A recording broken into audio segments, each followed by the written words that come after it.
อยู่ให้ห่างจากลำน้ำมากที่สุดเพื่อป้องกันการเกิดอันตรายหลีกเลี่ยงเส้นทางที่การไหลของดินหรือกระแสน้ำไหลเชี่ยว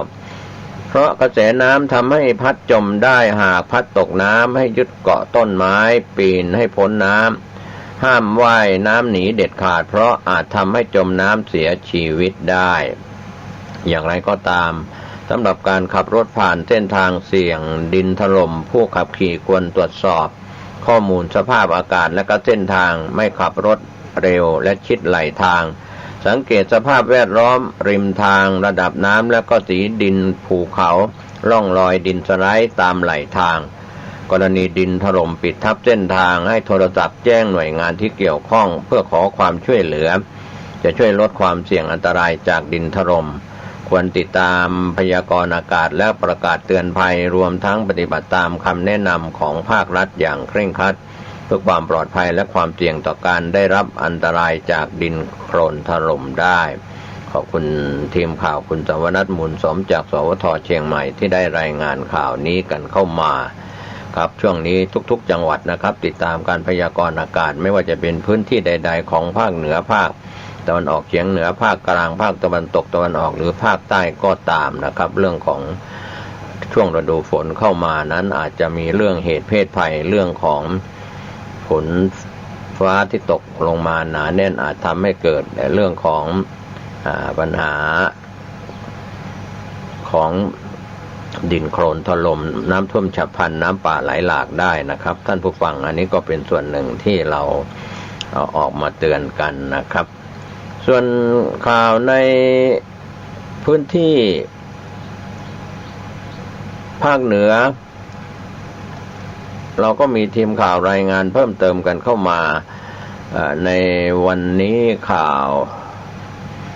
จากส่วนกลางเราก็มีข่าวเด่นที่น่าสนใจอยู่นะครับแต่ว่าในช่วงนี้เราติดตามข่าวในท้องถิ่นภูมิภาคภาคเหนือตอนบนจะเป็นส่วนใหญ่นะครับสภาพดินฟ้าอากาศต่างๆจะเดินทางขึ้นเหนือร่องใต้ไปในทิศทางใดก็มีส่วนนะครับที่เราจะใช้ยานพาหนะ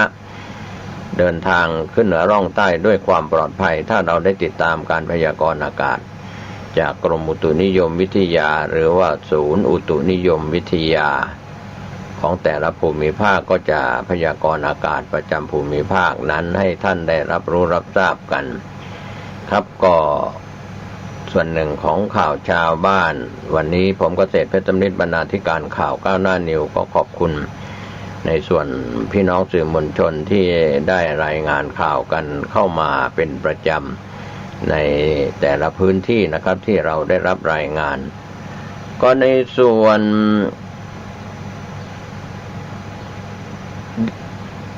ข่าวต่างๆนะครับที่เราได้รับเพิ่มเติมกันในส่วนภาคเหนือตอนบนช่วงนี้กับกรมส่งเสริมคุณภาพสิ่งแวดล้อมมุ่งพัฒนาความรู้กฎหมายให้กับภาคีเครือข่ายก็เป็นส่วนที่ข่าวที่ได้ประชุมสัมมนากันที่เชียงใหม่นะครับกรมส่งเสริมคุณภาพสิ่งแวดล้อมก็สร้างความเข้าใจด้านกฎหมายที่ดินป่าไม้กับภาคีเครือข่าย9จังหวัดภาคเหนือตอนบนแล้วโดยกรมส่งเสริมคุณภาพสิ่งแวดล้อมจัดประชุมกันไปแล้วนะครับก็ถือว่า9จังหวัดภาคเหนือตอนบนที่ผ่านมานั้นมีการปรับปรุงแก้ไขกฎหมายหลายฉบับโดยสถานการณ์ปัจจุบันเฉพาะกฎหมายที่เกี่ยวข้องกับการจัดการที่ดินป่าไม้ประเด็นที่มีการถกเถียงกันในวงกว้างเพราะมีความเกี่ยวข้องกันหลายฉบับกรมส่งเสริมคุณภาพสิ่งแวดล้อมจึงให้ความสำคัญและความจำเป็นของการส่งเสริมหน่วยงานที่เกี่ยวข้องภาคประชาชนเรียนรู้สาระของกฎหมายที่ผ่านการปรับปรุงแล้วให้สามารถนำไปใช้ได้อย่างถูกต้องและก็เหมาะสมนะครับก็เป็นส่วนที่ข่าวในพื้นที่ที่เราได้รับรายงานกันเข้ามาอยู่ที่นิพพาน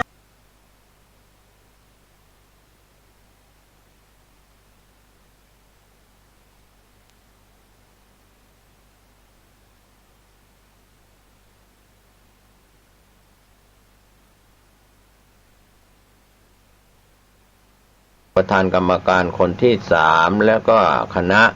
ลงพื้นที่พบปะรับฟังความคิดเห็นของประชาชนโครงการที่ดินแห่งชาติมีนายสำริดสวามิภักดิ์รองผู้ว่าราชการจังหวัดน่านนำหัวหน้าส่วนราชการที่เกี่ยวข้องพร้อมประชาชนร่วมให้ข้อมูลที่บ้านพีกลางหมู่ที่5ตำบลบ้านพีอำเภอบ้านหลวงจังหวัดน่านที่ผ่านมานะครับก็ขอบคุณภาพข่าวจากจังหวัดน่านคุณสรวิชัยคำสวท.น่านที่ได้รายงานข่าวนี้กันเข้ามา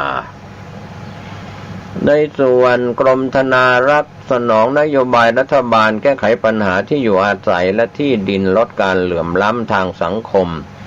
โดยการรับรองสิทธิด้วยการจัดให้เช่าที่ราชพัสดุตามโครงการธนารักษ์ประชารัฐ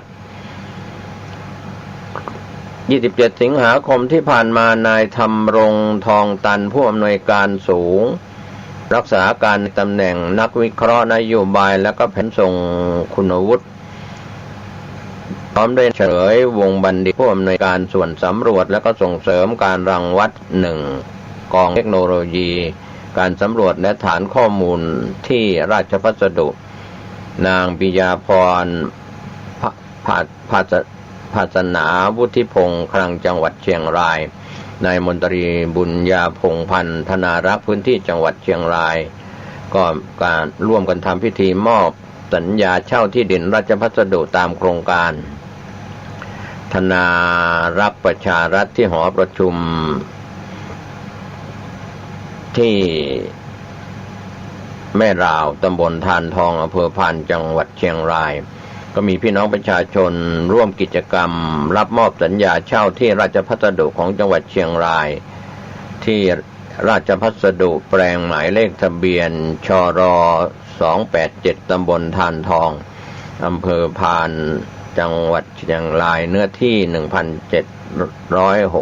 1,769 ไร่2งาน16ตารางวานำมาจัดครอบครองที่ราชพัสดุจำนวน222รายก็มีเพื่อที่อยู่อาศัยจำนวน137รายเพื่อประกอบการเกษตร92รายเพื่อให้ประชาชนที่ได้รับสิทธิ์ผู้ครอบครองที่ราชพัสดุมีคุณภาพชีวิตที่ดีขึ้น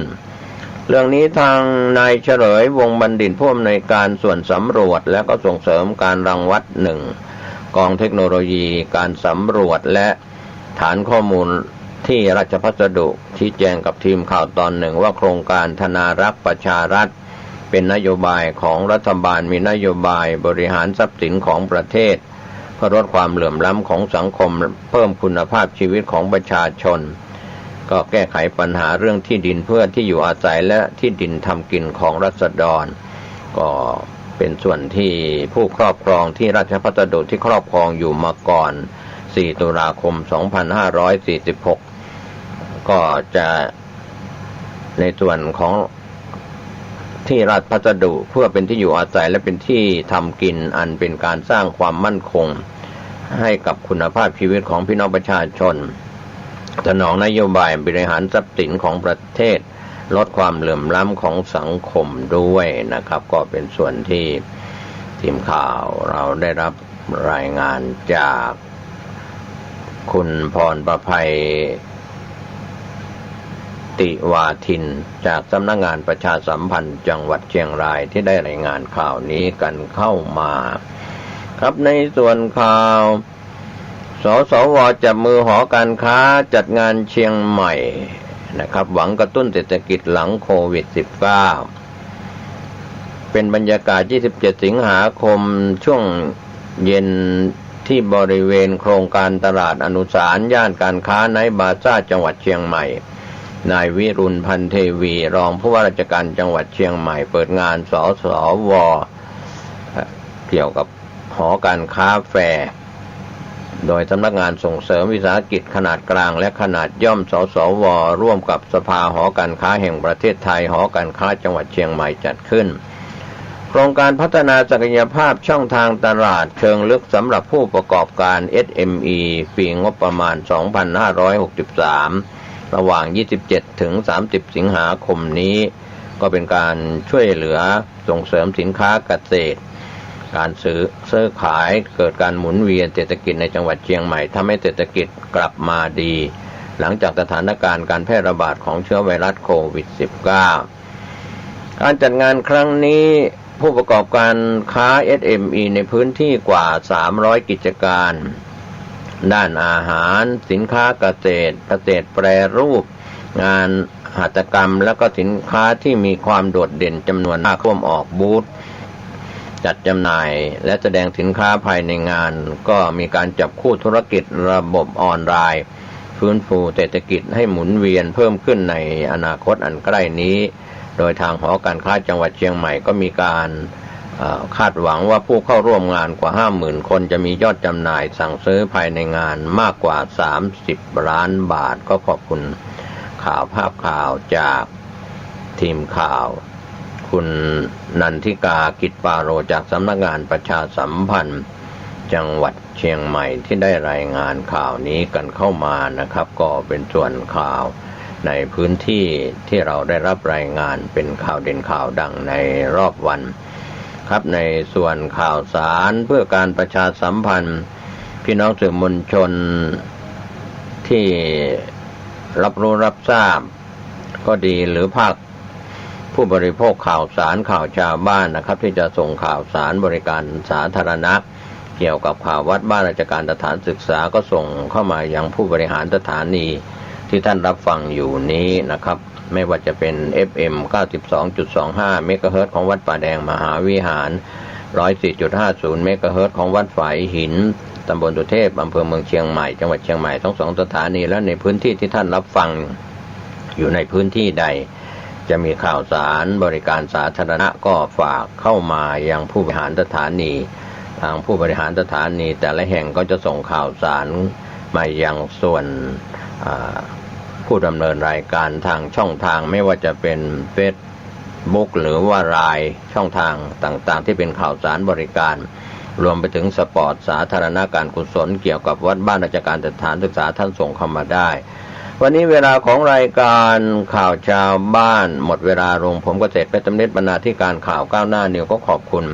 ทีมข่าวทีมงานในพื้นที่8จังหวัดภาคเหนือตอนบนขอบคุณท่านผู้ชมท่านผู้ฟังซึ่งรับชมรับฟังผ่านเว็บไซต์ www.gawnawnews.com www.faihin.org ช่องทาง Facebook ไลฟ์ YouTube ช่องทางต่างๆรวมไปถึงท่านผู้ชมท่านผู้ฟังภาคปกตินะครับด้วยความขอบคุณข่าวชาวบ้านเราไม่ได้นำเสนอข่าวสารของบ้านเมืองมาวิพากษ์วิจารณ์เรานำข่าวเหตุการณ์ในพื้นที่8จังหวัดภาคเหนือตอนบนนำมาเสนอก็เป็นส่วนหนึ่งของข่าวที่ท่านจะได้รับรู้รับทราบประจำวันขอทุกคนทุกท่านได้ปฏิบัติภารกิจเดินทางขึ้นเหนือร่องใต้ติดตามการพยากรณ์อากาศกรมอุตุนิยมวิทยาหรือศูนย์อุตุนิยมวิทยาท่านก็จะปลอดภัยจากการใช้รถใช้ถนนด้วยความปลอดภัยไร้อุบัติเหตุสุขกายสุขใจโดยทั่วหน้ากันสวัสดีครับผู้ชมผู้ฟังธรรมวัดดอนจันทร์ทุกท่านธรรมะความจริงของชีวิตธรรมะความจริงของโลกผู้เจริญด้วยปัญญารักษาจิตดูจิตของตนเองผู้เจริญด้วยปัญญาจะแสวงหาความสงบ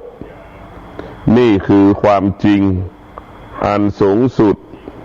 ชีวิตของเราต้องการปรารถนาแค่นี้ขนาดเดียวกันผู้ที่ขาดปัญญารักษาทรัพย์สมบัติดูแลทรัพย์สมบัติของตนเองแล้วก็แสวงหาความสุขเพราะฉะนั้นผู้ที่เจริญด้วยปัญญากับผู้ที่ขาดปัญญาจะแตกต่างกัน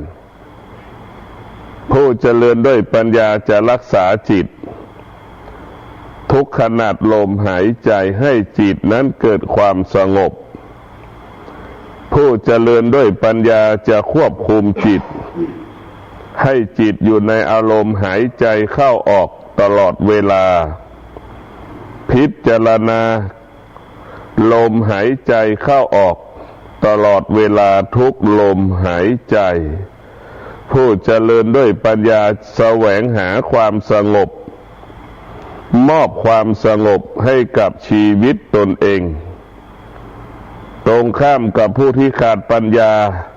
แสวงหาความสุขนำเอาความสุขนำเอาวัตถุสิ่งของต่างๆมอบให้กับชีวิตตนเองมันก็จะแตกต่างดังที่ได้กล่าวผู้เจริญด้วยปัญญาจะให้ความสำคัญในการให้จิตเกิดความสงบให้ความสำคัญกับความสงบเหนือชีวิตตนเองเหนือกว่าปัจจัยสี่ทั้งสิ้นผู้เจริญด้วยปัญญาเข้าใจเข้าถึงว่าความสงบนั่นเป็นอาหารของจิตใจความสงบนั่นเป็นอาภรณ์ของจิตใจความสงบนั้นเป็นเครื่องประดับของจิตใจนี่คือผู้เจริญด้วยปัญญาจะพิจารณาเป็นเช่นนี้ผู้เจริญด้วยปัญญาจะพิจารณาชีวิตสรรพสิ่งทั้งหลายที่เกิดขึ้นบนโลกใบนี้ได้แก่มีชีวิตก็ดีสิ่งไม่มีชีวิตก็ดีผู้เจริญด้วยปัญญาพิจารณาว่ามันเกิดการเปลี่ยนแปลงผู้เจริญด้วยปัญญาเข้าใจเข้าถึงคำว่าการเปลี่ยนแปลงได้แก่สิ่งมีชีวิตและไม่มีชีวิตที่มันปรากฏเกิดขึ้นหรือที่เราสัมผัสอยู่กับมันเกิดการเปลี่ยนแปลงตลอดเวลาการเปลี่ยนแปลงที่นี้ได้แก่อารมณ์ความรู้สึกที่เรารู้สึกว่ามันสุขที่เรารู้สึกว่ามันทุกข์ผู้เจริญด้วยปัญญารู้ว่าสุขเป็นกิเลสรู้ว่าทุกข์เป็นกิเลสรู้ว่าสุขเป็นอนิจจังรู้ว่าทุกข์เป็นอนิจจังผู้เจริญด้วยปัญญาจึงไม่ตอบสนองความสุขที่มันจะเกิดผู้เจริญด้วยปัญญาจึงปฏิเสธความสุขที่มันกำลังจะเกิดผู้เจริญด้วยปัญญาขับไล่ความสุขกำจัดความสุขมิให้เกิดขึ้นในดวงจิตรู้ว่าความสุขคือศัตรูของจิตรู้ว่าความสุขเป็นผู้บ่อนทำลายความสงบของจิตใจผู้เจริญด้วยปัญญาจึงปฏิเสธคำว่าความสุขที่มันจะปรากฏเกิดขึ้นเมื่อรู้ว่าความสุขจะปรากฏเกิดขึ้นผู้เจริญด้วยปัญญาจึงระงับจึงยุติขับไล่กำจัดชำระล้างคำว่าความสุขที่มีตัวตนก็ดีไม่มีตัวตนก็ดีผู้เจริญด้วยปัญญาจะระงับจะยุติจะใช้ขันติบารมีมาข่มจิตข่มใจใช้ขันติบารมีกำจัดขับไล่คำว่าความสุขทั้งปวงออกไปจากจิตใจผู้เจริญด้วยปัญญาจึงรู้ว่าความสุขนั้นเป็นมารเป็นกิเลสมันหลอกล่อให้เราหลงไหลหลอกล่อให้เราติดใจหลอกล่อให้เราชื่นชมหลอกล่อให้เราร้องไห้หลอกล่อให้เราเสียใจนี่แหละความสุขมันเป็นเช่นนี้เสมอเหมือนกันหมดหากเราไปยึดมั่นถือมั่นในตัวตนเขาว่าความสุขแล้วชีวิตเราจะไม่ไปไหนไม่ได้ชีวิตเราจะถูกกับดักของความสุขเพราะความสุขคือมารความสุขคือมารความสุขกิเลสความสุขมันเป็นอนิจจังมันเล่นความสุขคือ18มงกุฎ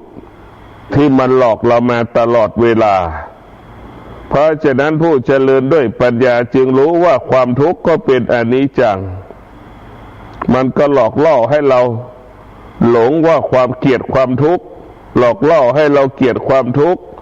หลอกล่อให้เรานั่นเบื่อหน่ายความทุกข์เพราะฉะนั้นความทุกข์ทั้งปวงเป็นกิเลสความทุกข์ทั้งปวงเป็นมารความทุกข์ทั้งปวงเป็นอนิจจัง ผู้เจริญด้วยปัญญาจึงกำจัดระงับยุติความทุกข์ที่มันปรากฏให้มันเสื่อมคลายหายไปจากชีวิตของเราให้มันถอดถอนให้มันย้ายให้มันคลายให้มันเคลื่อนออกไปจากชีวิตของเราผู้เจริญด้วยปัญญาจึงปฏิเสธคำว่าความทุกข์จึงปฏิเสธตลอดเวลารู้ว่ามันเป็นมารรู้ว่ามันเป็นอุปสรรคเป็นปัญหาต่อการพัฒนาดวงจิตของเราผู้เจริญด้วยปัญญาจึงอยู่เหนือความสุขอยู่เหนือความทุกข์ผู้เจริญด้วยปัญญาอยู่เหนือความสุขอยู่เหนือความทุกข์ความสุขความทุกข์สามารถทำให้ดวงจิตผู้เจริญด้วยปัญญาสะเทือนและหวั่นไหวได้ผู้เจริญด้วยปัญญาจะมีความสงบแสวงหาความสงบมอบความสงบให้กับชีวิตตนเองเห็นความสงบเป็นสมบัติอันล้ำค่าเห็นความสงบเป็นอาภรณ์ชั้นหนึ่งของโลกผู้เจริญด้วยปัญญาจึงรักษาความสงบดั่งชีวิตตนเองให้ความสงบให้ความสำคัญกับความสงบดั่งชีวิตตนเองนี่แหละผู้เจริญด้วยปัญญาจึงพากันรักษาหาความสงบหาความสงบให้เกิดขึ้นในดวงจิตรักษาความสงบให้กับดวงจิตของเราเพราะฉะนั้นผู้เจริญด้วยปัญญาพิจารณาทุกอย่างพิจารณาได้แก่คำว่าพ่อคำว่าแม่คำว่าสามีคำว่าภรรยาคำว่าลูกคำว่าปู่ย่าตายายสิ่งเหล่านี้ก็เป็นอนิจจังเป็นอนิจจังมันปรากฏเกิดขึ้นกับชีวิตเราขนาดหนึ่งเวลาหนึ่งแล้วมันก็อยู่กับเราขนาดหนึ่งเวลาหนึ่งและเราก็อยู่กับมันแค่ขนาดหนึ่งเวลาหนึ่งเมื่อเราผู้เจริญด้วยปัญญารู้ว่าหากเรายึดมั่นถือมั่นคำว่าพ่อแม่สามีภรรยาลูกปู่ย่าตายายลูกหลานหากเรายึดมั่นซึ่งกันและกันเราก็จะได้รับคำตอบคำว่าไม่สบายใจเสียใจเพราะพ่อแม่สามีภรรยาลูกปู่ย่าตายายอยู่กับเราแค่บางเวลาอยู่กับเราแค่บางเวลาเราก็ไม่สามารถกำกับกำหนดควบคุมมันได้เพราะเราไม่สามารถกำกับกำหนดควบคุมมันได้แล้วมันก็ไม่สามารถตอบสนองดังที่เราต้องการและปรารถนาได้เพราะฉะนั้นผู้เจริญด้วยปัญญาจึงไม่ยึดมั่นถือมั่นสิ่งที่มนุษย์กำหนดและบัญญัติได้แก่คำว่าพ่อแม่สามีภรรยาลูกจึงเข้าใจและเข้าถึงว่าสิ่งเหล่านี้มันอยู่ภายใต้การเปลี่ยนแปลงผู้เจริญด้วยปัญญาจึงพัฒนาจิตให้สงบจึงยกระดับจิตให้อยู่เหนือการเปลี่ยนแปลงของคำว่าพ่อแม่สามีภรรยาและลูกผู้เจริญด้วยปัญญาจึงไม่จำเป็นจะไม่อาศัยสิ่งอื่นๆผู้เจริญด้วยปัญญาจะมีความจำเป็นจะต้องอาศัยความสงบเท่านั้น เห็นพระธรรมเท่านั้นเป็นสารณะของชีวิตดังคำว่าตนแลเป็นที่พึ่งแห่งตนผู้เจริญด้วยปัญญาจึงเข้าใจเข้าถึงหลักคำสอนของพุทธเจ้าจึงได้นำเอาหลักคำสอนของพุทธเจ้านั้นมาสอนบอกกล่าวให้กับบุคคลต่างๆให้ได้รับรู้แล้วก็ปฏิบัติตนประพฤติตนตามคำสั่งคำสอนของพุทธเจ้าดังคำว่าตนแลเป็นที่พึ่งแห่งตน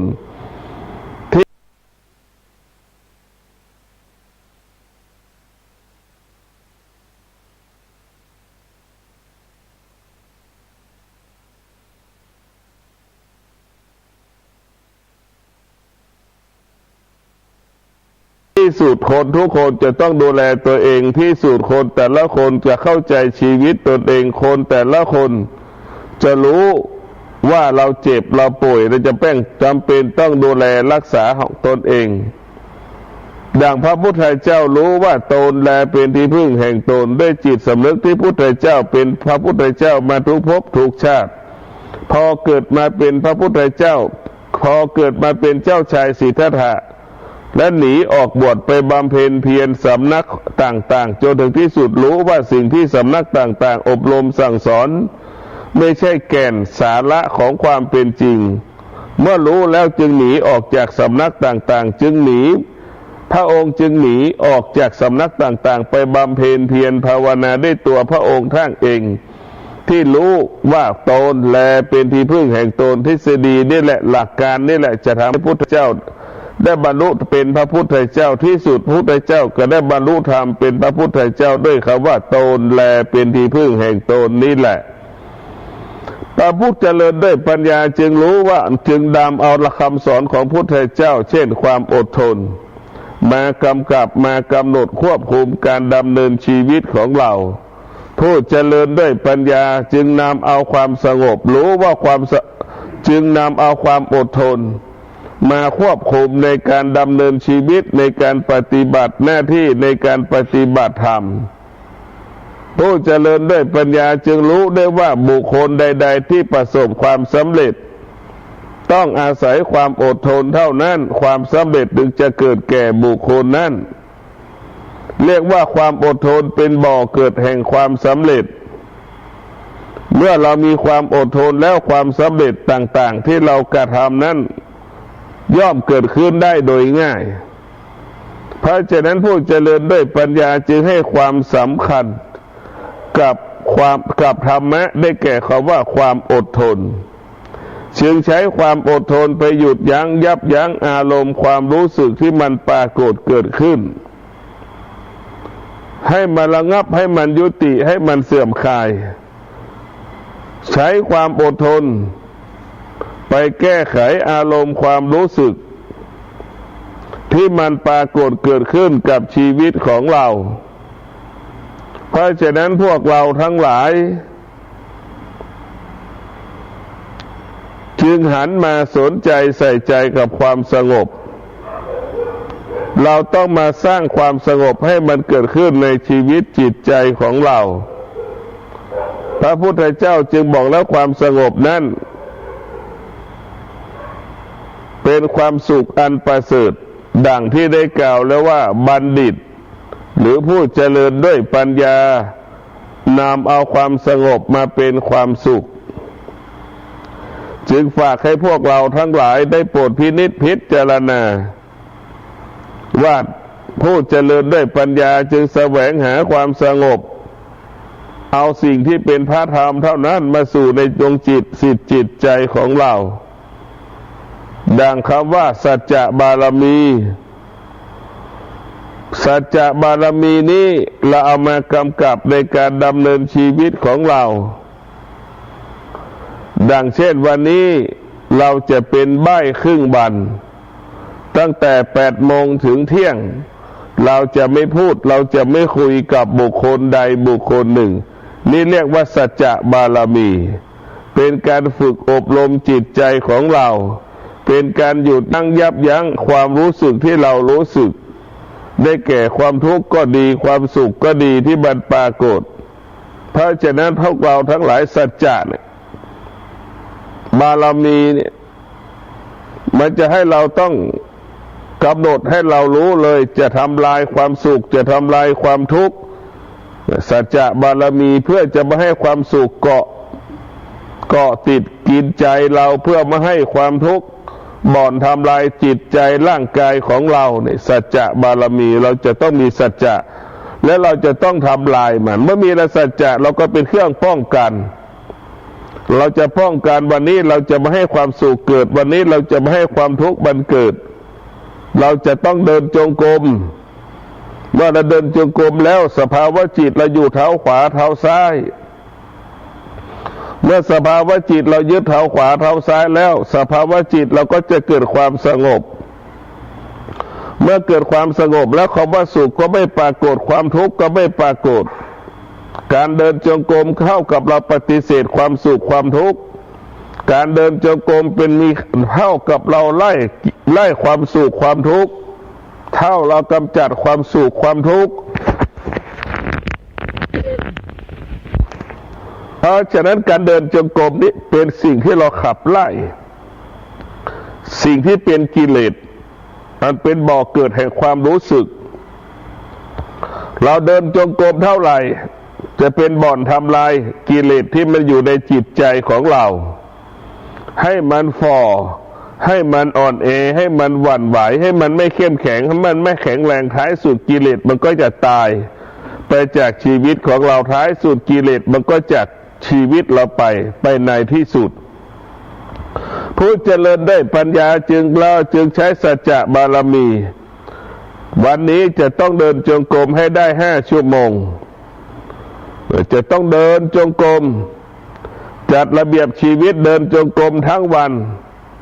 จนกว่าจะครบ5 ชั่วโมง6 ชั่วโมงดังที่เรากำหนดเนี่ยสัจจะบารมีก็หมายถึงความซื่อสัตย์ก็ว่าได้สัจจะบารมีก็คงหมายถึงความซื่อสัตย์ต่อตนเองเพื่อให้เราปฏิบัติธรรมให้มีคุณธรรมมันเกิดขึ้นกับชีวิตจิตใจของเราเพราะฉะนั้นพระธรรมจึงเป็นหลักชัยของผู้เจริญด้วยปัญญาผู้เจริญด้วยปัญญาจึงได้เห็นพระธรรมเท่านั้นเป็นอาหารอันประเสริฐเป็นอาหารชั้นหนึ่งของโลกผู้เจริญด้วยปัญญาจึงเอาพระธรรมมาเป็นอาหารหล่อเลี้ยงจิตใจผู้เจริญด้วยปัญญา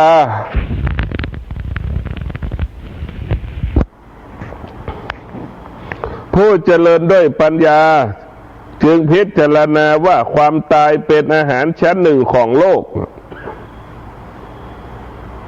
ผู้เจริญด้วยปัญญาพิจารณาว่าความตายเป็นดอกไม้ชั้นหนึ่งดอกไม้ที่งดงามชั้นหนึ่งของโลกผู้เจริญด้วยปัญญาพิจารณาว่าความตายเป็นครูเป็นอาจารย์ชั้นหนึ่งของโลกคอยเตือนสติเราไม่ให้เรายึดมั่นถือมั่นในกายของเราในกายของคนอื่นให้พิจารณากายว่าเป็นของเน่าของเหม็นเป็นของเสื่อมดังที่คนตายมันตายพิจารณาว่ามันเสื่อมเพราะฉะนั้นผู้เจริญด้วยปัญญาจึงพิจารณาทุกอย่างที่เป็นอุปสรรคปัญหาต่อการพัฒนาดวงจิตได้แก่ความโลภความโกรธความหลงเนี่ยเป็นอุปสรรคปัญหาต่อการพัฒนาจิตใจของเราผู้เจริญด้วยปัญญาจึงแก้ไขปัญหาต่างๆได้แก่ความโลภความโกรธความหลงไม่ให้เกาะติดกินใจเรา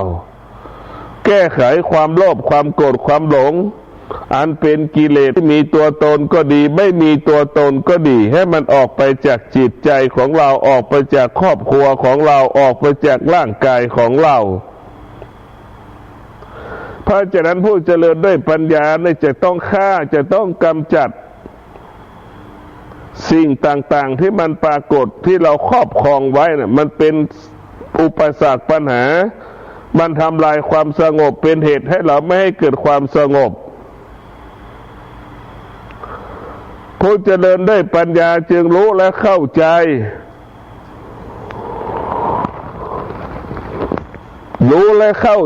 ว่าสิ่งต่างๆที่มันปรากฏที่เราสัมผัสส่วนมาก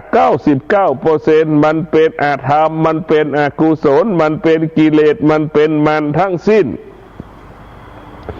เพราะฉะนั้นผู้เจริญได้ปัญญาจึงสรุปชีวิตตนเองไว้กับความสงบเอาความสงบมาเป็นสมบัติที่เราจะต้องดูแลและรักษาผู้เจริญด้วยปัญญาจะรักษาจิตดูจิตตัวเองว่าวันนี้จิตของเรามีโมโหหงุดหงิดกี่ครั้งพิจารณาดวงจิตพิจารณาจิตของเราให้มันเกิดความละเอียดปราณีตสุขุมรอบคอบยิ่งขึ้นไปผู้เจริญด้วยปัญญาจึงพิจารณาเอาความสงบเป็นอาภรณ์เอามาเป็นเสื้อผ้าอาภรณ์ปกคลุมร่างกายพ ผู้เจริญด้วยปัญญาเอาความสงบเป็นเครื่องประดับกายของตนผู้เจริญด้วยปัญญาพิจารณาเอาความสงบเป็นดอกไม้ที่งดงามเอามาประดับเพราะฉะนั้นผู้เจริญด้วยปัญญาเนี่ยจึงแสวงหาความสงบความสงบก็มีหลายระดับความสงบก็มีหลายระดับแต่ความสงบอันขั้นสูงสุดก็คือดับจากกิเลสดับจากความรู้สึกที่เรารู้สึกเพราะฉะนั้นผู้เจริญด้วยปัญญาจึงเห็นความสงบให้ความสำคัญกับความสงบในการดำเนินชีวิตมากกว่าปัจจัยสี่จึงรู้ว่าความสงบนั้นเป็นมงคลแก่ชีวิตของเราเรียกว่าบุคคลใดมีความสงบบุคคลนั้นปฏิบัติหน้าที่ประกอบอาชีพประสบความสำเร็จได้โดยง่ายเพราะความสงบเป็นบ่อเกิดความดีงามยิ่งขึ้นไปจึงขอให้พี่น้องทั้งหลายที่ได้ฟังรายการธรรมวัดดอนจันทร์ได้โปรดพินิจพิจารณาน้อมนำเอาคำสอนของพระพุทธเจ้ามาพิจารณาโดยเฉพาะปัญญาเราจะเป็นต้องอาศัยปัญญาจะเป็นต้องพึ่งพาปัญญาพึ่งนำปัญญานำพาชีวิตของเราไปสู่จุดหมายเป้าหมายดังที่เราต้องการและปรารถนาผู้เจริญด้วยปัญญาจึงมีสติสมาธิกำกับกำหนดควบคุมตลอดเวลาผู้เจริญด้วยปัญญาจึงมีความสงบตลอดเวลาเรากลับไปดูผู้ที่ขาดปัญญาอยู่ภายใต้อำนาจความโลภความโกรธความหลงผู้ที่ขาดปัญญานำเอาความสุขมาเป็นอาหารของจิตใจเอากิเลสมาเป็นหล่อเลี้ยงจิตใจเอากิเลสมาหล่อเลี้ยงจิตใจเห็นความสุขเป็นเพื่อนที่รักเห็นความทุกข์เป็นเพื่อนที่รักทางที่ความสุขความทุกข์มันเป็นศัตรูของเราแต่ผู้ขาดปัญญาก็เข้าเอาความสุขมาเป็นมิตรเอาความทุกข์มาเป็นมิตรทั้งที่ความสุขความทุกข์มันเป็นศัตรูความสุขมีค่าของเน่าของเหม็นความทุกข์มีค่ากับค่าของเน่าของเหม็นแต่ผู้ขาดปัญญาพิจารณาว่าความสุขเป็นสิ่งดีงามเป็นของหอมเป็นของอันวิเศษความทุกข์เป็นของหอมเป็นของอันวิเศษนี่แหละพวกเราทั้งหลายผู้ที่ขาดปัญญาเอาความสุขความทุกข์เนี่ยเอาไว้ในจิตใจตลอดเวลาหารู้ไหมว่าความสุขความทุกข์เป็นมารเป็นกิเลสบ่อนทำลายจิตใจของเราตลอดเวลาทำลายสิ่งที่ดีงามที่มันเกิดขึ้นกับชีวิตเราตลอดเวลาเพราะฉะนั้นผู้เจริญด้วยปัญญาผู้ที่ขาดปัญญาจึงแสวงหาความสุขเอาความสุขมาเป็นสมบัติให้ความสนใจแก่วัตถุสิ่งของต่างๆมากกว่าความสงบนี่คือผู้ขาดปัญญา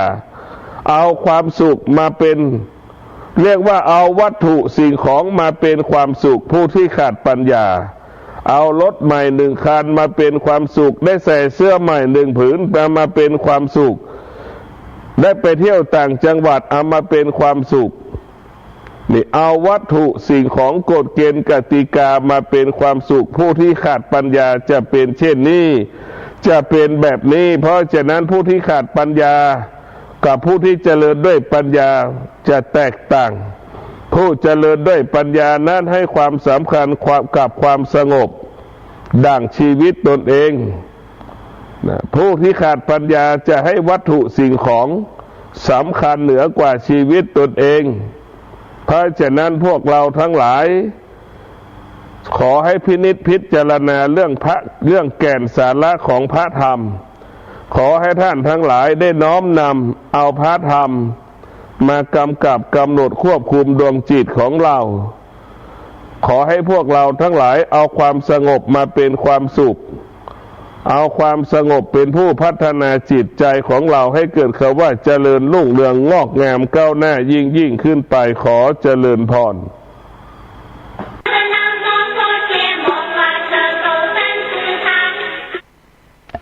ดีครับท่านผู้ฟังที่เคารพการนำเสนอพุทธกิจ45พรรษาตั้งแต่21ถึง15เป็นการไม่ระบุว่าพรรษา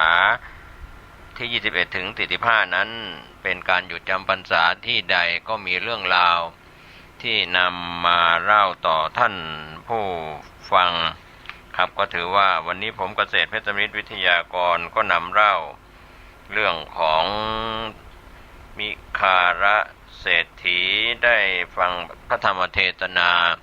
จากองค์สมเด็จพระสัมมาสัมพุทธเจ้าแล้วก็ตั้งอยู่ในโสดาปัตติผลจึงยกชายม่านขึ้นถวายบังคมพระศาสดาแล้วก็กราบทูลว่าข้าพระองค์ไม่เคยทราบเลยว่าทานที่บุคคลกระทำในพระพุทธศาสนานั้นมีอานิสงส์มากอย่างนี้บัดนี้ข้าพระองค์ทราบก็เพราะการชักนำของบุตรสะใภ้หญิงนี้มาเพื่อประโยชน์เพื่อความสุขของข้าพระองค์โดยแท้ก็เป็นส่วนที่มิคารเศรษฐีกล่าวกับนางต่อหน้าเบื้องพระพักตร์ของพระศาสดาว่าวิสาขานั้นเธอจงเป็นมารดาของเราตั้งแต่บัดนี้เป็นต้นไปนางจึงได้นามว่าวิสาขามิคารมาตานับตั้งแต่บัดนั้นเป็นต้นมาจากนั้นทุกวันในเวลาเช้าเรือนของนางก็อารามเหลืองด้วยสีของผ้ากาสาวพัสเต็มไปด้วยผู้แสวงบุญนะครับท่านผู้ฟังก็ภายในเรือนก็จะเตรียมอาหารไว้พร้อมหลังภัตตาหารก็นำเพตัดและน้ำปานะ8อย่างไปถวายเหล่าสงฆ์ฟังพระธรรมเทศนาของพระศาสดาแล้วจึงกลับมายังเรือนเช่นนี้เป็นกิจวัตรทุกๆวันในวันปลายพรรษาวันหนึ่งนางวิสาขาก็กราบทูลอาราธนาพระพุทธองค์พร้อมด้วยภิกษุสงฆ์ไปรับภัตตาหารยังเรือนของนางในวันรุ่งขึ้นคันจวนสว่างฝนตกหนักนะครับท่านผู้ฟังพระศาสดาก็รับสั่งกับภิกษุทั้งหลายว่าพวกเธอจงสงสนานกายกันเถิดเพราะฝนนี้จะเป็นฝนสุดท้ายของพรรษาเหล่าภิกษุก็พากันเปลื้องผ้าส่งน้ำฝนครั้งนั้นนางวิสาขาก็สั่งทาสีให้ไปทูลภัตตาการเวลาอาหารแด่พระพุทธองค์นางทาสีพระอารามแล้วเห็นเหล่าภิกษุพากันเปลือยกายอาบน้ำฝนอยู่ก็เข้าใจว่าพวกอเจรกะยึดพระอารามเชตวันไปแล้วจึงกลับไปแจ้งความที่ตนประสบมานางวิสาขาเป็นคนฉลาดรู้ได้ทันทีว่าบรรดาภิกษุคงเรื่องผ้าอาบน้ำเป็นแน่นางทาสีนี้จึงสำคัญว่าไม่มีภิกษุอยู่ในอารามนางก็สั่งทาสีนั้นซ้ำว่าเธอจงกลับไปแจ้งพระศาสดาว่าบัดนี้ภัตตาหารเสร็จเรียบร้อยแล้วบรรดาเหล่าภิกษุเมื่อสงน้ำเสร็จแล้วต่างก็นุ่งห่มจีวรแล้วเข้าไปสู่ที่พำนักตามเดิมนางทาสีกลับมาเห็นอารามว่างเปล่าจึงกลับไปแจ้งอีกว่าไม่มีภิกษุในอารามเลยนางวิสาขาจึงสั่งซ้ำอีกเป็นครั้งที่3ว่าเธอจงไปแจ้งว่าบัดนี้ภัตตาหารเสร็จแล้วพระศาสดาจึงเสด็จพร้อมกับพระภิกษุสงฆ์ไปยังเรือนของนางวิสาขาก็ได้อังคาดพระผู้มีพระภาคเจ้าและภิกษุสงฆ์ด้วยโภชนาหารอันประณีตหลังจากเสร็จภัตกิจแล้วนะครับท่านผู้ฟังนางก็ได้กราบทูลพระศาสดาว่าหม่อมฉันขอประทานพร8ประการข้อแรกขอถวายวัสสิกาสาดกผ้าอาบน้ำฝนแก่ภิกษุทั้งหลายข้อที่2ขอถวายภัตตาหารแก่ภิกษุอาคันตุกะข้อที่3ขอถวายภัตตาหารแก่ภิกษุที่จะเดินทางไกล ข้อที่ 4ขอถวายภัตตาหารแก่ภิกษุอาพาธเจ็บป่วยข้อที่ 5ขอถวายภัตตาหารแก่ภิกษุที่พยาบาลภิกษุป่วยข้อที่ 6ขอถวายเภสัชยาแก่ภิกษุอาพาธข้อที่ 7ขอถวายข้าวยาคูข้าวต้มแก่บรรดาภิกษุเป็นประจำข้อที่ 8ขอถวายวัสสิกสาดกผ้าคลุมอาบน้ำแก่ภิกษุทั้งหลายพระพุทธองค์ทรงมีพระบรมราชานุญาตตามคำกราบทูลในส่วนของเรียกว่าอนุญาตตามคำขอของนางวิสาขาแล้วจึงทรงอนุโมทนาภรณ์8ประการนับเป็นต้นบัญญัติแห่งการถวายผ้าอาบน้ำฝนและปัจจัยต่างๆก็ทำเกิดความสะดวกแก่ภิกษุภิกษุณีสืบมาจนถึงปัจจุบันนะครับจากอดีตจนถึงปัจจุบันนอกจากนั้นยังทรงอนุญาตเภสัชยาเพื่อบำบัดอาการอาพาธของภิกษุ5ประการก็มีเนยใสเนยข้นน้ำมันน้ำผึ้งน้ำอ้อยอนุญาตให้บริโภคได้ในเวลาอาหารและก็หลังเวลาอาหารต่อมามิคารเศรษฐีคิดว่าสะใภ้ของเรามีอุปการะมากควรจะทำเครื่องประดับให้แก่นางเพราะมหาราดาปราสาทมีน้ำหนักมากไม่อาจใช้ประดับได้ตลอดเวลาจึงให้ช่างจะทำเครื่องประดับชื่อคณมัฏฐกะปราสาทอันมีน้ำหนักเบาให้แก่นางในวันมงคลวันหนึ่งมหาชนพากันไปยังพระเชตวันวิหารเพื่อฟังธรรมนางวิสาขาและบริวารตั้งใจฟังธรรมด้วยเช่นเดียวกันนางประดับกายด้วยมหาราดาปราสาทแล้วเดินตามชนเหล่านั้นไปครั้นถึงพระเชตวันวิหารนางก็คิดว่าการแต่งกายด้วยเครื่องประดับเช่นนี้เข้าไปในวิหารเป็นการไม่สมควรจึงถอดเครื่องประดับออกห่อให้เรียบร้อยส่งให้บริวารถือไว้แล้วเข้าไปในวิหารเพื่อฟังพระธรรมเทศนาเมื่อจบพระธรรมเทศนานางก็ออกมาพร้อมกับบริวารตั้งใจว่าจะไปดูแลภิกษุอาคันตุกะที่จรมาภิกษุผู้เตรียมจาริกไปและภิกษุสามเณรเจ็บป่วยอาพาธเมื่อเสร็จแล้วก็กลับนางขอเครื่องประดับคืนบริวารจึงรู้ว่าตนลืมไว้ในพระวิหารรีบกลับไปเพื่อจะนำห่อเครื่องประดับคืนมาโดยปกติเมื่อเหล่าชนที่มาฟังธรรมกลับไปแล้วพระอานนท์จะมีหน้าที่ดูแลและเก็บงำสิ่งของต่างๆที่มีผู้ลืมไว้ให้เรียบร้อยครั้นเห็นหญิงบริวารกลับมาจึงกล่าวว่าเราเก็บห่อของนั้นไว้ที่เชิงบันไดเธอจงนำกลับไปเถิดหญิงนั้นนำห่อเครื่องประดับกลับไปแล้วแจ้งให้นางวิสาขาทราบว่าพระอานนท์เก็บรักษาไว้ให้นางก็คิดว่าเครื่องประดับนี้พระผู้เป็นเจ้าจับต้องแล้วมิบังควรที่เราจะนำมาใช้ประดับอีกเราจะขายเครื่องประดับนี้เพื่อนำปัจจัยไปบำรุงพระพุทธศาสนา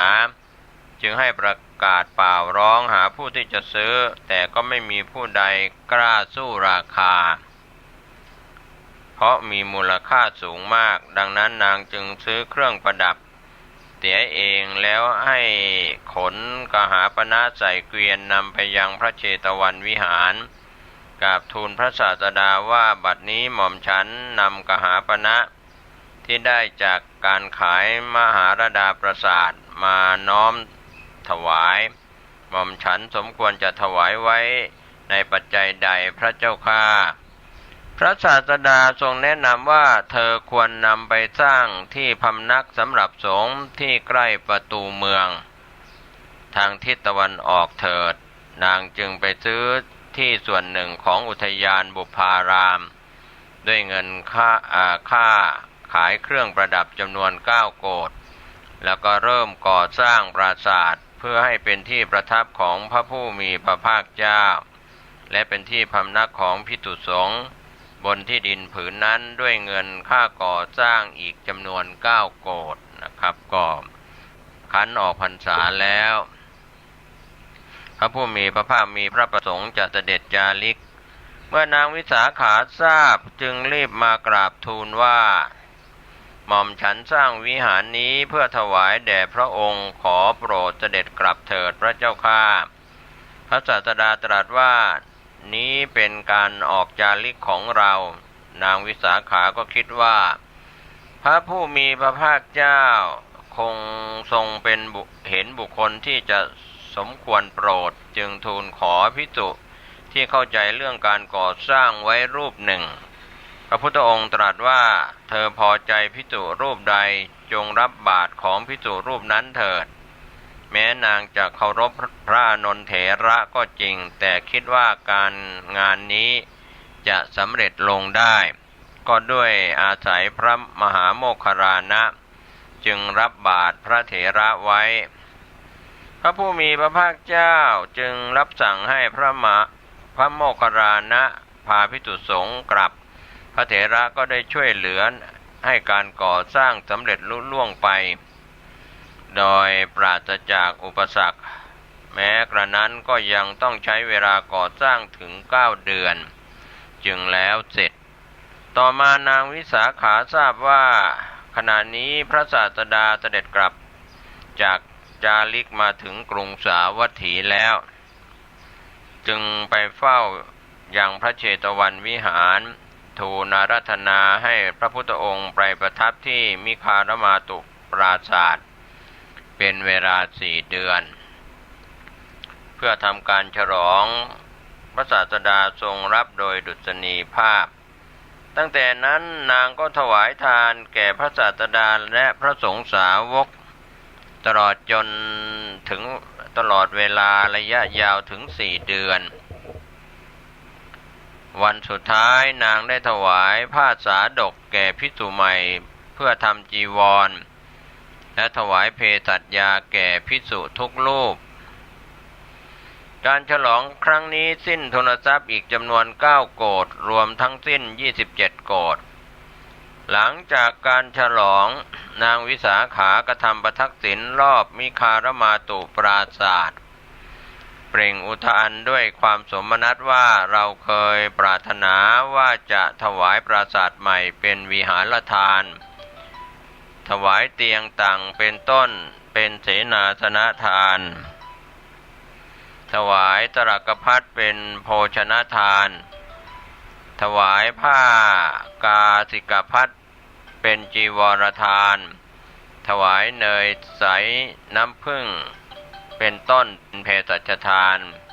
ก็บัดนี้ทุกสิ่งที่เราปรารถนานั้นสำเร็จบริบูรณ์แล้วภิกษุทั้งหลายก็เกิดความสงสัยเพราะไม่เคยเห็นนางกระทำเช่นนี้ต่างเข้าใจว่านางคงเสียจริตไปแล้วจึงเข้าไปกราบทูลถามพระศาสดาพระพุทธองค์ก็ตรัสว่านั่นเป็นการเปล่งอุทานด้วยความดีใจที่ความปรารถนาของนางสำเร็จบริบูรณ์แล้วพระพุทธองค์จึงตรัสอดีตชาติของนางวิสาขาว่านางเคยถวายทานแก่ภิกษุสงฆ์7 วันในวันสุดท้ายก็ได้ตั้งความปรารถนาว่าด้วยผลแห่งทานนี้ข้าพเจ้ามิได้ปรารถนาความเป็นใหญ่ในเทวโลกขอเพียงให้ตั้งอยู่ในฐานะของมารดาและเป็นยอดของอุบาสิกาผู้บำรุงสงฆ์ด้วยปัจจัย4พระศาสดาทรงสรรเสริญนางวิสาขาว่าเป็นเลิศกว่าอุบาสิกาทั้งหลายเป็นในผู้ถวายทานเนื่องจากทั้ง2 ตระกูลในกรุงสาวัตถีเป็นผู้ที่มีคุณธรรมเพราะฉะนั้นเมื่อทุกคนที่ประสงค์จะถวายทานทั้ง2 ท่านจึงได้รับเชิญให้ไปเป็นประธานอยู่เสมอ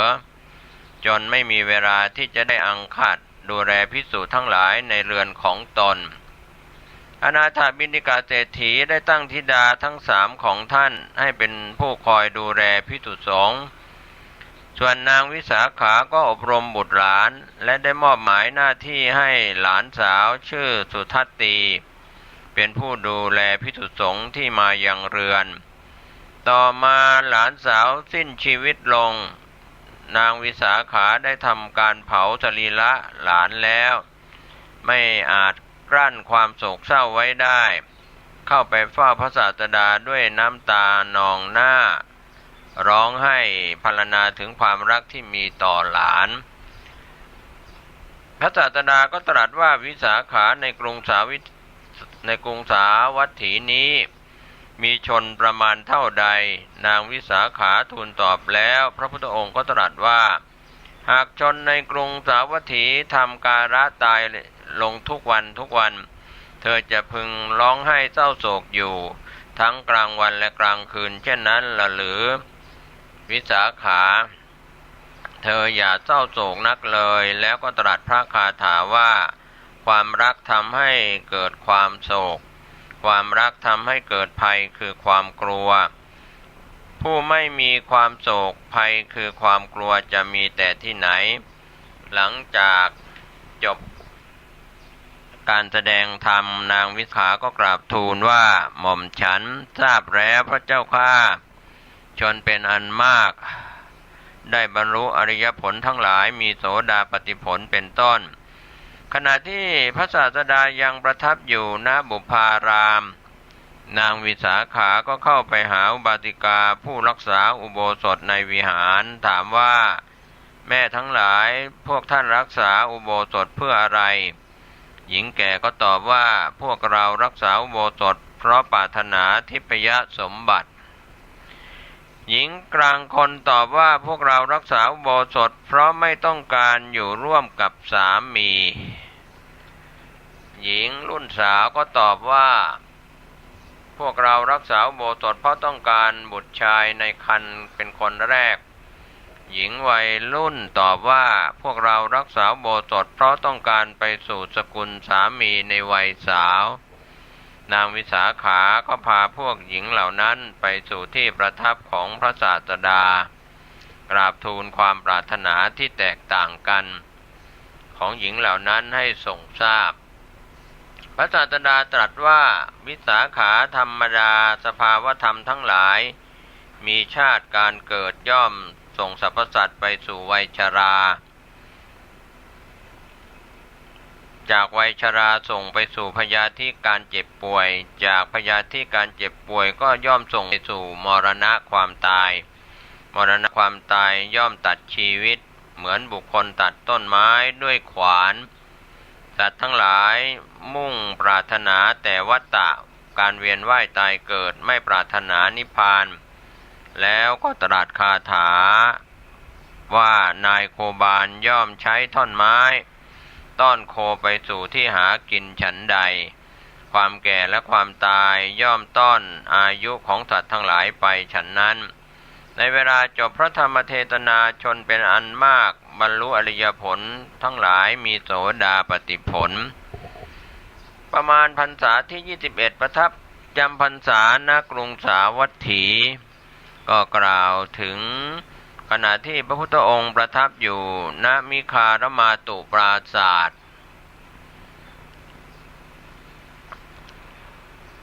ในอุทยานบุพารามทรงดำริว่าบัดนี้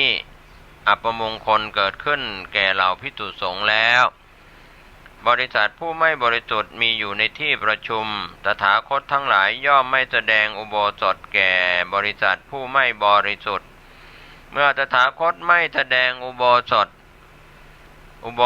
ของภิกษุก็จะขาดพระพุทธองค์จึงตรัสกับภิกษุทั้งหลายว่าตั้งแต่บัดนี้ไปเราจะไม่ทำอุโบสถ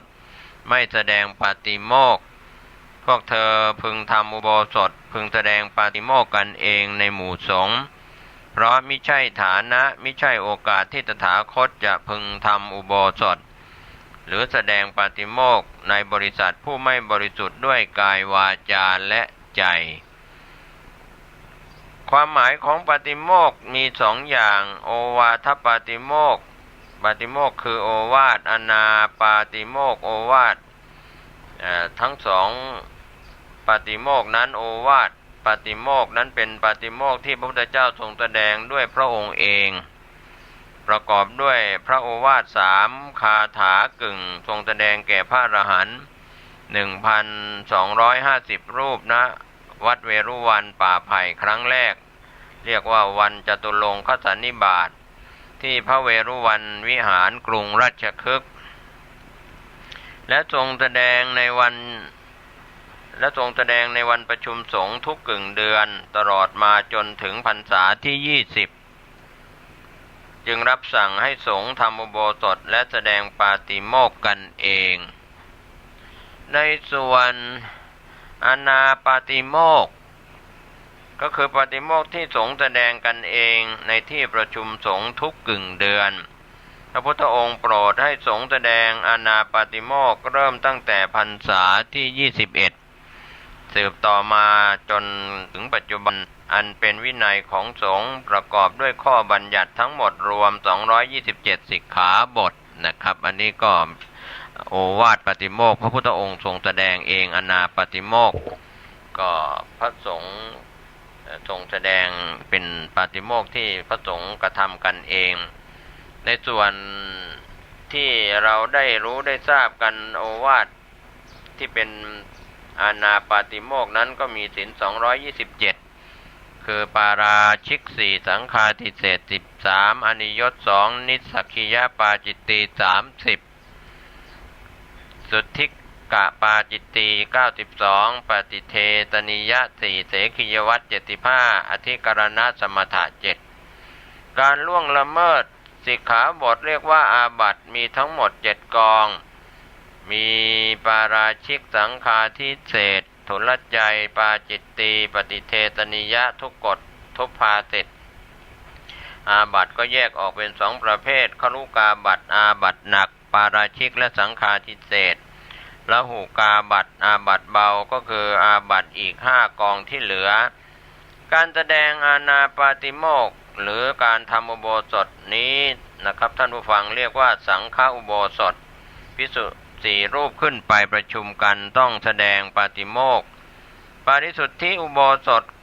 คณะอุโบสถภิกษุ2รูปหรือ3รูปประชุมกันไม่ต้องแสดงปาติโมกข์เพียงแจ้งความบริสุทธิ์ซึ่งกันและกันบุคละอุโบสถ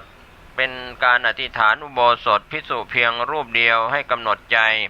ของตนเองว่าวันนี้เป็นวันอุโบสถวันทำอุโบสถมี3วันคือจะตุทิสิกะอุโบสถที่ทำในวันแรม14ค่ำปัณณรสิกะอุโบสถที่ทำในวันขึ้นหรือแรม15ค่ำสามัคคีอุโบสถที่ทำในวันที่สงฆ์ซึ่งแตกจากกันหันกลับมาปรองดองกันครับอันนี้ก็เป็นการนำเล่าเรื่องราวที่เกิดขึ้นส่วนประมาณพรรษาที่26นั้นประทับจำพรรษาที่กรุงสาวัตถีพระพุทธองค์ในพรรษานี้เป็นเพียงข้อสันนิษฐานหลังจากที่พระราหุลอุปสมบทและบรรลุอรหัตผลเป็นพระอรหันต์แล้วในพรรษาที่14ต่อจากนั้นไม่มีข้อความขยายให้รับทราบกล่าวถึงพระราหุลอีกเลยก็เป็นการมีข้อความถึงพระสารีบุตรจะกราบทูลลานิพพานท่านก็ลำพึงว่าพระราหุลปรินิพพานที่ดาวดึงส์พระอัญญาโกณทัญญปรินิพพานที่สะฉัตรทันเท่านั้น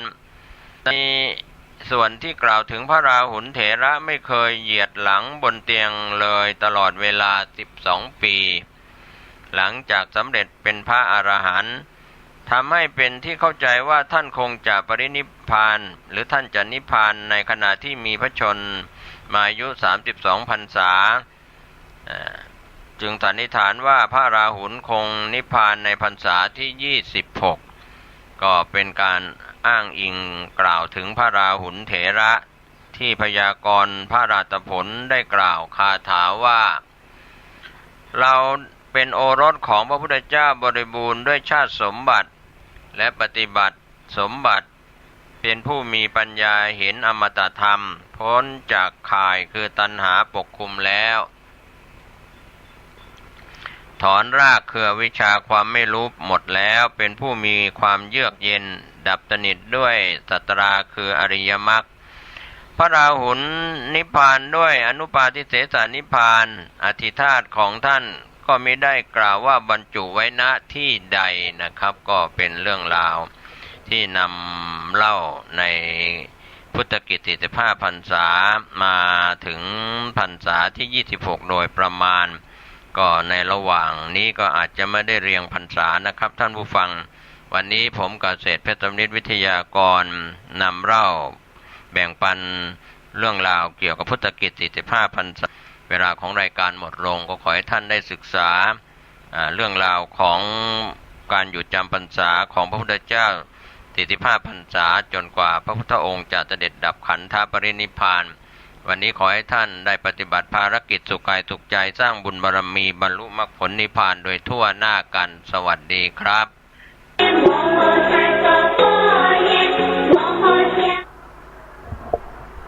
สวัสดีครับท่าน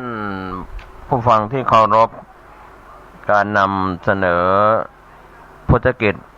45พรรษาวันนี้ผมเกษตรเพชรสำริดผู้ดำเนินรายการก็นำเรื่องราวหลังพุทธปรินิพพานขององค์สมเด็จพระสัมมาสัมพุทธเจ้านำเสนอมาตามลำดับ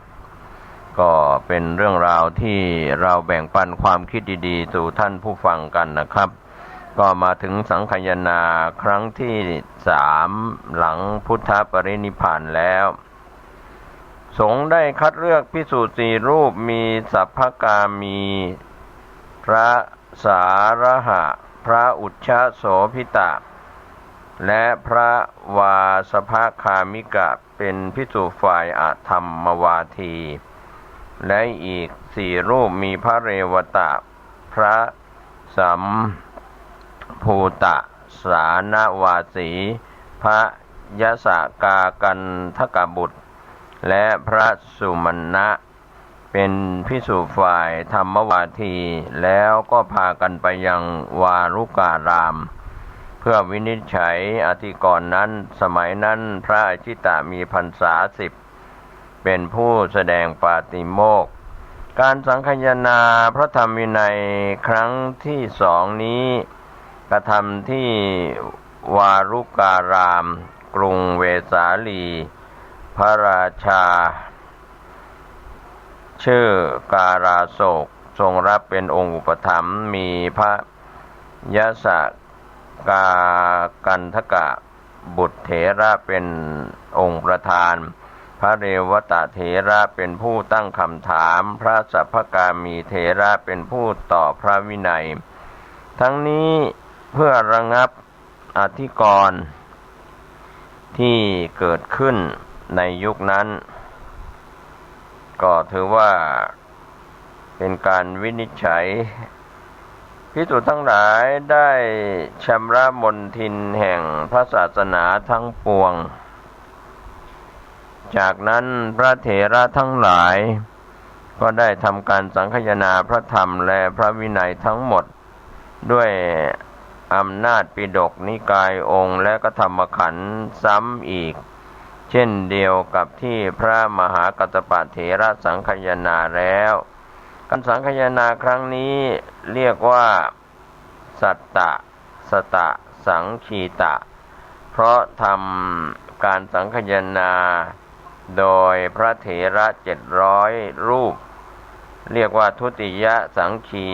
ตินะครับเป็นการสังคายนาครั้งที่2เพราะเป็นการสังคายนาครั้งที่2ส่วนปฐมสมันตะปาสาธิกาแปลก็กล่าวถึงพระสัพพกามีพระสาระหะพระเรวตะพระขุชฌโสภิตะพระยสพระสานสัมภูตะพระเถระเหล่านี้เป็นสัทธิวิหาริกของพระอานนท์เถระเคยได้เห็นพระตถาคตมาแล้วส่วนพระสุมาณะพระวาสภคามีเป็นสัทธิวิหาริกของพระอนุรุทธะ เคยได้เห็นพระตถาคตเช่นกัน เพราะเป็นเวลาผ่านมาเพียง100 ปี การสังฆยนาครั้งที่2นี้นะครับประทำที่ประชุมสงฆ์ณวารุการามใกล้กรุงเวสาลีพระเถระล้วนเป็นพระอรหันต์ขีณาสพ700 รูปผู้ทรงพระไตรปิฎกบรรลุปฏิสัมภิทาใช้เวลา8 เดือนจึงแล้วเสร็จนะครับท่านผู้ฟังก็เป็นเรื่องราวที่เราได้นำเสนอให้ท่านได้คิดได้พิจารณากันมาพอสมควรตั้งแต่ครั้งแรกจนมาถึงครั้งนี้เป็นครั้งที่2และก็จะเป็นลำดับครั้งที่3ถัดไปก็ในการสังฆยนาครั้งที่3นะครับท่านผู้ฟังก็เป็นเรื่องราวที่เกี่ยวกับสมัยของพระเจ้าอโศกมหาราชขึ้นครองราชย์ในสมัยนั้นได้17 ปีก็ประมาณปีพุทธศักราช234ในครั้งนั้นเหล่านักบวชนอกศาสนาเห็นว่าลาภสักการะบังเกิดแก่ภิกษุสงฆ์เป็นอันมากในทางพระพุทธศาสนาส่วนพวกตนเสื่อมจากลาภสักการะไม่ได้แม้อาหารและเครื่องนุ่งห่มจึงพากันปลอมบวชในพระพุทธศาสนาด้วยการปรงผมเสียเองนุ่งห่มผ้ากาสาวะแสดงตนเป็นภิกษุแล้วแสดงทิฏฐิความเห็นผิดของตนเที่ยวไปในวิหารทั้งหลายเข้าไปร่วมทำอุโบสถบ้างปวารณาบ้างสังฆกรรมบ้างแม้ถูกภิกษุสงฆ์ห้ามปรามโดยธรรมโดยวินัยก็ไม่ยอมเชื่อฟังบางพวกบำเรอไฟบางพวกย่างตนให้ร้อนอยู่ในเครื่องอบตนบางพวกประพฤติหมุนตนไปตามดวงอาทิตย์บางพวกกล่าวว่าพวกเราจะทำลายพระธรรมวินัยของพวกท่านครั้งนั้นพระโมคคัลลีบุตรเถระดำริว่าบัดนี้อธิกรณ์เกิดขึ้นแล้วและจะลุกรามขึ้นก็เราอยู่ท่ามกลางแห่งภิกษุเดรัจฉีจะไม่อาจระงับอธิกรณ์นั้นได้จึงมอบการปกครองสงฆ์แก่พระมหินทเถระแล้วก็หลีกไปยังโทตังคบรรพตภูเขาลูกหนึ่งนะครับด้วยประสงค์จะบำเพ็ญสมณธรรมโดยลำพังสมัยนั้นภิกษุไม่ได้ทำอุโบสถหรือปวารณาร่วมกับเดรัจฉีเหล่านั้นเลยในส่วนของวัดอโศการามอุโบสถขาดไปถึง7 ปีภิกษุได้ทูลเรื่องนั้นแก่พระราชาพระเจ้าอโศกมหาราชจึงทรงใช้อำมาตย์ผู้หนึ่งไประงับอธิกรณ์นั้นอำมาตย์เข้าใจผิดคิดว่าราชบุรุษเมื่อจะปราบโจรท่านกำลังติดตามรับฟังสถานีวิทยุกระจายเสียงพระพุทธศาสนาแห่งชาติและสังคมคลื่นเพื่อการศึกษาพระพุทธศาสนาและวัฒนธรรมระบบ FM 104.5 เมกะเฮิรตซ์ รายการต่อไปเป็นรายการธุรธรรมนำผลดำเนินรายการโดยหยกธรรม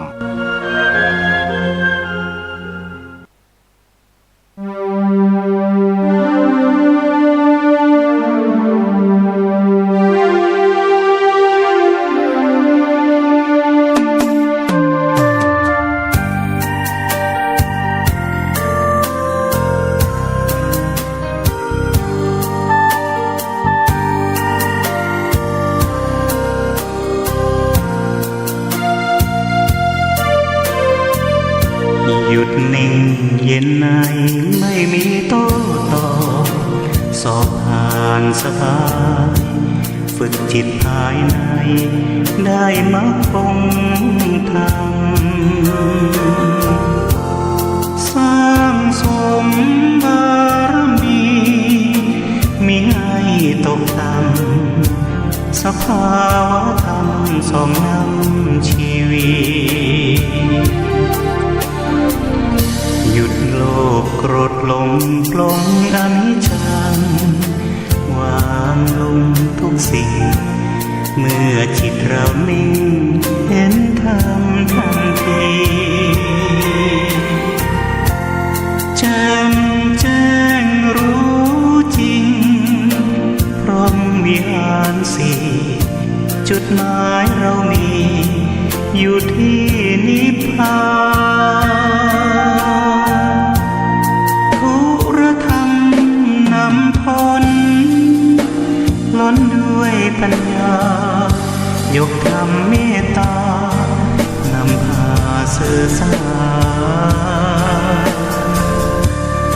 สัจจะโยนิโสมนสิการองค์โพธิญาณประทานให้เราจับนอกมองในไตรลักษณ์ให้นานวัฏฏะสงสารเวียนว่าอยู่นานพบผ่านแต่เศร้าหลุดพ้นอย่างไรบริหารจิตเอาพระพุทธเจ้าสอนเราเห็นท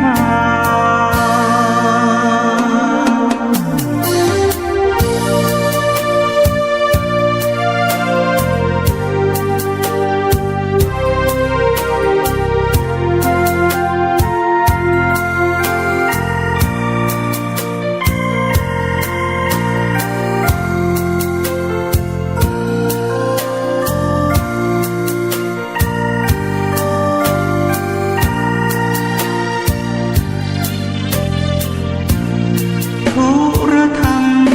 นำพ้นล้นด้วยปัญญายกธรรมเมตตานำพาสื่อสารสัจจะโยนิโสมนสิการองค์โพธิญาณประทานให้เรา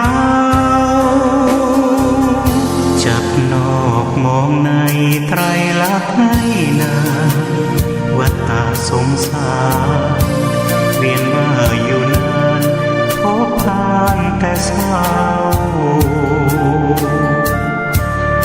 หลุดพ้นอย่างไรบริหารจิตเอาพระพุทธเจ้าสอนเราเห็นท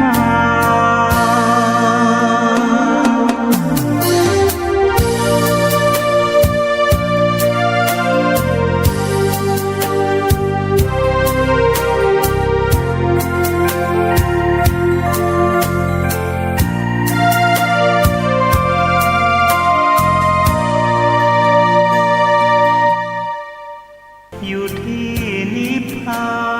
น ขออนุโมทนาในกำลังจิตที่มีองค์ประกอบด้วยกุศลที่ดำเนินอยู่ในใจของพวกเราท่านทั้งหลาย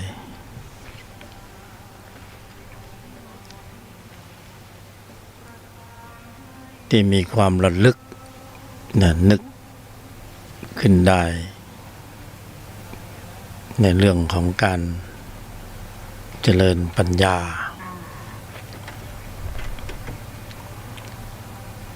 น้อมนำกายมาสู่แนวทางของการฟังธรรมะ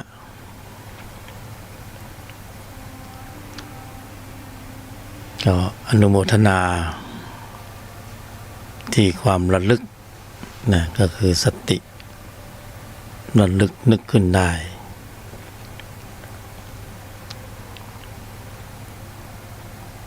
ไม่บ่อยนะน้อยมากโอกาสของการระลึกได้แบบนี้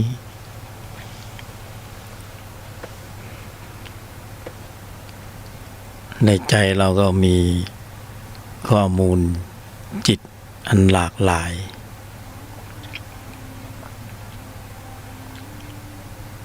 มีโอกาสมากๆนะที่จิตจะดำเนินไปในล่องรอยต่างๆตามแต่อำนาจการของจิตนะชนิดนั้นๆก็เรียกว่าโดยพื้นจิตพื้นใจโดยปกติในใจของบุคคลโดยทั่วๆไปก็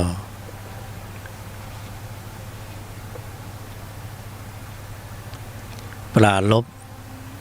ในเรื่องของหน้าที่การงานเรื่องราวต่างๆไม่เป็นไปเพื่อการที่จะมาระลึกถึงแนวทางของธรรมะน้อยมากในแต่ละวันไหลไปตามกระแสสัมผัสธุระต่างๆก็เป็นธุระภายนอกรอบตัวข้างในใจก็มีแต่จิตที่ผลัดกันหมุนเวียนขึ้นลงไปในบัญญัติเดิมของวัฏจักรกินกามเกียรติเล่ห์เหลี่ยมเพทุบายต่างๆพร้อมเรียกว่าอยู่ในใจจิตที่มีตัวประกอบเหล่านี้พร้อมใช้พร้อมขึ้นสู่วิถีจิตตามแต่วิถีชีวิตเป้าหมายที่วางไปในบัญญัติของการเกิดแก่เจ็บตายหลักโลภโกรธหลงหน้าที่การงานผลประโยชน์อันนี้ก็ถือว่ายืนอยู่บนความเสี่ยงก็คือโอกาสในการที่จิตจะผลักดันแล้วก็ขับเคลื่อนการแสดงออกไปในทิศทางที่เป็นลบก็มีโอกาสมากก็ถือว่าสุ่มเสี่ยงถ้าเราไม่ได้อยู่ในอาการของผู้ที่มีโยนิโสมนสิการแต่เราอยู่ในอาการของอโยนิโสอโยนิโสมนสิการก็คือจิตพร้อมที่จะใช้กำลังขับในจิตชั้นตัวเพราะอาการอาการที่เป็นอโยนิโสมนสิการมันปล่อยการแสดงออกที่มันจะไหลลื่นไปตามกระแสสัมผัสไม่ได้เตรียมพร้อมสำหรับที่จะเบรกเหมือนคนขับรถไปบนถนนสบายๆฟังเพลงไปด้วยข้างหน้ามีอุบัติเหตุเบรกไม่ทันก็ชนโครมก็ให้อาการโยนิโสมนสิการเนี่ยถ้าเปรียบเทียบก็เหมือนกับเวลาเราขับรถเราพร้อม คือระมัดระวังอยู่ตลอดเวลาไม่ให้ไปชนคันข้างหน้าบางทีมันเพลินฟังเพลงบ้างคุยกันบ้างหรือหยิบโทรศัพท์มือถือมาเล่นบ้างดู YouTube บ้างเนี่ยไม่ทันได้ระมัดระวังอาการเดียวกันคืออโยนิโสมนสิการอันนี้คืออาการของคนประมาทนะประมาทสุ่มเสี่ยงปิ่มแล้วปิ่มพร้อมที่จะผลักดันให้จิตที่มีตัวประกอบด้วยโทสะนะเรียกว่าขึ้นสู่วิถีจิตไม่ทันได้ตั้งหลักนะตั้งตัวก็ผลักดันให้เกิดพฤติกรรมการแสดงออกในเชิงลบคือจิตตัวนี้เขามาจากความเคยชินนะจิตพื้นใจเดิมเราที่มีปริมาณข้อมูลจิตที่เป็นความเคยชินนะความเคยชินก็คือใช้บ่อยใช้ประจำนะพอสม่ำเสมอเป็นความเคยชินเพราะนั้นเวลากระทบสัมผัสผัสสะเวทนาก็ตัณหาก็ขึ้นเลยอันนี้เป็นความเคยชินของจิตเดิมที่อยู่ในใจของพวกเราเนี่ยลองสังเกตเนี่ยสังเกตใจของตัวเองดูเนี่ยสังเกตใจของตัวเองด้วยตนนะด้วยสติสมาธิปัญญาสังเกตดูใจดู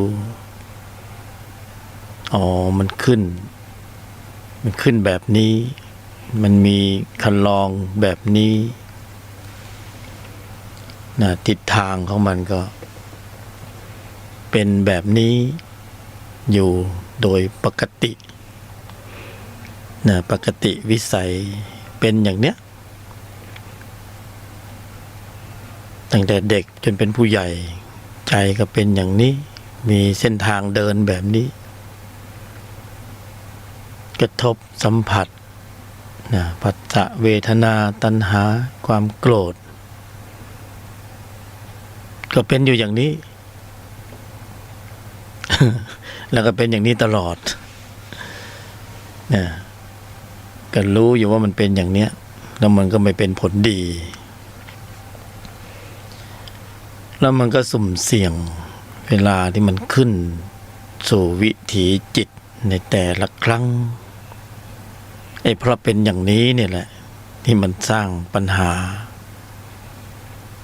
สร้างเรื่องราวหลังจากที่มันเป็นอย่างเนี้ยนะมีรายละเอียดติดตามมามากมายเรื่องราวที่เป็นปัญหาวุ่นวายเยอะแยะเต็มไปหมดเลยเป็นปัญหาเรื่องความขัดแย้งทะเลาะเบาะแว้งคดีความต่างๆก็เพราะจิตเรามันเป็นอย่างนี้เนี่ยพอจิตเดิมเป็นความเคยชินเวลากระทบสัมผัสนะผัสสะเวทนาเราก็โกรธเสียหน้าเสียราคาเสียผลประโยชน์โลกเสียเงินเสียทองเราก็โวยวายโกรธนี่เราก็มักโกรธก็คือเป็นจิตขาประจำนะมีอะไรกระทบนิดหน่อยเราก็ฟุ้งซ่านรำคาญหงุดหงิด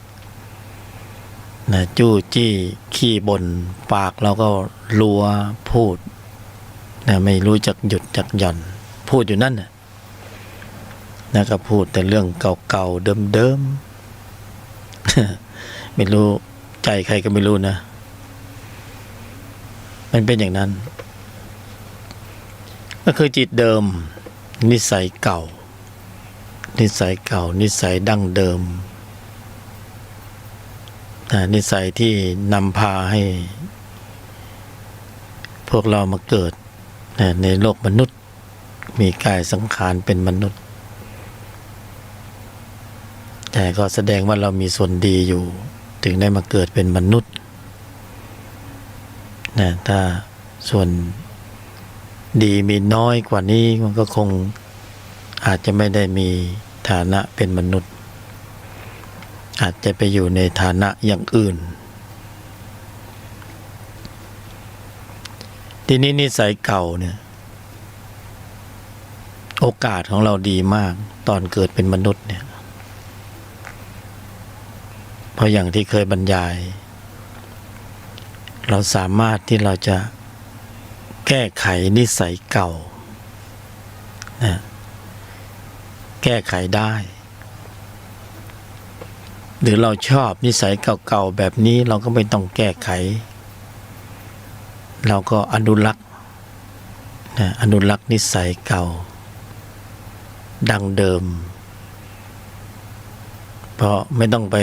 ถือข้อวัดปฏิบัติอะไรแล้วก็มีหน้าที่สนอง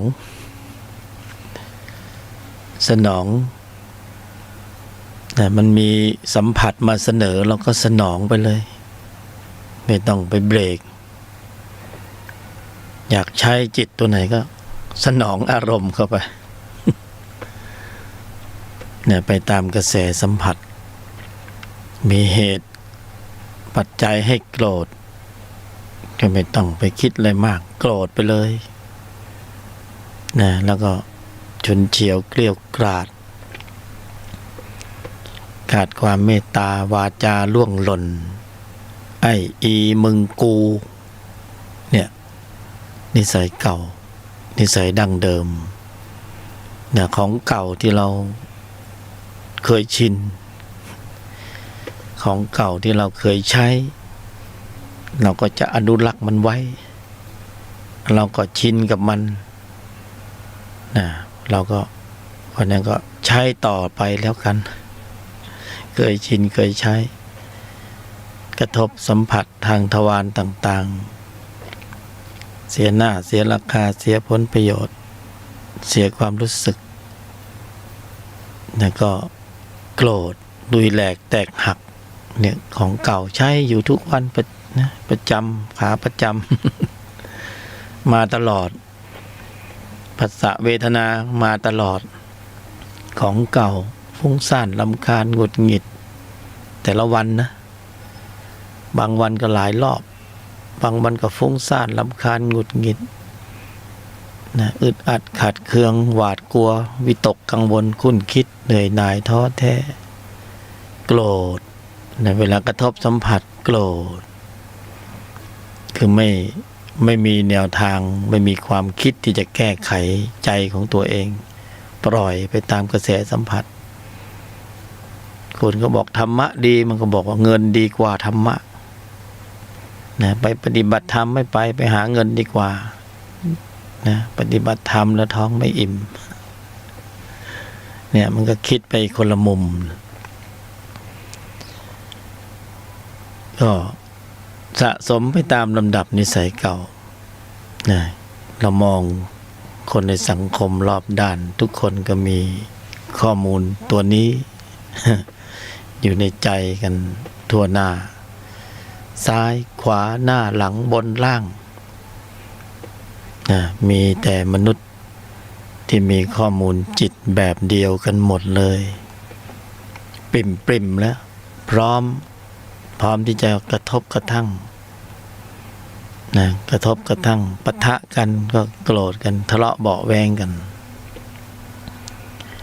ยิ่งเดี๋ยวนี้ยุคนี้รู้สึกคนมันดุขึ้นหรือยังไงก็ไม่รู้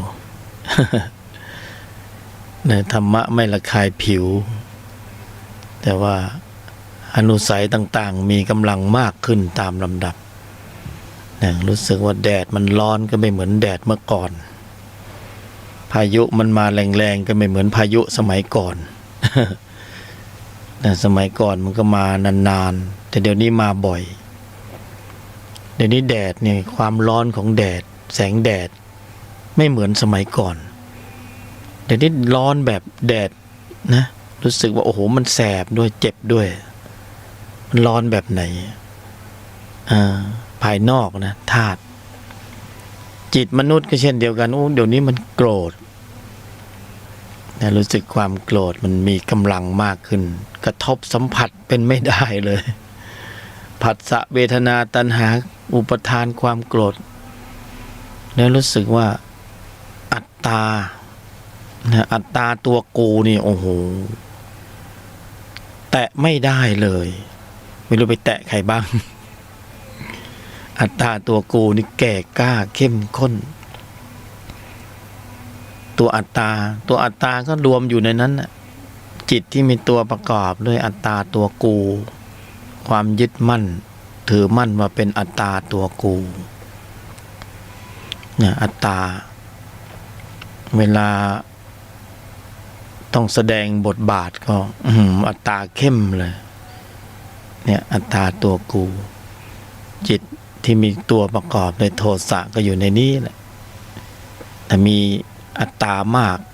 โทสะก็มากมีโทสะมากอัตตาก็แรงมากขึ้นตามลำดับก็มันสะสมกันทุกวันนะไม่ได้ลดปริมาณลงเนี่ยเราก็รู้ว่าธรรมะดีแต่เราก็ไม่มีเวลา บอกธรรมะดีก็บอกไม่มีเวลาจะปฏิบัติธรรมเพราะนั้นมันก็งั้นก็ปล่อยเลยตามกระแสสัมผัสแล้วมันก็สะสมโกรธหนึ่งครั้งก็สะสมเข้าไปปริมาณโกรธในใจมีข้อมูลอยู่ในระดับหนึ่งก็เพิ่มปริมาณเข้าไปมาเพิ่มความโกรธจิตที่มีตัวประกอบด้วยความโกรธมากขึ้นอัตตาก็มากขึ้นตามลำดับจริงๆมันก็เพิ่ม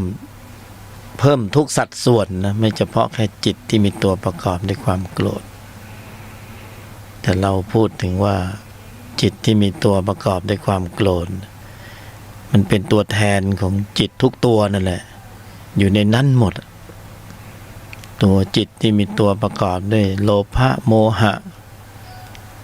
แต่เราเหมารวมเราพูดว่าจิตที่มีตัวประกอบด้วยความโกรธจริงๆมันก็เป็นทั้งกระบวนทั้งกวนมันนั่นแหละที่มีกำลังมากขึ้นแต่เอาจิตที่มีตัวประกอบด้วยความโกรธนะเป็นตัวแทนเพราะมันเห็นได้ง่าย มันชอบออกหน้าตลอดมันเป็นทับหน้า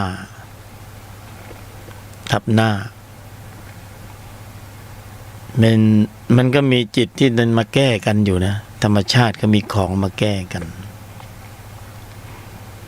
แต่เราจะเข้าไปถึงธรรมชาตินั้นหรือเปล่าแต่เรายังไม่เข้าไปถึงธรรมชาติ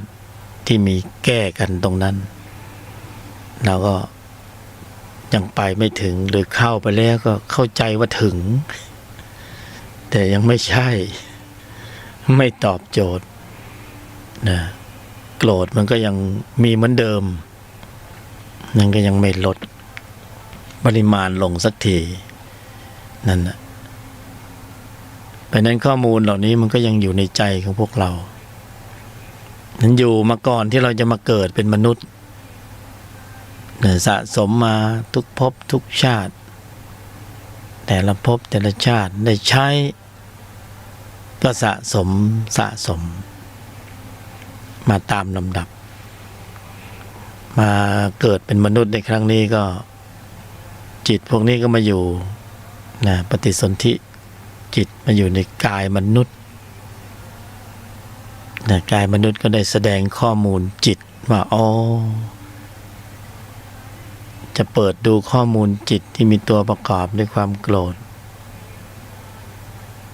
ก็มาเปิดดูในสมัยที่มันมาอยู่ในกายมนุษย์เนี่ยเห็นได้ชัดมากขึ้นเห็นแล้วแสดงข้อมูลออกมามันจะไปแสดงตรงไหนมันก็แสดงตรงการแสดงออก นะทางความคิดนะการกระทำคำพูดเนี่ยแต่ถ้าคิดแบบนี้ทำแบบนี้พูดแบบนี้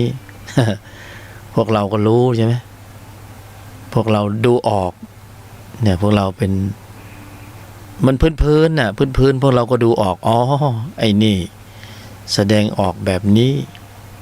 รู้แล้วมันโกรธมันถึงคิดแบบนี้อ๋อมันโกรธใช่ไหมมันถึงพูดแบบนี้ทำแบบนี้อ๋อนี่แหละก็แสดงออกที่กายมนุษย์นะกายมนุษย์ก็กายพวกเราเนี่ยผู้บรรยายก็เลยเรียกคำกายมนุษย์ว่าส่วนแสดงข้อมูลจิตเนี่ยส่วนแสดงข้อมูลจิตถ้ามันแสดงออกฉุนเฉียวเกรี้ยวกราดขาดความเมตตาอาการของจิตโกรธใช่ไหมความพูดแบบนี้ความคิดแบบนี้การกระทำแบบนี้เรารู้นี่ใช่ไหมพวกเรารู้ว่ามันเป็นลักษณะของจิตที่มีตัวประกอบด้วยความโกรธเนี่ยปรากฏในกายมนุษย์ก็เป็นส่วนแสดงข้อมูลจิตที่มีตัวประกอบด้วยความโกรธนะถ้ามันจิต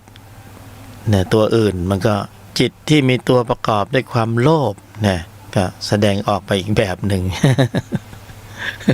พวกเราก็ดูออกนะ ถ้าดูออกแล้วก็อ๋อเห็นจิตในจิต เห็นจิตในจิตมันคิดแบบนี้มันพูดแบบนี้อ๋อกูรู้แล้วว่ามึงคิดอะไรอยู่ จิตที่มีตัวประกอบเราก็มองให้เห็นอ๋อมันเป็นธรรมชาติของมันเป็นอย่างนั้นแหละที่มันคิดแบบนี้พูดแบบนี้ทำแบบนี้อ๋อมันเป็นของมันอย่างนั้นแหละเราเข้าใจมันนะแต่มันไม่เข้าใจเราหรอกแต่เราเข้าใจมันอ๋อเพราะนั้นเราก็จิตโกรธมันก็อย่างนี้แหละเราก็ไปถือสามันแต่บางคนไม่ถือสาเนี่ยไปผสมโลงไปเล่นกับมัน ก็คือไปทะเลาะกับมันนะไปทะเลาะกับมันก็มีเรื่องอะเด้นั่นเราก็รู้อยู่แล้วว่าจิตโกรธเวลามันขึ้นสู่วิถีจิตอาการมันแบบนี้แหละนะไม่ว่าใครก็ตามในโลกนี้นะจะเป็นคนจีนเป็นฝรั่งเป็นอินเดียเป็น ทั่วโลกนะเวลาจิตโกรธขึ้นมันเข้าขึ้นสู่วิถีจิตอาการเดียวกันหมดเลย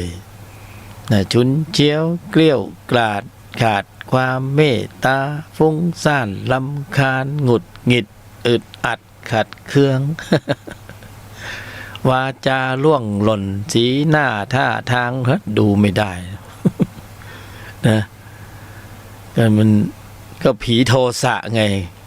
จะไปดูหน้าเขาตอนไหนอะดูหน้าก็ไม่ได้เวลาไปจ้องหน้ามันโกรธเข้าไปใหญ่อีกมันบอกว่ามองหน้ากูทำไม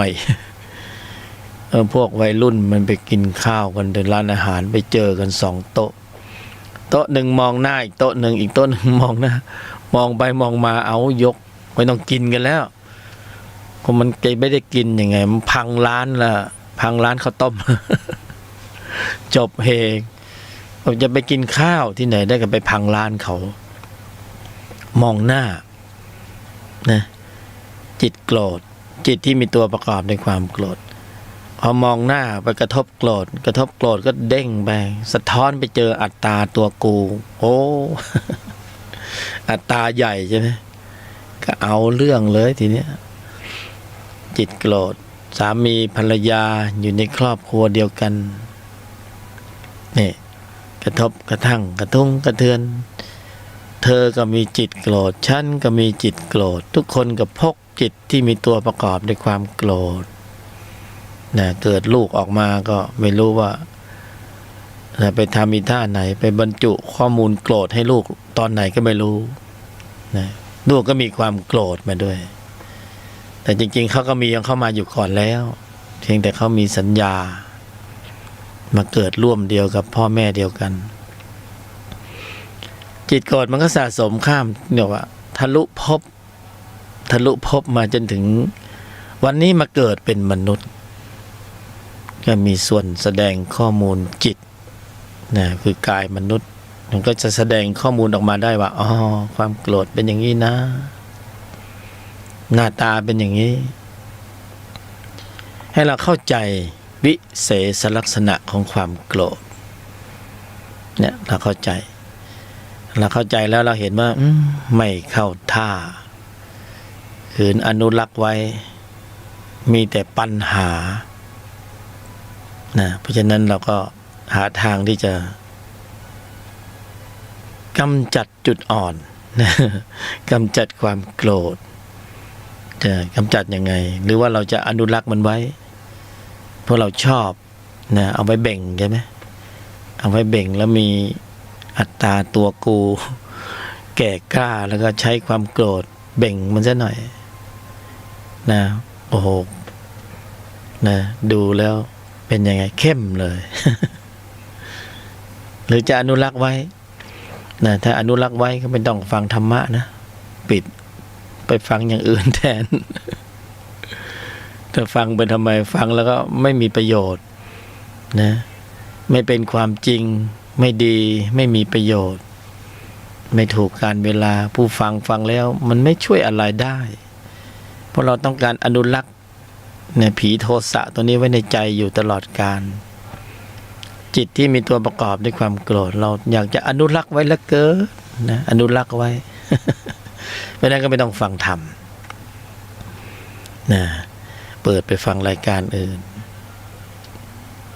สำหรับผู้ที่ปรารภความเพียรนะเพื่อความสมบูรณ์ถึงพร้อมของพระก็จะมาฟังนะผู้ที่เพี้ยนอยู่เขาไม่ฟังคนที่มีจิต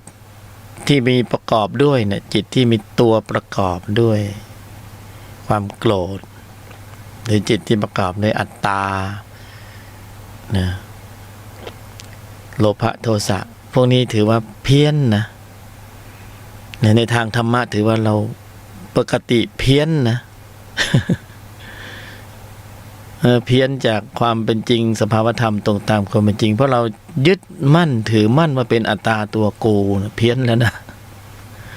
เพราะนั้นมาฟังธรรมเพื่อต้องการที่จะนะปรารภความเพียร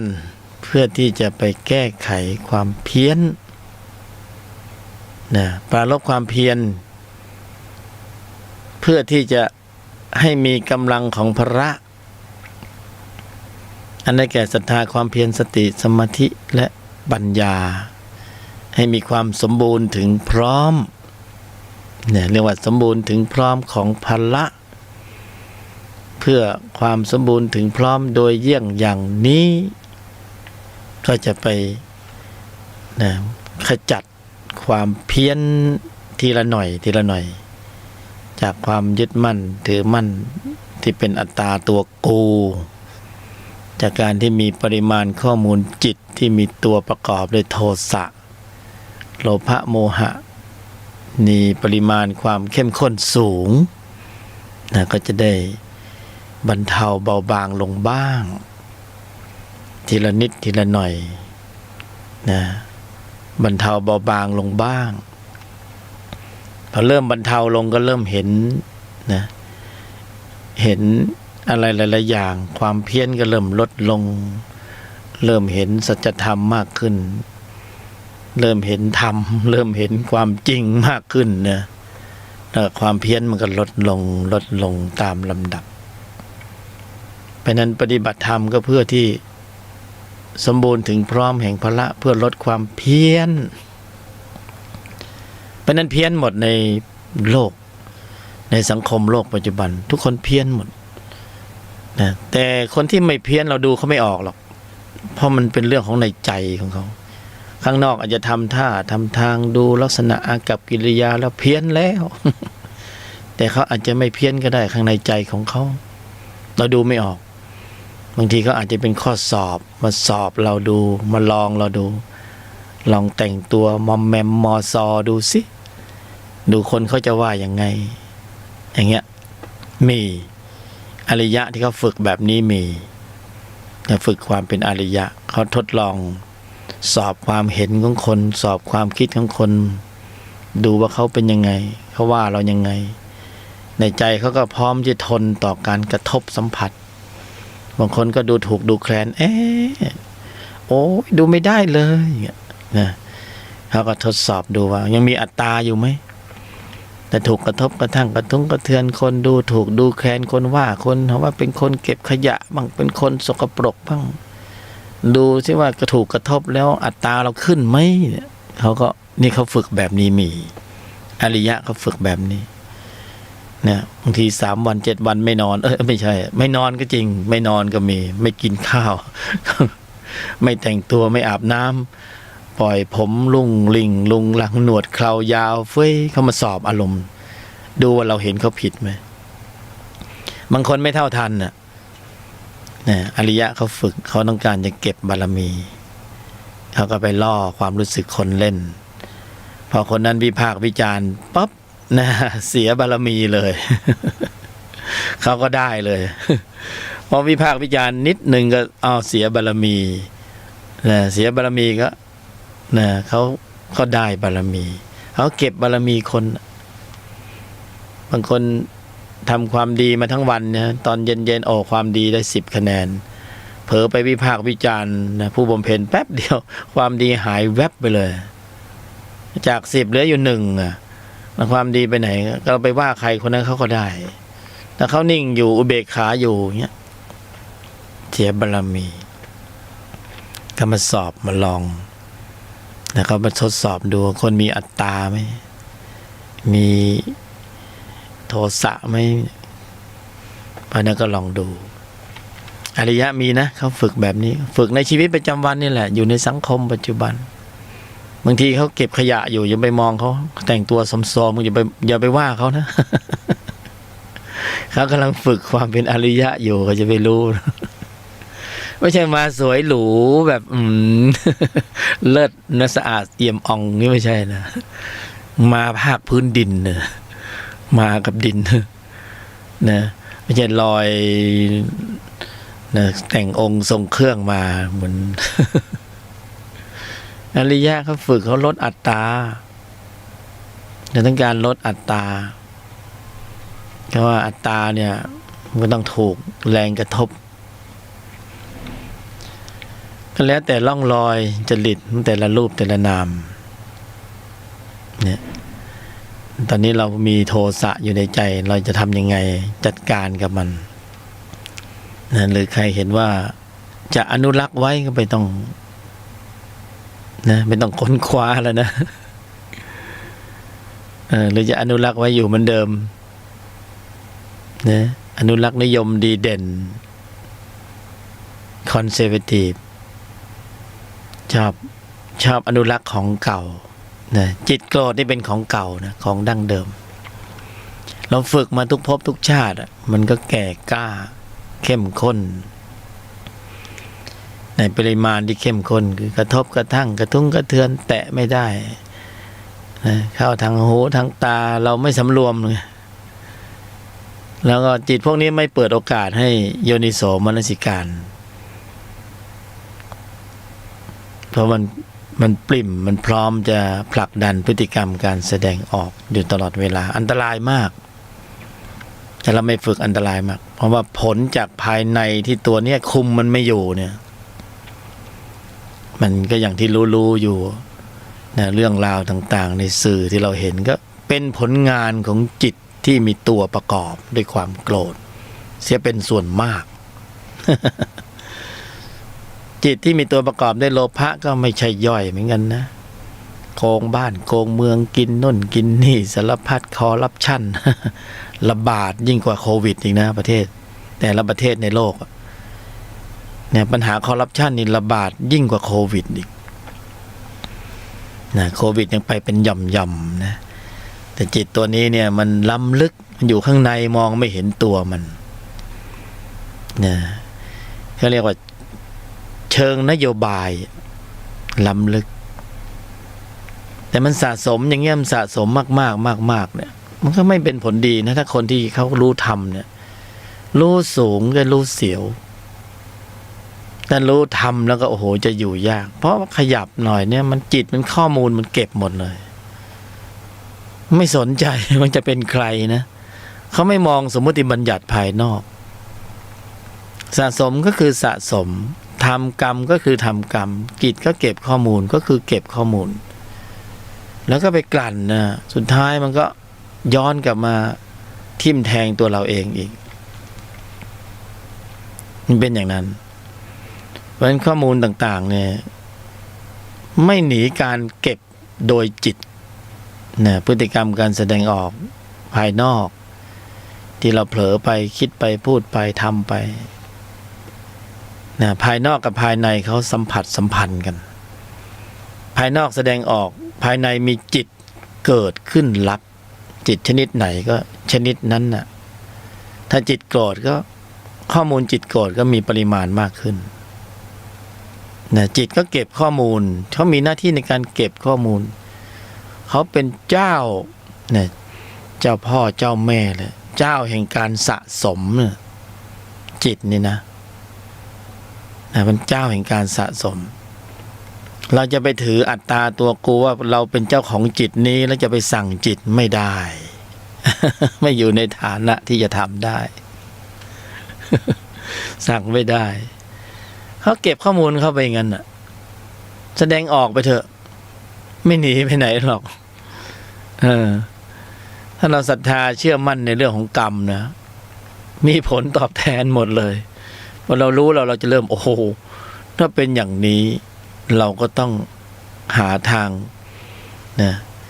ยังกุศลให้ถึงพร้อมนะไม่ทำบาปทั้งปวงทำจิตใจให้ขาวรอบนะที่พระบรมศาสดาได้ตรัสรู้และชี้นำแนวทางให้เราถือปฏิบัติก็ทำจิตใจให้ขาวรอบนะยังกุศลให้ถึงพร้อมไม่ทำบาปทั้งปวงนะถ้าทำอย่างนี้ได้ก็จิตก็เก็บข้อมูลในส่วนดีหมดเลยแล้วเราไม่เป็นอกุศลเนี่ยไม่มีอกุศลผุดโผล่เลยก็สบายนะจ๊ะจะเก็บข้อมูลส่วนดีก็เก็บไปเลยเนี่ยแต่ส่วนเสียเขาก็เก็บแต่นี้เราต้องการที่จะยังกุศลให้ถึงพร้อมเพื่อให้เป็นกุศลไม่ทำบาปทั้งปวงเนี่ยทำจิตใจให้ขาวล่อจิตก็เก็บสะสมแต่ส่วนดีนะดีก็บวกข้อมูลลบไม่มีเลยนะเมื่อไม่มีข้อมูลลบก็ไม่มีข้อมูลทุกข์นะทุกข์มันจะมาอย่างไรเพราะเราไม่ได้สร้างเหตุแล้วอันเก่าๆนี่ก็ค่อยๆใช้ไปทีละหน่อยแต่อันใหม่นี่จะไปสร้างเพิ่มเนี่ยอันเก่าๆโดยเฉพาะจิตที่มีตัวประกอบในความโกรธเนี่ยที่เรากำลังนั่งคุยกันสนทนากันแลกเปลี่ยนกันกัลยาณมิตรนะค้นคว้าว่าจะจัดการกับจิตที่มีตัวประกอบในความโกรธนะจิตโกรธจิตก็เหมือนน้ำนะจิตที่มีตัวประกอบด้วยความโกรธก็เหมือนน้ำแดงสีแดงเอาสีแดงไปหย่อนลงไปในน้ำนะหยดลงไปนะเดิมจิตนะใสสะอาดบริสุทธิ์อยู่แล้วสีแดงใส่เข้าไปก็เปลี่ยนเป็นน้ำแดงเห็นไหมกลายเป็นสีแดงเป็นน้ำแดงพื้นจิตโดยปกติธรรมดาก็ใสสะอาดบริสุทธิ์ประพฤติสอนนะมีเจตสิกธรรมเป็นธรรมชาติที่สามารถผสมรวมอยู่ในจิตได้เกิดขึ้นพร้อมจิตดับขึ้นพร้อมจิตนะเกิดดับพร้อมจิตผสมอยู่ในจิตเจตสิกที่ชื่อว่าโทสะนะตัวประกอบเอาไปประกอบในจิตก็จิตนั้นก็เลยกลายเป็นจิตโกรธเนี่ยจิตโกรธก็เหมือนน้ำแดงแต่เปลี่ยนสีอื่นก็เป็นน้ำสีอื่นจิตตัวอื่นๆก็มีลักษณะเดียวกันคล้ายๆกัน จิตที่มีตัวประกอบด้วยความโกรธก็เปรียบเสมือนนักเลงนะนักเลงเวลามันอยู่ในใจเรารู้สึกเป็นไงนะเป็นนักเลงไหมนะฮึกเหิมนะอัตตาแก่กล้าเลยเข้มข้นเลย จิตที่มีความฉุนเฉียวเกรี้ยวกราดนี่เป็นลักษณะปกตินะแต่บางคนมันไม่แสดงออกมันโกรธอยู่ข้างในมันโกรธอยู่ข้างในพร้อมจะระเบิดนะเตรียมอาวุธไปพร้อมเลยนักเลงก็จะมีอาวุธนะเตรียมอาวุธไว้จิตที่มีตัวประกอบด้วยนักเลง จิตโกรธนะแล้วจิตนักเลงรู้จักนักเลงไหมจิตที่มีตัวประกอบด้วยนักเลงจิตที่เป็นตัวประกอบด้วยความโกรธนักเลงนี่มันเกรงใจใครเอ่ยเราต้องรู้เอาที่นักเลงมันกลัวนะนักเลงมันกลัวใครถ้าเราไปทะเลาะกับนักเลงนี่เป็นไงเราสู้นักเลงไหวไหมนะ สู้ไม่ได้ก็มันนักเลงก็บอกแล้วนักเลงนักเลงหัวไม้นะแสดงอำนาจบาดใหญ่แสดงอัตตาตัวกูแสดงมานะทิฐิแสดงความเห็นผิดเพ่งโทษอยู่ในนัก อยู่ในนักเลงหมดเลยดูสิโอ้นักเลงไม่ธรรมดาเว้ยไอ้นี่ไม่ธรรมดาไอ้นี่ของจริงนี่วะ นะมันแสดงหมดเลยแสดงอัตตาตัวกูอัตตาตัวกู แสดงมานะทิฐินะแสดงฉุนเฉียวเกลี้ยวกราดนะเมตตาไหมโอ้อย่าไปถามความรักความเมตตาจากนักเลงเลยเนี่ยฉุนเฉียวเกลี้ยวกราดขาดความเมตตาแสดงอำนาจบาดใหญ่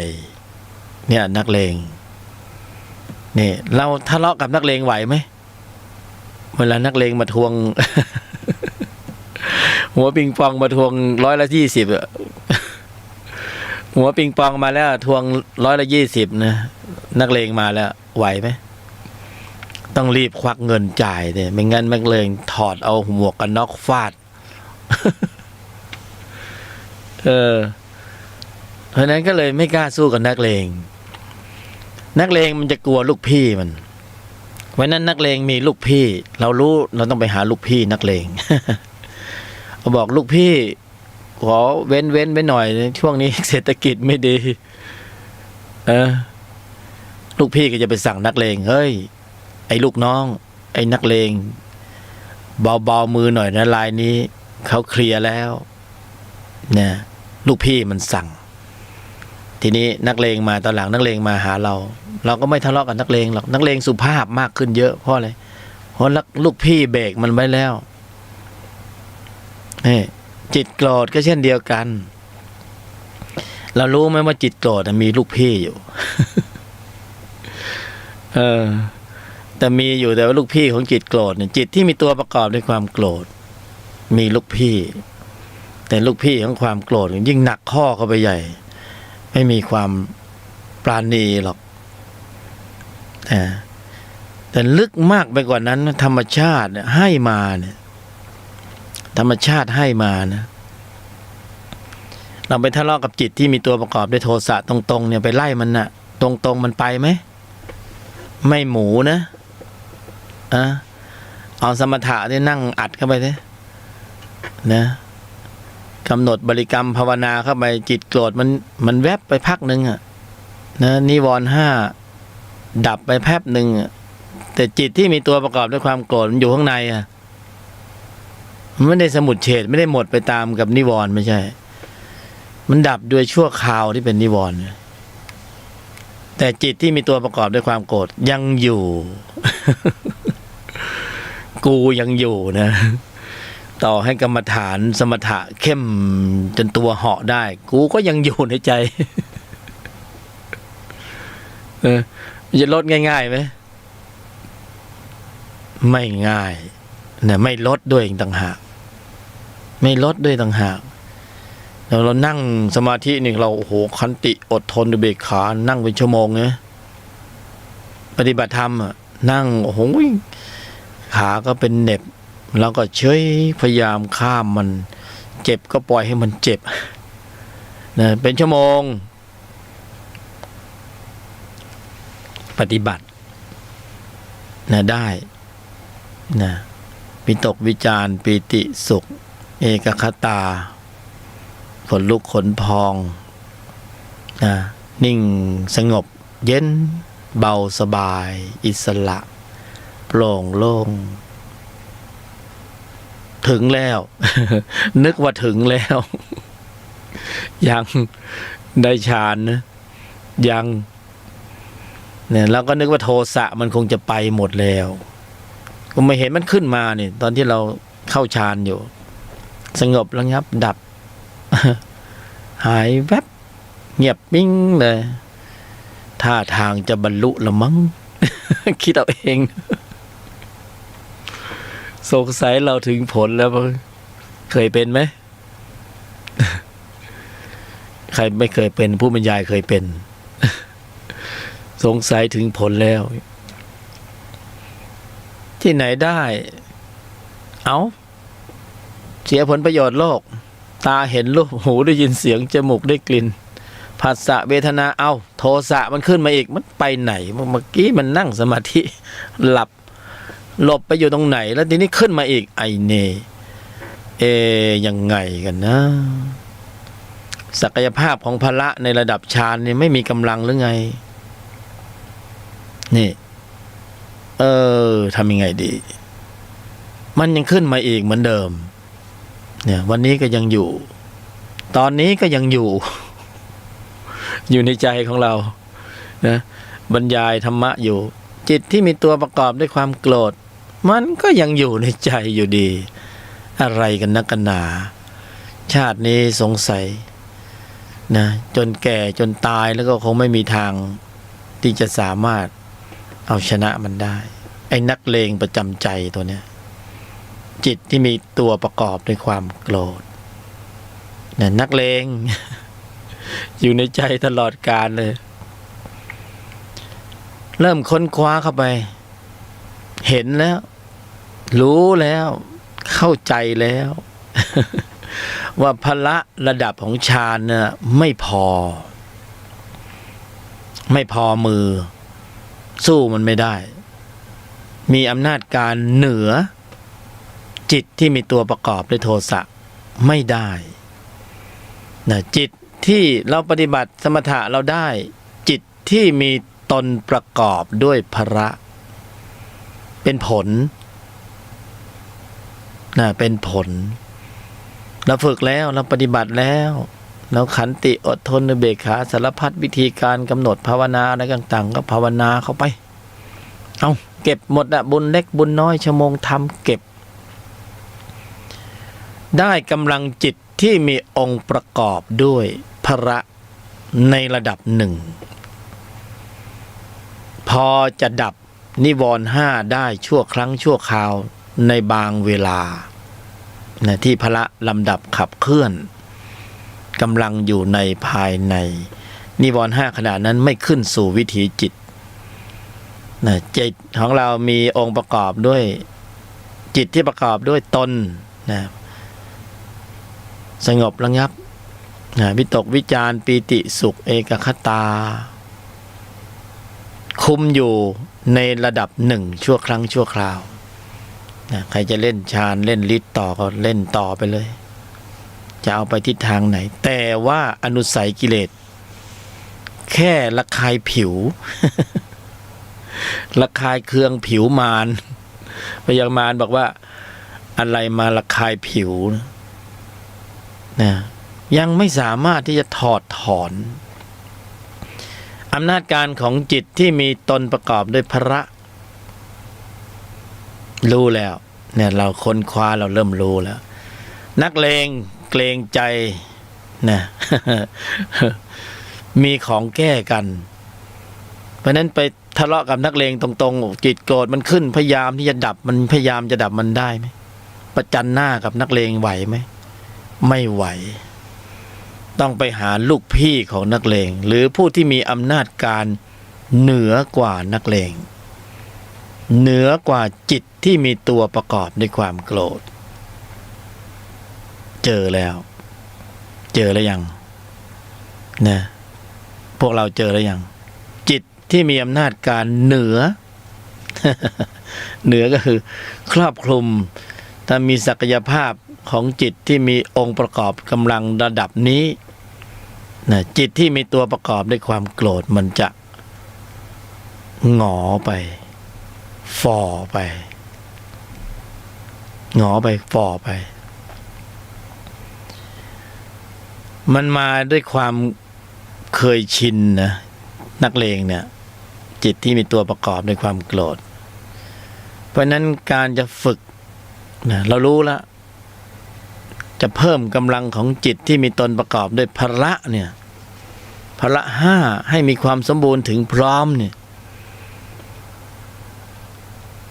นี่มีอำนาจการเหนือจิตที่มีตัวประกอบด้วยความโกรธ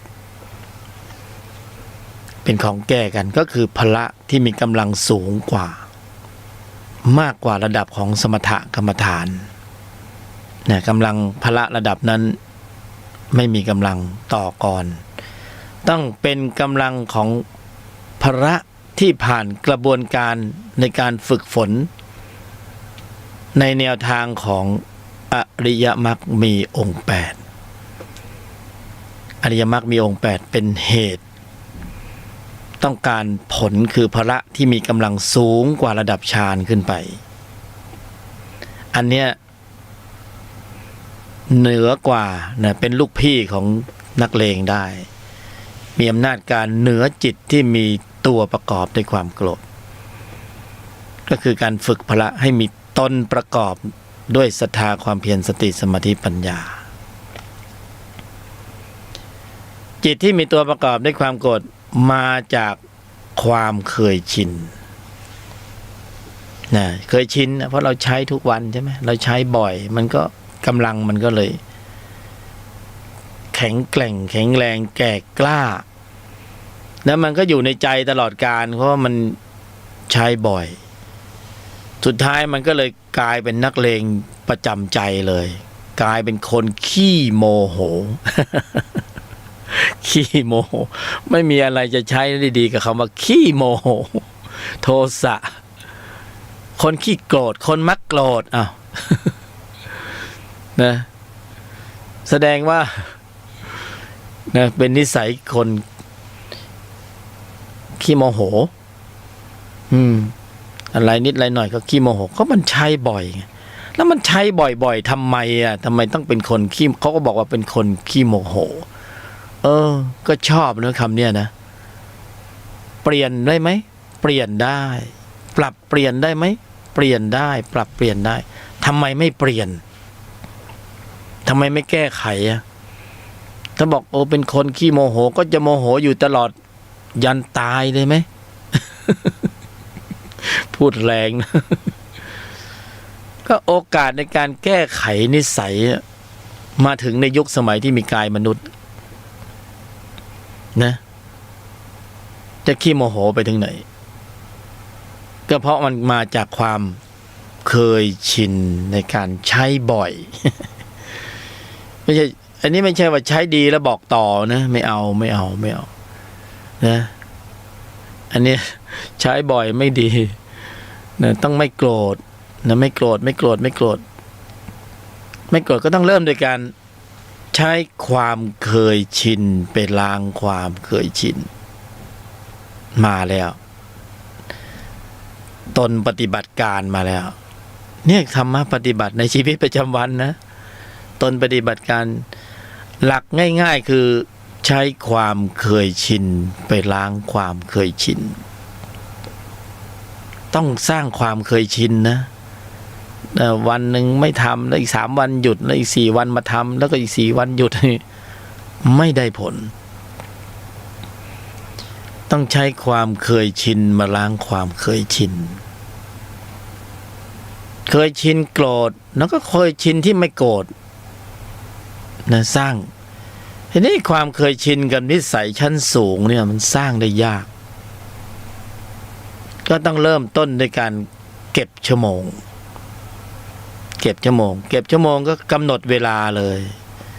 ช่วงเวลานี้ถึงเวลานี้ นับแต่บัดนี้เป็นต้นไปประกาศสัจจะนะขึ้นธูปไปเลย ถึงสัพพัญญูชั้นโลกุตระขอเป็นพยานในการบำเพ็ญสัจจะไม่โกรธวันละ1 ชั่วโมงเริ่มสร้างความเคยชินเริ่มปลูกสร้างแล้วเริ่มปลูกเมล็ดพันธุ์อริยะแล้วนะอริยจิตเนี่ยเจริญงอกงามได้ดีมากในกายมนุษย์แต่เราต้องสร้างอุบายใช่ไหมสร้างอุบายสร้างความเคยชินเริ่มเพาะปลูกทีละ1 ชั่วโมง1 ชั่วโมงกำหนดเวลาไปเลย1 ชั่วโมง2 ทุ่มถึง3 ทุ่มสัจจะเนี่ยต้องสร้างความเคยชินต้องปลูกสร้างนะสายพันธุ์อริยะขึ้นมาไม่โกรธอย่างไรก็ไม่โกรธนะไม่หลุดปากสักคำไม่พูดด้วยก็ได้กระทบกระทั่งกระทุ้งกระเทืองเสียความรู้สึกเสียผลประโยชน์ขนาดไหนก็จะไม่โกรธพูดมันตรงๆอันนี้ไม่ต้องแล้วก็อยู่ในชีวิตประจำวันเนี่ยนะอยู่ในครอบครัวอยู่ในที่ทำงานที่ไหนก็ได้ไม่ต้องหลบนะไม่ต้องหลบมุมไปอยู่ในป่าไม้อยู่ในมันป่านิสัยเนี่ยแหละที่มันจะกระทบใช่ไหมกระทบกระทั่งกระทุ้งกระเทือนมาแล้วข้อสอบตั้งการ์ดไว้รอเลยสัจจะไว้ก่อนไม่โกรธนี่ไม่โกรธ1 ชั่วโมง2 ทุ่มถึง3 ทุ่มโอ้เข้าชั่วโมงพอดีวันละ1 ชั่วโมง1 ปีได้365 ชั่วโมงเนี่ยเริ่มสร้างความเคยชินของคำว่าไม่โกรธอุบายวิธีโดยแยบคายพอกำหนดหมายสัจจะนะไม่ใช่ว่าความโกรธมันจะลดลงทันทีหรอกมันไม่ลดหรอกแต่ที่กำหนดหมายสัจจะอย่างนี้ไม่ได้ต้องการให้โกรธมันลดแต่ต้องการให้สิ่งที่ความโกรธมันเกรงใจก็คือพละนั้นโตขึ้นแต่ใช้อุบายอย่างนี้ใช้อุบายใช้วิธีนี้เป็นอุบายพออุบายเริ่มปุ๊บพละเริ่มโตขึ้นเป้าหมายอยู่ตรงที่เพื่อความสมบูรณ์ถึงพร้อมของพละเนี่ยเพราะแต่เดิมที่เราฝึกสมถะพละระดับนั้นไม่สามารถจะต่อกรเขาได้แต่พอพละระดับนี้เนี่ยพละอีกระดับหนึ่งซึ่งไม่ได้นั่งอยู่ในป่านิสัยหลับตาเฉยนะแต่นี่ไม่ได้นั่งอยู่ในป่าไม้หลับตาเฉยแต่อันนี้เปิดตาอันนี้การเวลาไม่มีเปิดตา2 ทุ่มถึง3 ทุ่มปะบนสัตว์อนุมัติตนอยู่ในป่านิสัยนี่ป่านิสัยนี่ฝึกมรรคดีที่สุดป่าไม้ฝึกฌานดีที่สุดป่านิสัยที่มันกระทบก็กระทบจริงๆมันเข้าหูมาเลยพฤติกรรมการแสดงออกท่าทางอากัปกิริยายียวนกวนประสาท นะมันจะล่อตัวในเราขึ้นเนี่ยดูว่าตัวในเราขึ้นหรือเปล่านะถ้าตัวในเราขึ้นยังถ้าตัวในมันไม่ขึ้นแล้วก็ไอ้ที่ไม่ขึ้นเนี่ยไอ้ตัวในไม่ขึ้นก็คือจิตที่มีตัวประกอบด้วยโทสะมันไม่ขึ้นแต่ที่ขึ้นแทนไม่ใช่จิตที่มีตัวประกอบด้วยโทสะพอกระทบสัมผัสเพราะเราอุบายวิธีลำดับมาพอสมควรแล้วที่ขึ้นนั้นเป็นจิตที่มีตนประกอบด้วยสติสมาธิและปัญญาถ้าจิตระดับนี้ขึ้นแล้วให้สร้างความเคยชินอย่างนี้ไปตลอดต่อเนื่องจนชีวิตจะหาไม่นี่ลำดับเข้าสู่แนวทาง เส้นทางของอริยะถ้าฝึกได้อย่างนี้บ่อยๆมากๆเนืองๆจนเป็นนิสัยชั่วโมงธรรมก็จะมากขึ้นเมื่อชั่วโมงธรรมมากขึ้นความเท่าทันต่อจุดกระทบสัมผัสก็จะมากขึ้นพละก็จะเริ่มโตขึ้นตามลำดับนี่พละเริ่มโตแล้วโตขึ้นตามลำดับสติสมาธิปัญญาก็จะแววไวเท่าทันต่อจุดกระทบสัมผัสทางทวารต่างๆเรามักจะได้ยินคำว่าหลงจากนักปฏิบัติธรรมนะหลงลืมสติหรือสติไม่เท่าทันนะก็ไม่เท่าทันนะเพราะว่าเราฝึกในป่านี่เราฝึกในป่าไม้สติสมาธิปัญญาที่ใช้ในขณะฝึกฌานฝึกพละในระดับฝึกในป่าไม้ก็เขาก็เจริญงอกงามในระดับหนึ่งแต่พอเรามาเจอป่านิสัยสติที่เราฝึกวันนั้นน่ะมาเจอป่านิสัยมาใช้ในวันนี้ไม่ได้เพราะกำลังความเท่าทันเนี่ยไม่ทันต่อจิตที่มีตัวประกอบจิตที่มีตัวประกอบมันวิ่งขึ้นสู่วิถีจิตก่อนก็คือเราไม่เท่าทันหรือหลงลืมสติวินาทีหรือเสี้ยววินาทีของการกระทบสัมผัสทางทวารต่าง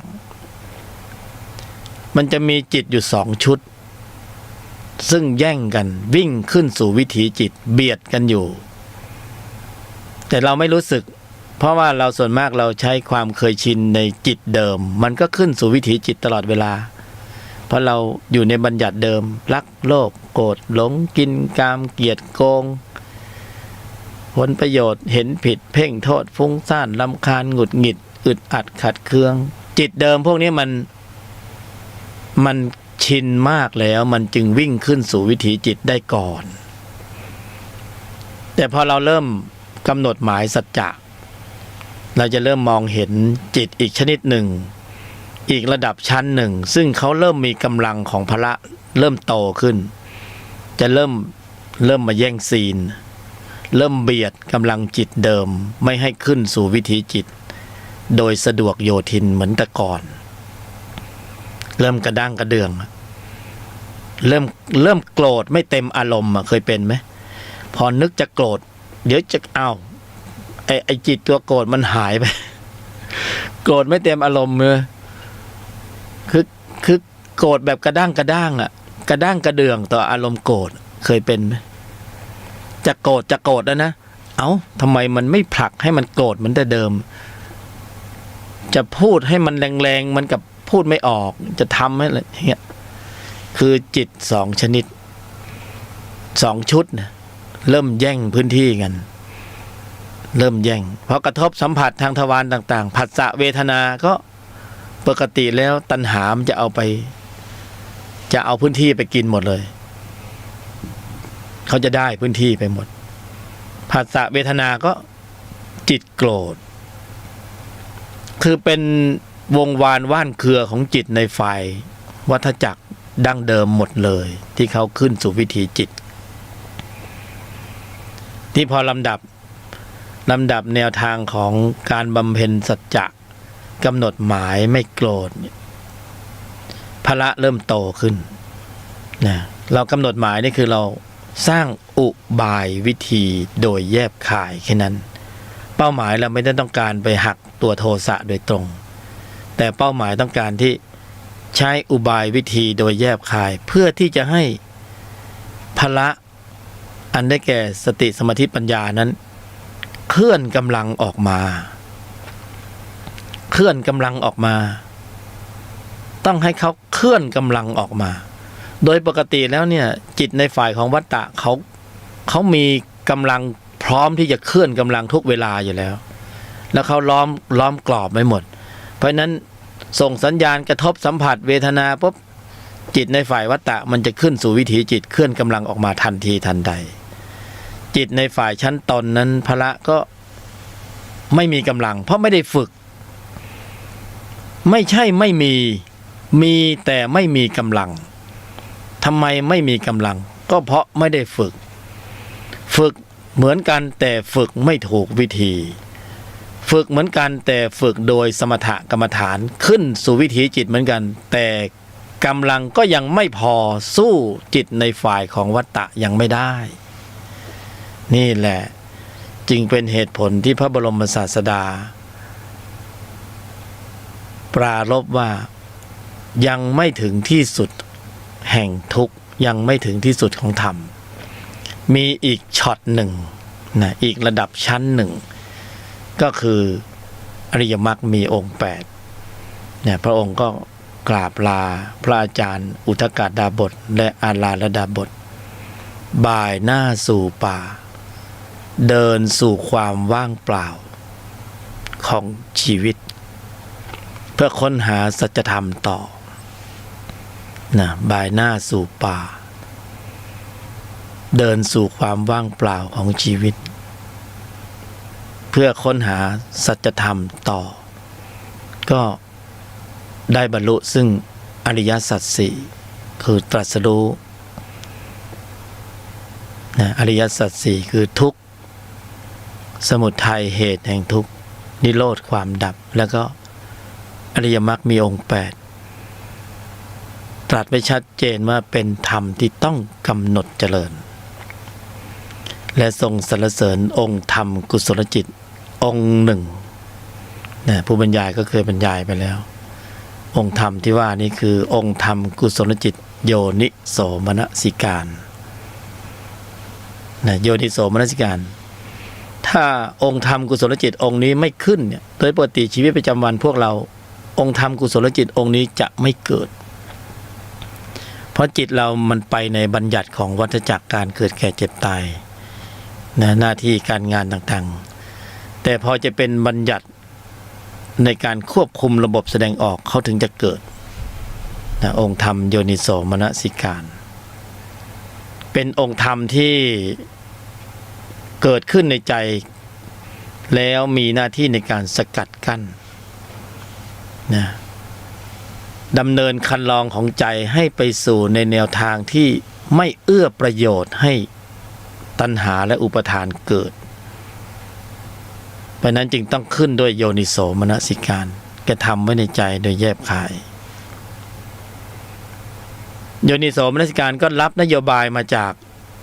การกำหนดหมายสัจจะนะกำหนดหมายสัจจะแล้วก็ส่งไม้ต่อให้แก่โยนิโสมนสิการโยนิโสมนสิการก็เอามาลำดับถึงการควบคุมระบบแสดงออกเช่นกำหนดหมายว่าจะไม่โกรธโยนิโสมนสิการก็จะกรองไว้ในใจตลอดเวลาว่าจะไม่โกรธนะในชั่วโมงนี้เพื่อที่จะบรรลุเป้าหมายของคำว่าไม่โกรธให้ได้สมตามนโยบายที่ใจได้วางไว้ก็จึงลำดับไปอัญเชิญพละขึ้นมาให้เคลื่อนกำลังออกมาควบคุมสถานการณ์ของใจก็คือจิตที่มีตนประกอบด้วยสติสมาธิปัญญานะศรัทธาความเพียรสติสมาธิปัญญาพละ5ก็เคลื่อนกำลังออกมาควบคุมสถานการณ์ของใจรอเวลาเนี่ยรอเวลาคุมเชิงไว้ก่อนในขณะเดียวกันจิตที่มีตัวประกอบด้วยโทสะเขาก็คุมเชิงไว้ก่อนเหมือนกันเพราะเขามีอยู่ก่อนแล้วนะเขาคุมพื้นที่ไว้ก่อนเรียบร้อยแล้วนะแล้วเขาก็เพิ่มกำลังลบของเขาเพิ่มเขี้ยวเล็บของเขาอยู่ตลอดเวลานะเป็นอย่างนั้นพอคุมเชิงไว้พละ5เนี่ยแต่เดิมไม่คุมไว้ก็เวลากระทบสัมผัสทางทวารต่างๆจิตก็ผัสสะเวทนาก็ตัณหาเอาไปกินอีกแล้วนะผัสสะเวทนาตัณหาอุปทานกิเลสกรรมวิบากไหลลื่นไปตามกระแสสัมผัสตามกฎของปฏิจจสมุปบาททีนี้โยนิโสมนสิการกำกับแล้วถึงการควบคุมการแสดงออกแล้วนโยบายรับมาแล้วก็เป็นเหตุเป็นปัจจัยในการเชื่อมโยงให้พละ5เคลื่อนกำลังออกมามีนะไม่ใช่ไม่มี มีอยู่ในใจของพวกเราทุกคนเลยนะที่เป็นมนุษย์นะแต่ว่าเขาไม่ทำงานอยู่เหมือนกันแต่ว่าเราให้ทำงานที่มัน ไม่ตรงกับสายงานที่เขาควรจะเป็นนะเอาพันโรงไปเป็นครูใหญ่อย่างเงี้ย ใช่ไหมไม่ตรงกับสายงานเขาเป็นพันโรงเขาก็ต้องทำหน้าที่พันโรงวันนี้ครูใหญ่ไม่มาครูน้อยก็ไม่มาสักคน ก็เลยเอาพันโรงไปสอนหนังสือนะมันเป็นอย่างนี้ไม่ตรงกับสายงานเพราะนั้นพระห้าก็เลยไม่มีกำลังไม่ได้ผลไงผลของการประเมินผลของการเรียนการศึกษาโดยอำนาจการของพระโรงก็ไม่เป็นเรื่องเลยนี่ทีนี้พอโยนิโสมนสิการรับนโยบายเสร็จปุ๊บส่งไม้ต่อให้พระห้าถึงการควบคุมระบบแสดงออกนับแต่บัดนี้เป็นต้นไปก็คือสัจจะเก็บชั่วโมงให้ได้ทำให้ได้เมื่อมีการกระทบสัมผัสทางทวารต่างๆแล้วต่อไปจะไม่เปิดโอกาสให้จิตที่มีตัวประกอบด้วยโทสะนั้นวิ่งขึ้นสู่วิถีจิตก่อนประกาศนโยบายแล้วนะพระห้าถ้ามีกำลังสู้กับโทสะได้เนี่ยก็รับหน้าที่รับนโยบายจากโยนิโสมนสิการ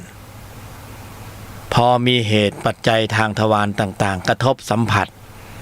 ผัสสะเวทนาพระห้าก็เคลื่อนกำลังขึ้นสู่วิถีจิตก่อนชิงลงมือก่อนนะปฏิวัติใจนี้ซะเลยชิงลงมือซะก่อนผัสสะเวทนาแทนที่แต่เดิม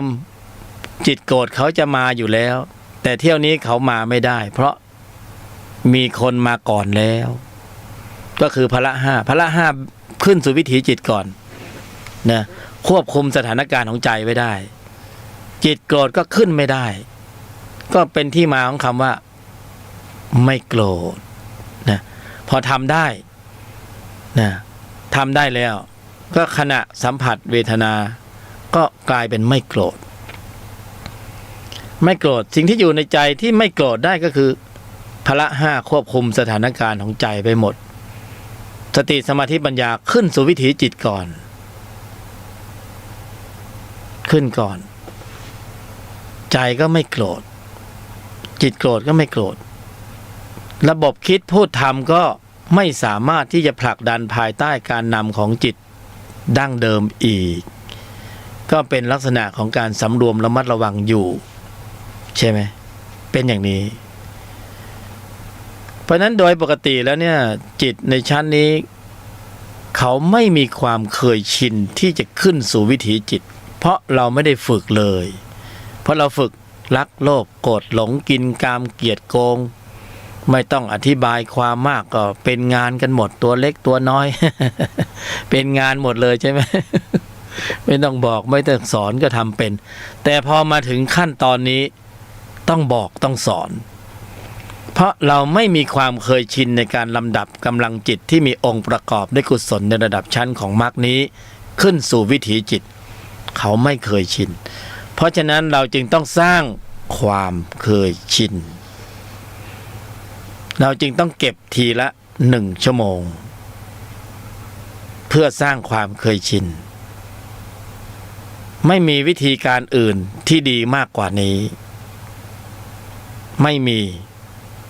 มีวิธีการอื่นที่ดีมากกว่านี้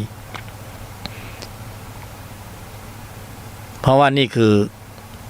ในชีวิตประจำวันจริงๆนะทดสอบทดลองมาแล้วได้ผลพละโตเร็วมากอยู่ในป่านิสัยนี่แหละด้วยกลไกในภายในแบบนี้แล้วก็คลุกคลีเข้าไปเลยกระทบกระทั่งกระทุ้งกระเทือนเปื่อนต่อความรู้สึกเสียหน้าเสียราคาเสียผลประโยชน์เสียความรู้สึก แต่ละวันนาจิตนานิสัยมันเข้ามาในจอภาพของเรานะเราก็ยอมหยุดเย็นนิ่งในไม่โต้ตอบนะภาวนาไว้พอทำได้ขณะควบคุมการแสดงออกได้จิตโกรธไม่ขึ้นโอ้โหตรงนั้นแหละคือพละโตขึ้นตามลำดับตรงนั้นแหละอันนี้เขาทำได้ทุกคนมีระบบนี้อยู่ในใจ ตรงนั้นเลย เพราะนั้นกำลังลบของจิตที่มีตนประกอบเป็นพละเนี่ยเขาจะต้องผ่านกระบวนการในการฝึกบ่อยๆมากๆเนืองๆจนเป็นนิสัยเหมือนกันเพราะว่าขั้นตอนนี้เราก็จะใช้ความเคยชินไปล้างความเคยชินเมื่อเคยชินกับธรรมะมากขึ้นพละมีกำลังมากขึ้นพละที่มีกำลังก็จะมีอำนาจเหนือจิตที่มีตัวประกอบด้วยความโกรธมันจะกระด้างกระเดื่องมันจะขึ้นสู่วิถีจิตได้ไม่ถนัดนะไม่ถนัดแล้วเพราะเริ่มมีกำลังมาขัดนะมาแย้งมาถอดมาถอนเพราะเมื่อก่อนไม่เคยถอดถอนเพราะเราสนองอารมณ์ตลอดเขาก็แก่กล้าแข็งแรงมากขึ้นตามลำดับเนี่ยต้องทำนะวาระแห่งชีวิตในการเกิดเป็นมนุษย์ครั้งนี้เนี่ยนโยบายของชีวิตคือจะต้องถอดถอนกำลังจิตตัวนี้ออกให้ได้ด้วยการสร้างกำลังของพละให้มีกำลังมากขึ้นตามลำดับนะพละที่เราสร้างนี้คือแสงสว่างเริ่มแสงสว่างมากขึ้นตามลำดับจิตที่มีตัวประกอบด้วยความโกรธก็คือความมืดเราสร้างเหตุสร้างปัจจัยของแสงสว่างให้ปรากฏเราไม่ต้องไปสนใจว่าความมืดมันจะอยู่อย่างไรขอให้สร้างเหตุปัจจัยของแสงสว่างให้ปรากฏเมื่อแสงสว่างปรากฏเราก็ไม่ต้องไปสั่งให้แสงสว่างไปทำลายความมืดหรอกนะความเป็นไปเองของเขามีอยู่ในตนอยู่แล้วเราไม่ต้องสร้างเหตุสร้างปัจจัยของการมุ่งที่จะไปขับไล่จิตที่มีตัวประกอบด้วยโทสะเพราะกำลังจิตที่มีองค์ประกอบด้วยพละเขามีคำตอบอยู่ในใจอยู่แล้วอยู่ในตนอยู่แล้วว่าเป็นอย่างไรนะมีอำนาจการเหนืออยู่แล้วทีนี้จิตในฝ่ายของวัตตะเนี่ยชั้นตัวจิตที่ประกอบด้วยโทสะมันขึ้นสู่วิถีจิตไม่ได้แล้วนะส่งผลเลยกระเทือนทั้งระบบ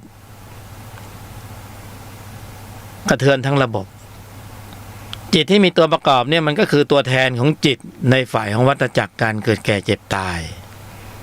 พอจิตชั้นตัวเนี่ยทับหน้าโทสะโดนสอยนะก็คืออำนาจการของพละมีกำลังมากขึ้นจิตชั้นตัวมันก็กระเทือนทั้งระบบของมันนะโลภะก็เริ่มหวั่นไหวโมหะก็เริ่มปั่นป่วนเลยทีนี้อยู่ไม่ได้กิเลสตัวเล็กตัวน้อยทั้งนิวรณ์ต่างๆอนุสัยต่างๆสังโยชน์ต่างๆเริ่มกระเทือนหมดนะเพราะอะไรเพราะคนมีบุญเข้ามาแล้ว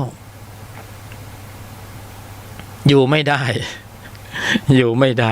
แสงสว่างปรากฏแล้วความมืดเนี่ยเพล่นแนบเลยอันตรธานหายไป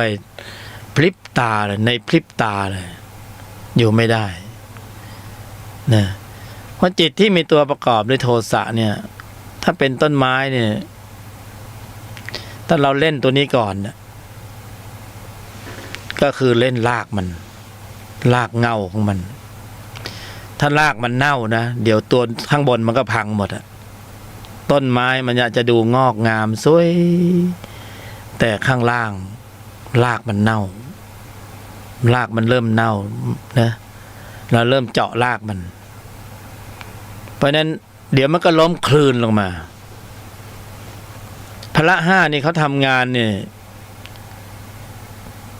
ได้แล้วได้เลยเขาจะประทับอยู่ในใจของเราตลอดกาลเป็นนิจจังนะอยู่แล้วอยู่เลยได้แล้วได้เลยแต่ฌานนี่เรายังอยู่ในใจแล้วก็ยัง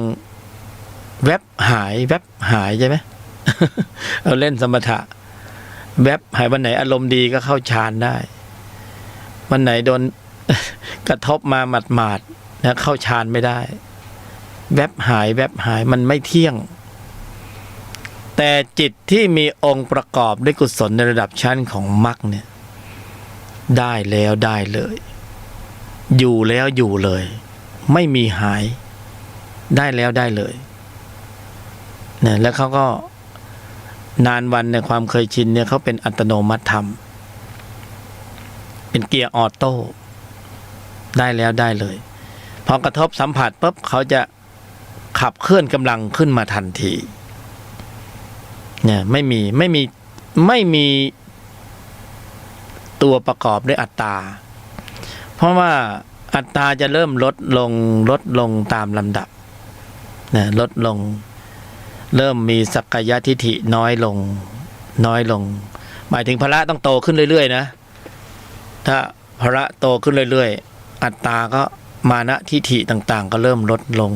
ลงความลังเลสงสัยในพระพุทธพระธรรมพระสงฆ์ไม่ต้องพูดถึงหายแวบหมดนะข้อวัดปฏิบัติที่เขาเรียกว่าฟุ่มเฟือยหรือศีลพัตตปรามาสข้อวัดปฏิบัติที่ฟุ่มเฟือยยึดนั่นยึดนี่ไม่ยึดแล้วไม่มีอะไรให้ยึดแล้ว เดินสู่ความว่างเปล่าของชีวิตเนี่ยกฎไม่เอาระเบียบไม่เอารูปแบบสีสันสมมุติบัญญัตินะด้อยลงไปตามลำดับแต่ทั้งนี้ทั้งนั้นต้องให้พละในภายในเขาโตขึ้นตามลำดับเนี่ยศรัทธาความเพียรสติสมาธิปัญญาที่เราฝึกทั้งวันนี้ก็ต้องการให้พละโตเราฝึกพละกันปัญหามันอยู่ตรงที่ว่าเราฝึกพละระดับไหนเนี่ยเราฝึกพละระดับไหน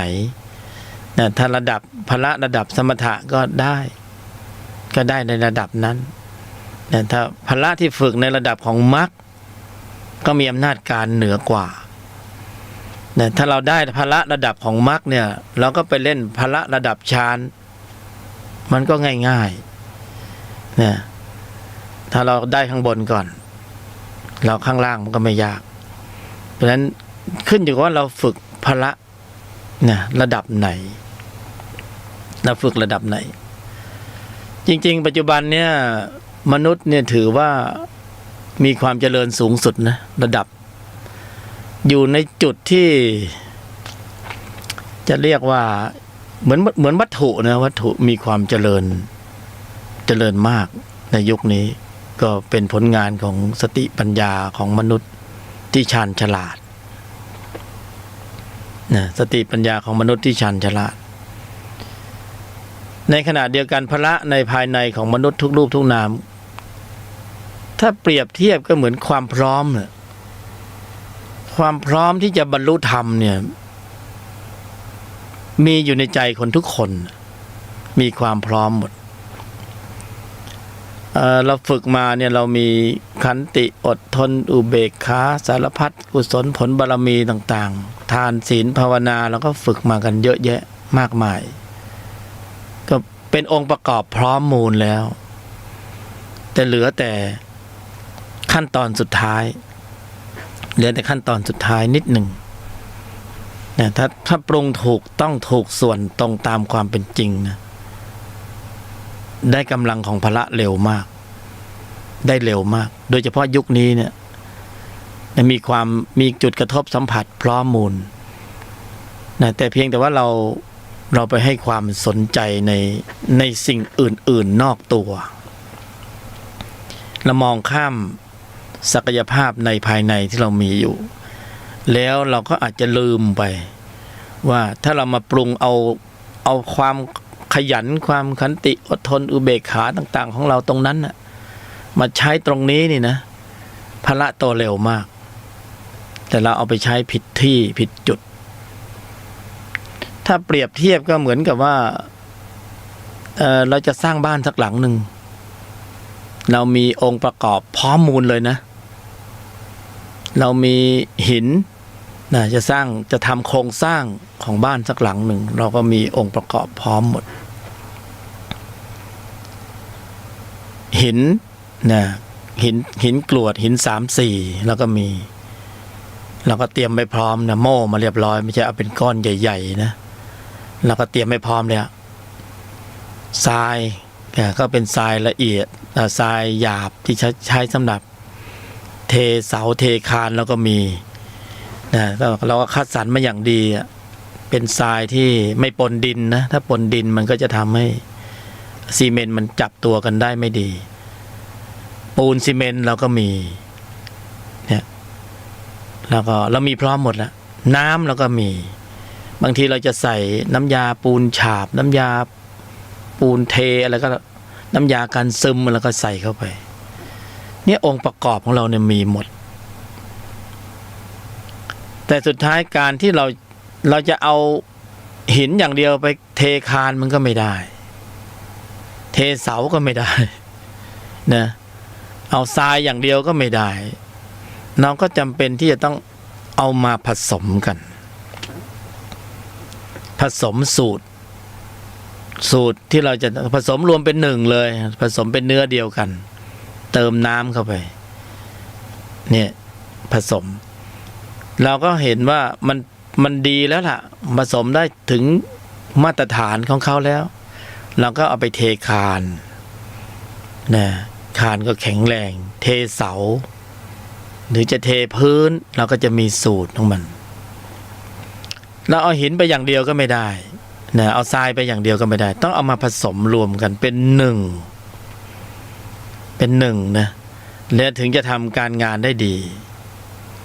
ผู้บรรยายเปรียบเทียบหมายถึงว่าพละห้าเนี่ยของเราเนี่ยฝึกกันมามากต่อมากเลยนะจิตที่มีองค์ประกอบสำคัญในการประชุมรวมพร้อมกันในองค์มรรคเนี่ยเรามีพร้อมหมดแล้วในยุคนี้นะทุกคนนะมนุษย์นะมีพร้อมหมดเพียงแต่ว่าสูตรในการที่จะนำจิตทั้งหมดเนี่ยมาผสมรวมเป็นหนึ่งแล้วกำเนิดเป็นกำลังมหาศาลเนี่ยเป็นปัญญาญาณเนี่ยตรงนี้ต่างหากที่เราขาดไปขั้นตอนหนึ่งอีกนิดเดียวแค่นั้นเองถ้าผสมถูกส่วนนะโอ้โหแค่นั้นเองนะสมถะแล้วก็ฝึกมากันโอ้โหกี่ภพกี่ชาติฝึกมามากต่อมากแล้วเล่นฌานเล่นฤทธิ์ต่างๆนะวสีชำนิชำนาญนั่งซะจนตัวแข็งโอ้โหเจ็บแข้งปวดขาแล้วทำความรู้สึกข้ามมันไปเลยจนหายปวดหายเจ็บหายชาไปเลยนะจนนิ่งไปเลยเหมือนร่างกายเราไม่มีตัวแล้วเรามีแต่จิตดวงเดียวกายเราหายไปไหนก็ไม่รู้เราฝึกขนาดหนักเลยนะแต่ว่าเราไม่ได้เอาองค์ประกอบสำคัญเหล่านั้นน่ะขาดไปช็อตหนึ่งคือจะต้องเอาองค์ธรรมกุศลจิตที่เราฝึกได้เหล่านั้นเนี่ยมาผสมรวมเป็นหนึ่งเหมือนปูนซีเมนต์ใช่ไหมเหมือนปูนซีเมนต์เรานึกถึงอัลเบิร์ต ไอน์สไตน์เนี่ยเขารู้นะว่าพระพุทธศาสนาเนี่ยที่สุดของที่สุดจริงๆคือความสุดยอดเขาเอาสารอะไรที่เขาเนี่ยมาผสมตามความเป็นนักวิทยาศาสตร์ของเขานะเขาก็กลั่นออกมาแล้วก็เป็นสารสำคัญแล้วเอาสารเหล่านั้นน่ะมาเป็นส่วนประกอบสำคัญในองค์ประกอบในการผสมแล้วกำเนิดเป็นพลังงานมหาศาลคือปรมาณูไอน์สไตน์เขารู้เพราะเขาเป็นนักวิทยาศาสตร์เขารู้ว่ามันต้องมีส่วนผสมที่สำคัญสัก 2-3 อย่างนั่นนะที่เขาค้นพบได้ใช่ไหมกว่าเขาจะมาถึงตรงนี้เขาก็ค้นคว้ามาน่าดูเหมือนกันไม่ง่ายใช่ไหมแล้วเขาก็รู้ได้ว่าพระบรมศาสดาองค์สมเด็จสัมมาสัมพุทธเจ้าไปไกลเกินกว่าที่เขาทำได้เพราะเขาเอาสารที่มันเป็นสสารนะที่เขาคิดค้นได้เอามาผสมแล้วกำเนิดเป็นพลังงานเนี่ยใช่เขารู้ว่าสุดยอดของเขาอยู่ตรงนั้นแต่มากกว่านั้นเนี่ยพระบรมศาสดาองค์สมเด็จสัมมาสัมพุทธเจ้าเอาจิตมาผสมกันรวมเป็นหนึ่งเป็นมัคคสมังคีไอน์สไตน์รู้เลยว่าเขายังเข้าไม่ถึงตรงนั้นแล้วอายุสังขารเขาคงไม่พอที่จะมาค้นคว้าว่าจะเอาจิตผสมรวมกันเป็นหนึ่งอย่างไรแล้วกำเนิดเป็นพ พลังงานอันมหาศาล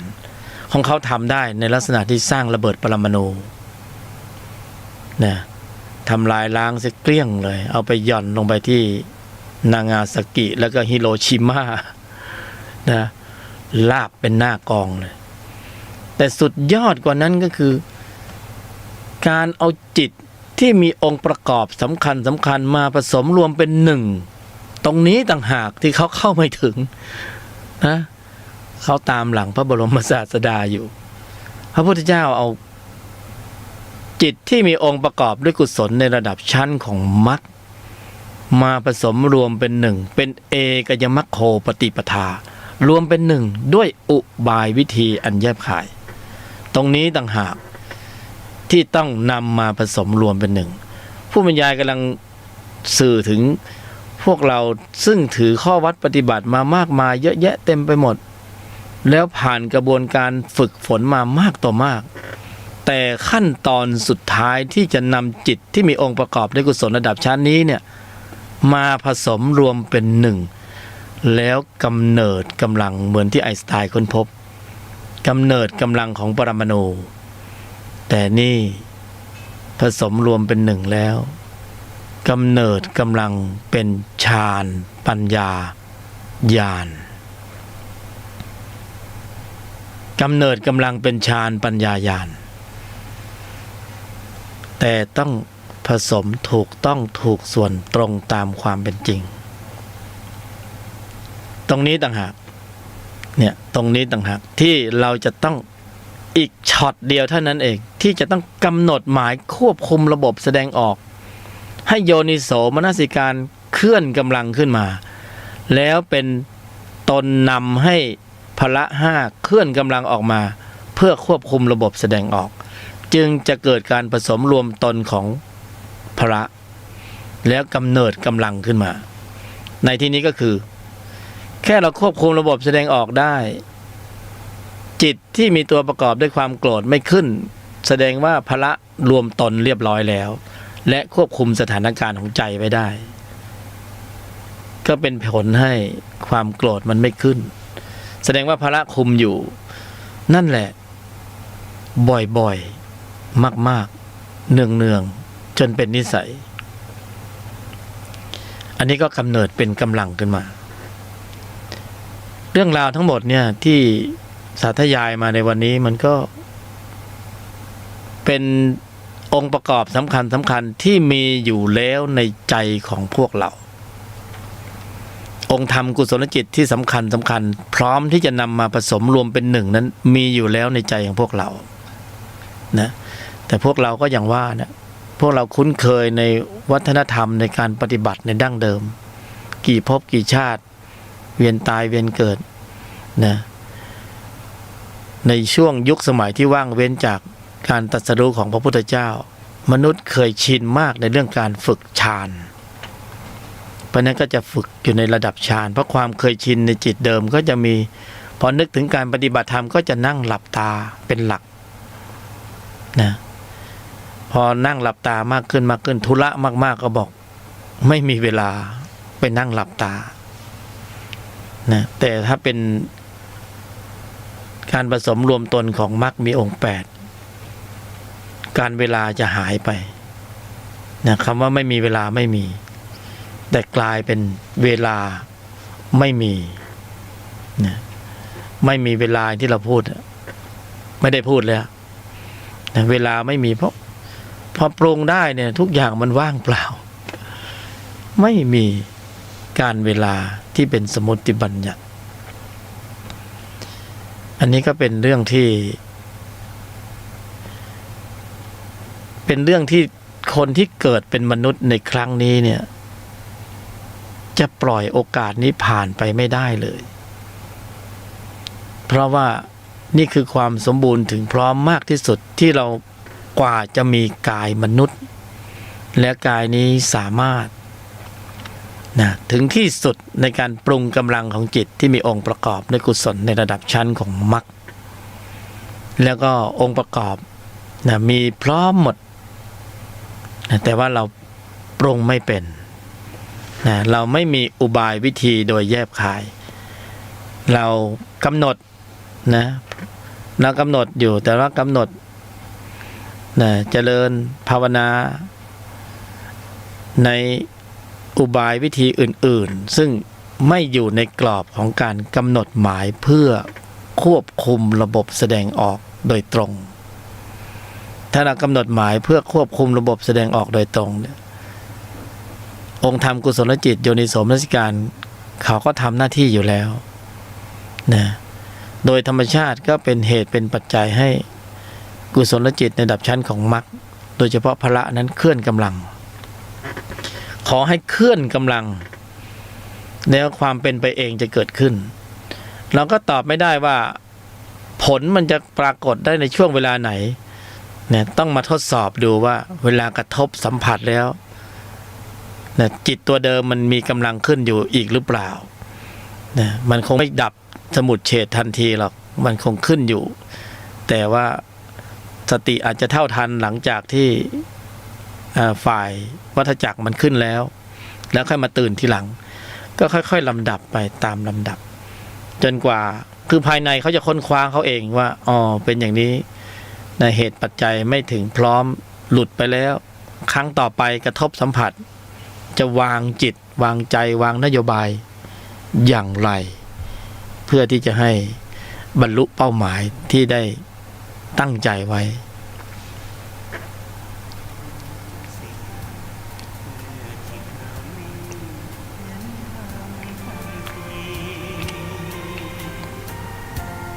แจ้งรู้จริงพร้อมวิหารสี่จุดหมายเรามีอยู่ที่นิพพานทุรธรรมนำพ้นล้นด้วยปัญญายกธรรมเมตตานำพาสื่อสารสัจจะโยนิโสมนสิการองค์โพธิญาณประทานให้เราจับนอกมองในไตรลักษณ์ให้นานวัฏฏะสงสารเวียนว่าอยู่นานพบผ่านแต่เศร้าหลุดพ้นอย่างไรบริหารจิตเอาพระพุทธเจ้าสอนเราเห็นท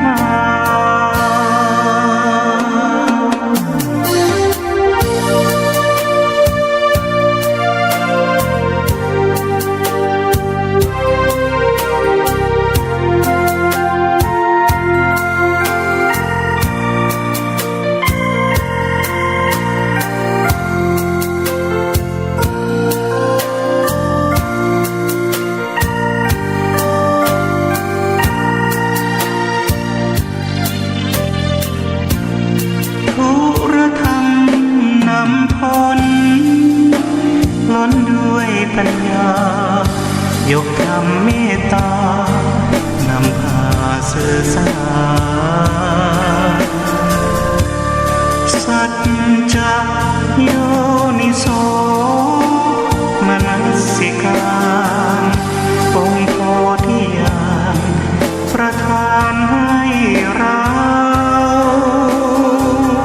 จับนอกมองในไตรลักษณ์ให้นานวัฏฏะสงสารเวียนว่าอยู่นานพบผ่านแต่เศร้าหลุดพ้นอย่างไรบริหารจิตเอา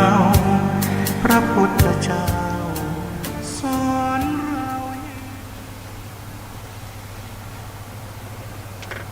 โลกสัมผัสนะวัดกายในใจใครถึง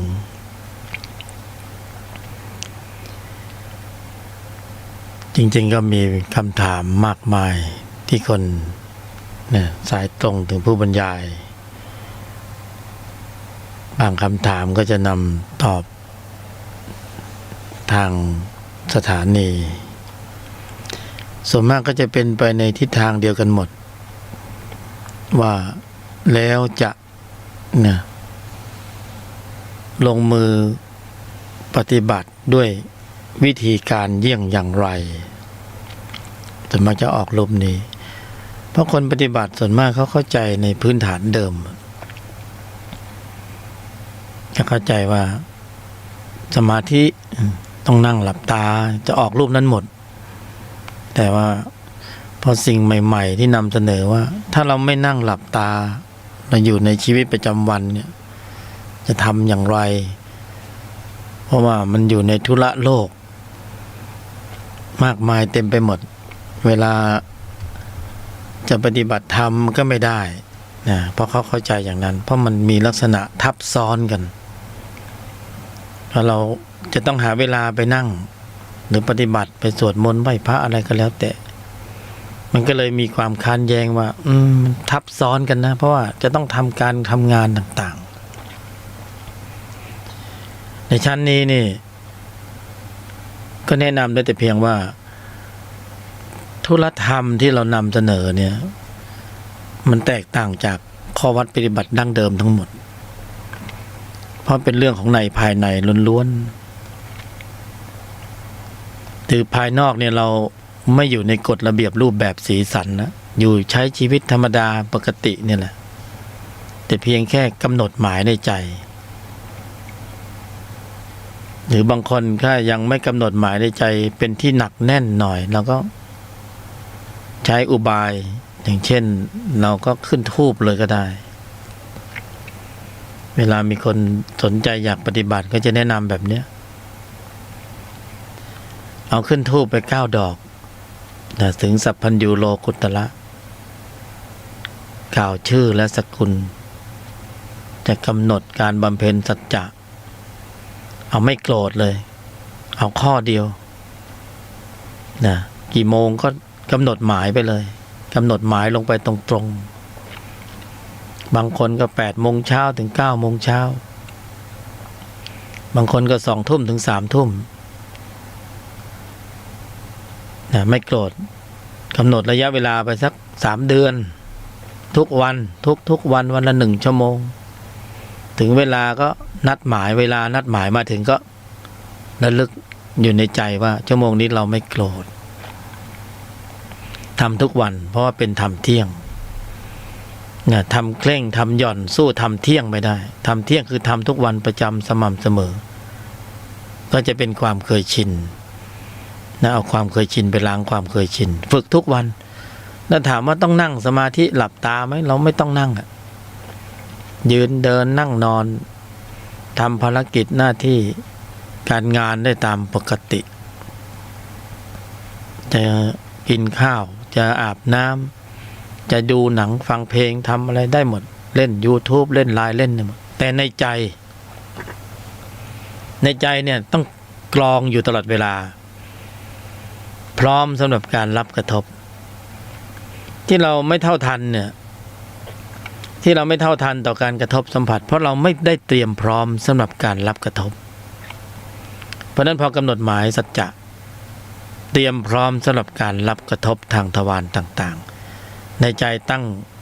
นโยบายไว้เลยเป้าหมายไว้ไม่โกรธก็ต้องรู้เลยว่าไอเหตุของความโกรธเนี่ยมันเสียหน้าเสียราคาเสียผลประโยชน์เสียความรู้สึกมันทำให้โกรธหมดพอไม่โกรธมากก็โกรธน้อยบางทีก็หลุดปากออกไปวาจาก็ล่วงหล่นขอชั่วโมงเดียวห้ามข้ามสัจจะ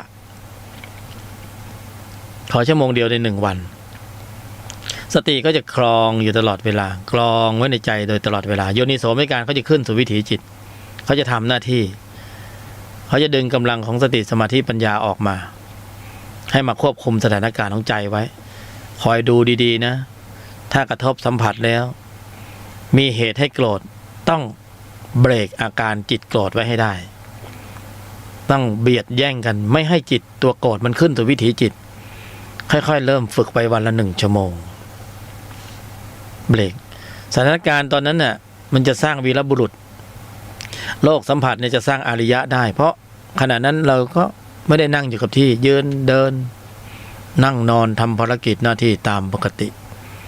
นะพบปะพูดคุยผู้คนสารพัดได้หมดเลยทำตัวตามสบายๆแต่ข้างในใจมีธุรธรรมเขาเรียกว่าธุระธรรมในภายในจะกำเนิดสติรอบในสมาธิรอบในปัญญารอบในศีลรอบในอยู่ในนี้หมดเลยนะขณะ1 ชั่วโมงและสิ่งแวดล้อมจะเป็นข้อสอบเป็นอุปกรณ์เป็นเครื่องฝึกเป็นตัวสอบตัวลองถ้าไม่มีสิ่งแวดล้อมมากระทบเราก็กรองไว้ในใจตลอดเวลาว่าชั่วโมงนี้เราไม่โกรธนะเตือนตนเตือนตนนั่นแหละอยู่ในตนเตือนตนเองอยู่ตลอดเวลากรองไว้โยนิโสมนสิการไว้ชั่วโมงนี้เราไม่โกรธนะเสียหน้าเสียราคาเสียผลประโยชน์นะระวังนะหรือไม่ก็ภาวนายอมหยุดเย็นนิ่งในไม่โต้ตอบยอมหยุดเย็นนิ่งในไม่โต้ตอบอย่างไรก็ได้พยายามเพราะเราต้องการนิสัยเราต้องการนิสัยที่สูงเราต้องแลกจุดกระทบมันมีแน่นอนบางเวลามันก็มาบางเวลามันก็ไม่มาเมื่อเราขายของเราต้องนั่งเฝ้านะบางเวลาลูกค้าก็มาบางเวลาลูกค้าก็ไม่มาเช่นเดียวกันเราต้องนั่งเฝ้าเลยเฝ้าใจเราไว้ไม่โกร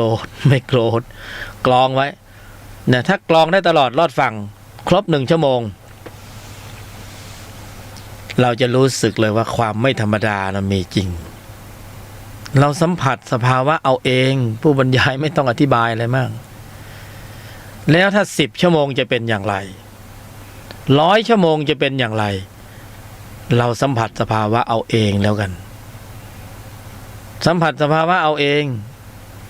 ขณะวิตกวิจารปีติสุขอยู่ในนั้นหมดฌานปัญญาญาณอยู่ในนั้นหมดมันง่ายๆมันไม่ได้มีอะไรซับซ้อนเราจะไปคิดลึกธรรมะไม่ได้คิดลึกหรอกผิวธรรมดาเส้นผมบางภูเขาถ้าเราทำได้ในชั่วโมงธรรมเหล่านี้เนี่ยธรรมะกำมือเดียวรู้แค่นี้รู้หมดป่าอัตตาลดมานะลดทิฏฐิลดความรุนแรงในอารมณ์ต่างๆเบาลงบางลงสงบระงับนิ่งเนี่ยแบบลืมตานะไม่ใช่หลับตาเขาจะเป็นของเขาไปเองได้แล้วได้เลยชั่วโมงธรรมเหล่านี้เที่ยงเขาเรียกว่าสัจจะธรรมเที่ยงธรรมเที่ยงคืออยู่ในใจแล้วอยู่ตลอดกาลไม่มีหายตายจากภพนี้ไปเกิดในภพใหม่ก็ยังอยู่เหมือนเดิมนะและมีกำลังด้วยมีกำลังดึงดูดสูงด้วยถ้าเรามีอริยจิตเหล่านี้อยู่ในใจเรามากเราเลือกเกิดได้นะตั้งจิตสัจจะอธิษฐานแล้วจะไปเกิดเป็นมนุษย์เพื่อจะมาฝึกมรรคในภูมิไหนภูมิหนึ่งที่มีพระพุทธศาสนามีกำลังสามารถอธิษฐานตั้งจิตนะได้อย่างนั้นตามนั้นเลยเพราะอริยจิตเนี่ยเป็นจิตที่มีเกียรติมีค่าจิตทุกจิตเกรงใจอริยจิตถ้าอริยจิตสั่งร้องขอมาก็ต้องได้ตามนั้นแต่นรกจิตเปรตจิตอสุรกายจิตในตัวใครตัวมัน สั่งไม่ตัวใครตัวมันอธิษฐานยังไงก็ไม่ขึ้นเพราะอริยจิตพอดำเนินได้แล้วก็สัมผัสคลื่นสัพพัญญูพอเข้าคลื่นสัพพัญญูองค์ความรู้ต่างๆเขาจะไหลมาเองถ่ายมาเองไม่ต้องไปอ่านตำรามากมาเองโดยอัตโนมัติโดยตรงเข้าคลื่นนะเหมือนโทรศัพท์มือถือก็ฝึกไปนะตามกำลังวันนี้ก็สมควรแก่เวลา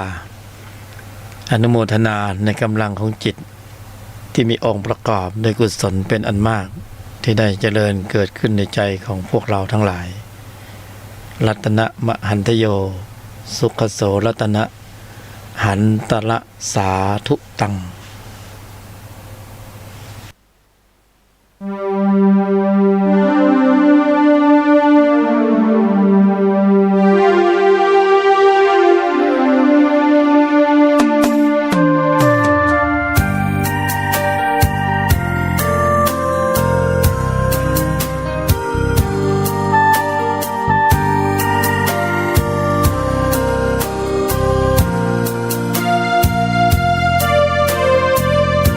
หยุดนิ่งเย็นในไม่มีโต้ตอบสอบผ่านสบายฝึกจิตภายในได้มรรคผลธรรมสร้างสมบารมีมิให้ตกต่ำสภาวะธรรมส่องนำชีวิตหยุดโลภโกรธหลงปลงอนิจจังวางลงทุกสิ่งเมื่อจิตเรานิ่งเห็นธรรมทันทีแจ่มแจ้งรู้จริงพร้อมวิหารสี่จุดหมายเรามีอยู่ที่นิพพานทุรธรรมนำพ้นล้นด้วยปัญญา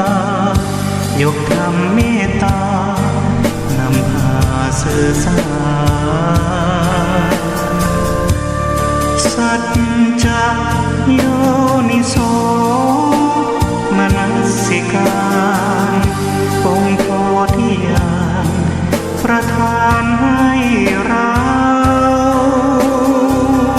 จับนอกมองในไตรลักษณ์ให้นาวัฏฏะสงสารเวียนว่าอยู่นานพบผ่านแต่เศร้าหลุดพ้นอย่างไรบริหารจิตเอาพระพุทธเจ้าสอนเราเห็นท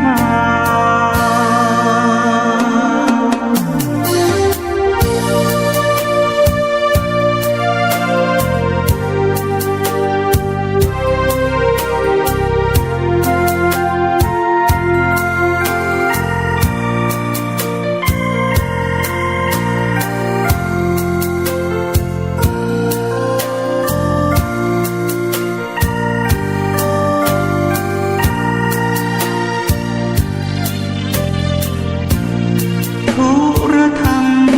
นำพ้นล้นด้วยปัญญา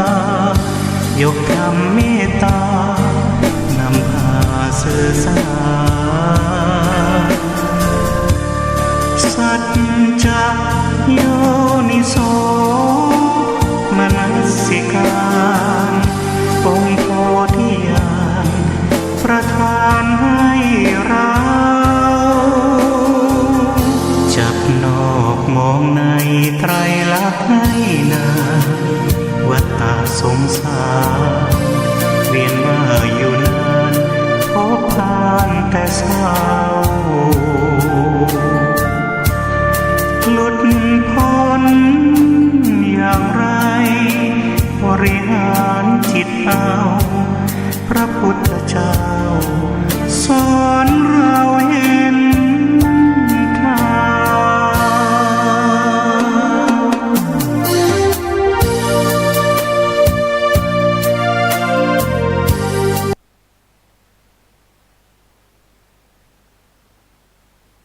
พระเจ้าสุภาพุทธส่งคนไปสอดแนมได้รับฟังคำของบุรุษนั้นแล้ว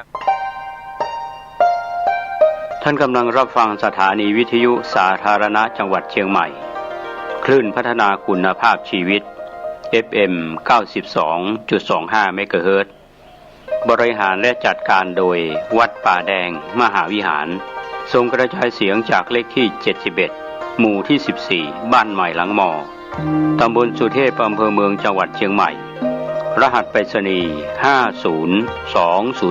50200หมายเลขโทรศัพท์0818818815690520000636-7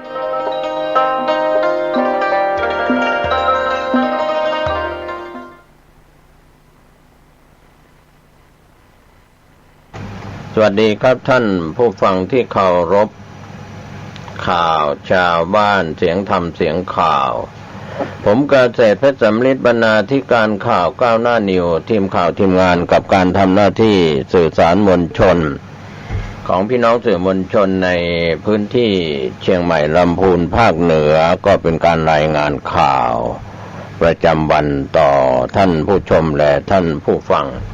ครับเรื่องราวข่าวที่เกิดขึ้นในรอบวันผ่านเครือข่าย FM 92.25 เมกะเฮิรตซ์ของวัดป่าแดงมหาวิหารและก็ลิงก์สัญญาณเชื่อมโยงไปยัง FM 104.50 เมกะเฮิรตซ์ตั้งอยู่ที่วัดฝายหินตำบลสุเทพอำเภอเมืองเชียงใหม่จังหวัดเชียงใหม่แล้วก็เครือข่ายที่ลิงก์กันในส่วนของช่องทางต่างๆด้วยความขอบคุณนะครับส่วนธรรมะก่อนข่าววันนี้ผมเกษตรเพชรสำลิดบรรณาธิการข่าวก้าวหน้านิวผมในนามนายทะเบียนสมาคมนักข่าวเชียงใหม่ก็ร่วมกับนายกิตติมนต์สิริโชคไพศาลนายกสมาคมนักข่าวพร้อมคณะกรรมการและก็ในส่วนของชมรมบรรณาธิการข่าวภูมิภาคแห่งประเทศไทยก็ยังทำหน้าที่เป็นกระจกเงาของสังคมในเรื่องราวข่าววัดบ้านราชการสถานศึกษาในส่วนงานต่างๆที่เราทีมข่าวทีมงานเราทำงานร่วมกันมาเป็นประจำนะครับธรรมะก่อนข่าววันนี้ก็เป็นส่วนหนึ่งที่พี่น้องชาวพุทธจะได้เข้าใจเรื่องของสิ่งที่การศึกษากับการปฏิบัติส่วนใหญ่เราไปเน้นเรื่องของการศึกษามาก่อนนะครับทำให้เราขาดการปฏิบัติรุ่นโบราณอาจารย์บัณฑิตก็ดีหรือรุ่นพ่อแม่ครูบาอาจารย์บุพาจารย์อาจารย์ในการเก่าก่อนหรือบูรพาจารย์อาจารย์ในเก่าก่อนส่วนใหญ่ท่านจะสอนด้วยการทำให้ดูไม่ใช่แต่เพียงพูดสอนแบบครูในสถานศึกษาในปัจจุบันภาคปฏิบัติอาจจะทำได้หรือไม่ได้นั้นก็เป็นอีกส่วนหนึ่งแต่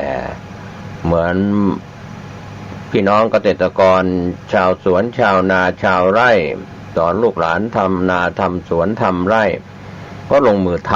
ทำให้ดูเป็นตัวอย่างเกษตรกรชาวนาไถนาลูกที่โตขึ้นมาก็ดูจากแบบอย่างของพ่อของแม่หรือของพี่ของน้องที่เป็นผู้ใหญ่ไถนาคราดนาดำนาหว่านเก็บเกี่ยวอะไรอย่างนี้เป็นต้นเป็นตัวอย่างในสมัยอดีตก็เป็นอย่างนั้นซึ่งใช้การทำให้ดูเป็นตัวอย่างแต่ปัจจุบันพฤติกรรมการทำให้ดูเป็นตัวอย่างนั้นอาจจะตรงกันข้ามกับคำพูดว่าจะต้องทำอย่างนั้นทำอย่างนี้แต่ตนเองเป็นแม่ปู่สอนลูกปู่ทำไม่ได้พูดได้แต่ทำไม่ได้แสดงความมีอำนาจบาดใหญ่มีความโลภความโกรธความหลงครอบงำก็ยังมีเรื่องของสิ่งที่มักใหญ่ไฟสูงหรือสิ่งที่ทำไม่ถูกต้องก็อย่าได้พูดเรื่องของเอากฎหมายมาเป็นที่ตั้งกฎหมายก็คนที่เขียนกฎหมายก็เป็นคนที่มีกิเลสไม่ใช่พระอรหันต์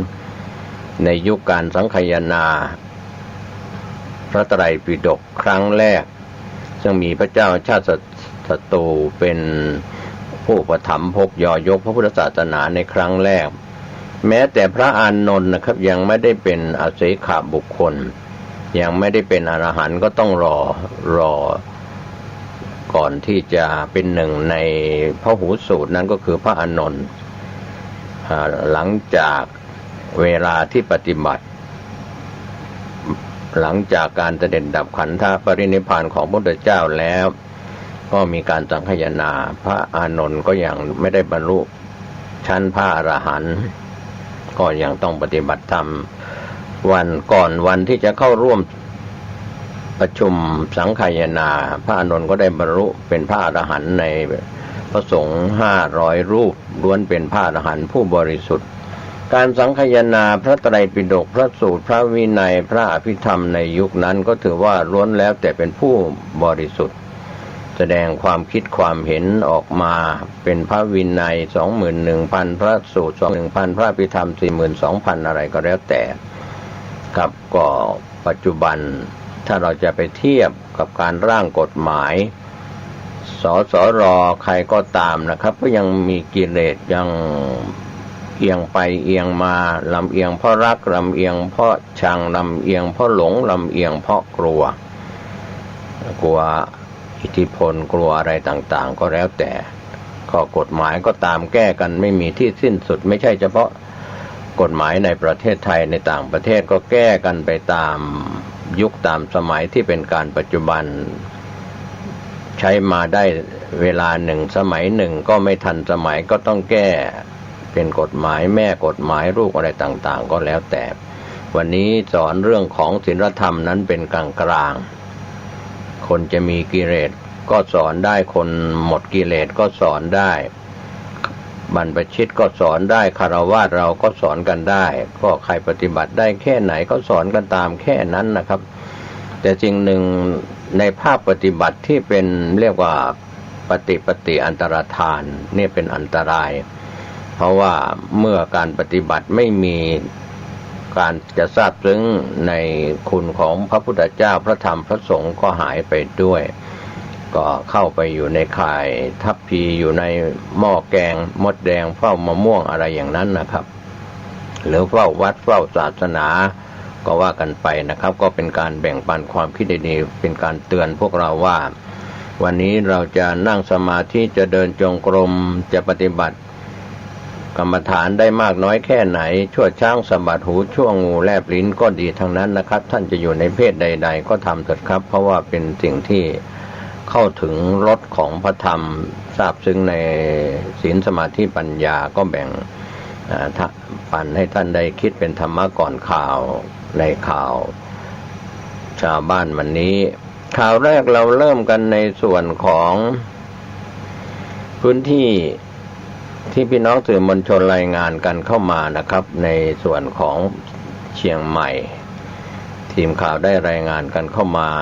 นะครับเรื่องของ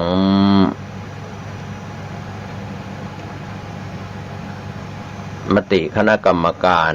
ควบคุมโรคติดต่อของจังหวัดเชียงใหม่เป็นครั้งที่50นะครับก็ได้ส่วนของคณะกรรมการควบคุมโรคติดต่อจังหวัดเชียงใหม่เตรียมจัดตั้งสถานที่กักกันแห่งรัฐในจังหวัดเชียงใหม่ก็เชิญผู้ประกอบการสถานประกอบการที่มีลักษณะคล้ายสถานบริการมาบันทึกทำข้อตกลง MOU กันนะครับเป็นมาตรการป้องกันโรคอย่างเคร่งครัดเตรียมความพร้อมในการกิจกรรมรวมคนเป็นจำนวนมากโดยนายทรงยศคำชัยหัวหน้ากลุ่มงานควบคุมโรคติดต่อสำนักงานสาธารณสุขจังหวัดเชียงใหม่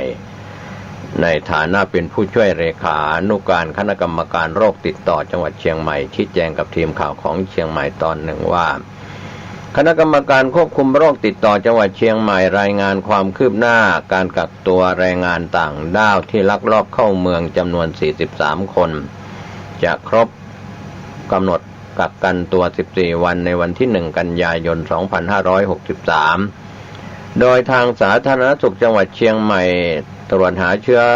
โรคโควิด -19 อีกครั้งในวันที่31สิงหาคม2563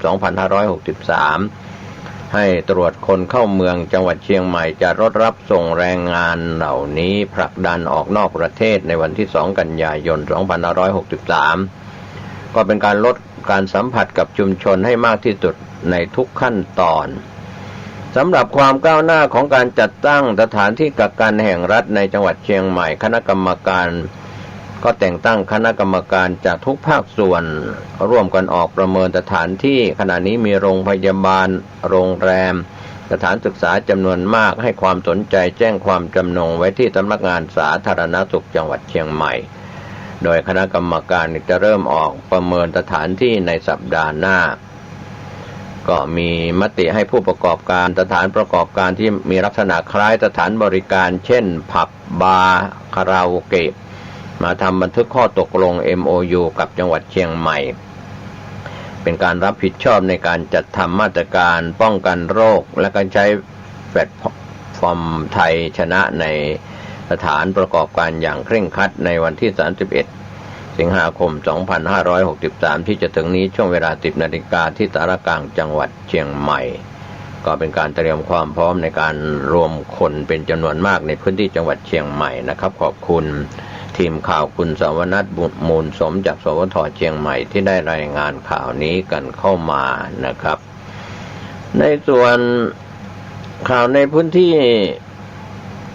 เชียงใหม่ข่าวหนึ่งที่น่าสนใจในช่วงนี้ก็เรื่องของการที่ประชาชนชาวเชียงใหม่ร่วมกับปภ.เชียงใหม่ที่จะเตรียมรับมือดินโคลนถล่มในช่วงฤดูฝนในพื้นที่ของเชียงใหม่ก็ได้รับรายงานจากว่าที่ร้อยตรีณัฐพงศ์ทิตวิกรการหัวหน้าสำนักงานป้องกันและบรรเทาสาธารณภัยจังหวัดเชียงใหม่ชี้แจงกับทีมข่าวเชียงใหม่ว่าพื้นที่มีฝนตกหนักอย่างต่อเนื่องในพื้นที่เชียงใหม่อาจทำให้ที่ราชเชิงเขาที่ลุ่มใกล้เชิงเขามีความเสี่ยงต่อการเกิดดินถล่มเพื่อความปลอดภัยและก็เตรียมพร้อมรับมือหากเกิดเหตุดินโคลนถล่มก็ขอให้พี่น้องประชาชนในพื้นที่เสี่ยงภัยควรสำรวจสภาพความเสี่ยงภัยในพื้นที่โดยเฉพาะพื้นที่เคยเกิดดินถล่มน้ำป่าไหลหลากหรือในพื้นที่น้ำท่วมฉับพลันเคยมีมาก่อนข้อมูลสภาพอากาศประกาศเตือนภัยอยู่เสมอก็หมั่นสังเกตความผิดปกติทางธรรมชาติและการเปลี่ยนแปลงของสิ่งก่อสร้างหากพบก็จะได้แจ้งเตือนการอพยพหนีภัยได้ทันท่วงทีควรวางแผนแล้วก็ศึกษาเส้นทางหนีภัยโดยเฉพาะผู้ที่อาศัยอยู่ในพื้นที่เสี่ยงภัยควรเข้าร่วมฝึกซ้อมอพยพหนีภัยเกิดเหตุฉุกเฉินและจำเป็นต้องอพยพออกจากพื้นที่จะได้ปฏิบัติตนได้อย่างถูกต้องปลอดภัยหากเกิดเหตุดินถล่มให้อพยพไปตามเส้นทางที่ปลอดภัยและห่างจากพื้นที่เสี่ยงภัยดินถล่มอย่างน้อย 2-5 กิโลเมตรอยู่ให้ห่างจากลำน้ำมากที่สุดเพื่อป้องกันการเกิดอันตรายหลีกเลี่ยงเส้นทางที่การไหลของดินหรือกระแสน้ำไหลเชี่ยวเพราะกระแสน้ำทำให้พัดจมได้หากพัดตกน้ำให้ยึดเกาะต้นไม้ปีนให้พ้นน้ำห้ามว่ายน้ำหนีเด็ดขาดเพราะอาจทำให้น้ำเสียชีวิตได้อย่างไรก็ตามสำหรับการขับรถผ่านเส้นทางเสี่ยงดินถล่มผู้ขับขี่ควรตรวจสอบข้อมูลสภาพอากาศและก็เส้นทางไม่ขับรถเร็วและชิดไหลทางสังเกตสภาพแวดล้อมริมทางระดับน้ำและก็สีดินภูเขาร่องรอยดินสไลด์ตามไหลทางกรณีดินถล่มปิดทับเส้นทางให้โทรศัพท์แจ้งหน่วยงานที่เกี่ยวข้องเพื่อขอความช่วยเหลือจะช่วยลดความเสี่ยงอันตรายจากดินถล่มควรติดตามพยากรณ์อากาศและประกาศเตือนภัยรวมทั้งปฏิบัติตามคำแนะนำของภาครัฐอย่างเคร่งครัดเพื่อความปลอดภัยและความเสี่ยงต่อการได้รับอันตรายจากดินโคลนถล่มได้ขอบคุณทีมข่าวคุณสวนัทมูลสมจากสวทเชียงใหม่ที่ได้รายงานข่าวนี้กันเข้ามาครับช่วงนี้ทุกๆจังหวัดนะครับติดตามการพยากรณ์อากาศไม่ว่าจะเป็นพื้นที่ใดๆของภาคเหนือภาคตะวันออกเฉียงเหนือภาคกลางภาคตะวันตกตะวันออกหรือภาคใต้ก็ตามนะครับเรื่องของช่วงฤดูฝนเข้ามานั้นอาจจะมีเรื่องเหตุเพศภัยเรื่องของฝนฟ้าที่ตกลงมาหนาแน่นอาจทำให้เกิดเรื่องของปัญหาของดินโคลนถล่มน้ำท่วมฉับพลันน้ำป่าไหลหลากได้นะครับท่านผู้ฟังอันนี้ก็เป็นส่วนหนึ่งที่เราออกมาเตือนกันนะครับส่วนข่าวในพื้นที่ภาคเหนือเราก็มีทีมข่าวรายงานเพิ่มเติมกันเข้ามาในวันนี้ข่าวจากส่วนกลางเราก็มีข่าวเด่นที่น่าสนใจอยู่นะครับแต่ว่าในช่วงนี้เราติดตามข่าวในท้องถิ่นภูมิภาคภาคเหนือตอนบนจะเป็นส่วนใหญ่นะครับ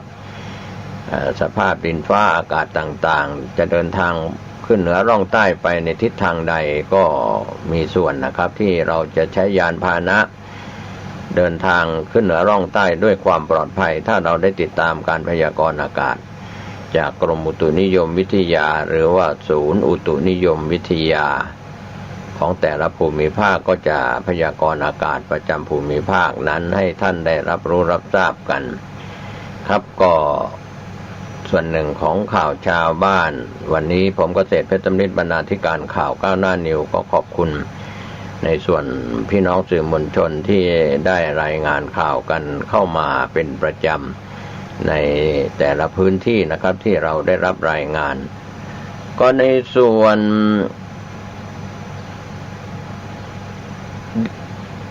ข่าวต่างๆนะครับที่เราได้รับเพิ่มเติมกันในส่วนภาคเหนือตอนบนช่วงนี้กับกรมส่งเสริมคุณภาพสิ่งแวดล้อมมุ่งพัฒนาความรู้กฎหมายให้กับภาคีเครือข่ายก็เป็นส่วนที่ข่าวที่ได้ประชุมสัมมนากันที่เชียงใหม่นะครับกรมส่งเสริมคุณภาพสิ่งแวดล้อมก็สร้างความเข้าใจด้านกฎหมายที่ดินป่าไม้กับภาคีเครือข่าย9จังหวัดภาคเหนือตอนบนแล้วโดย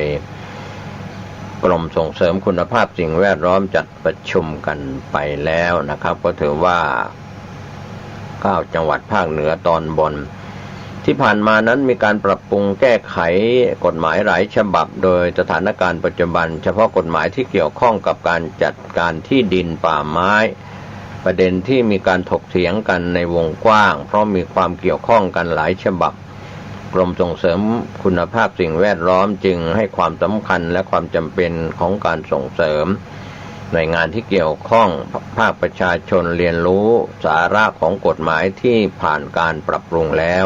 ให้สามารถนำไปใช้ได้อย่างถูกต้องและก็เหมาะสมนะครับก็เป็นส่วนที่ข่าว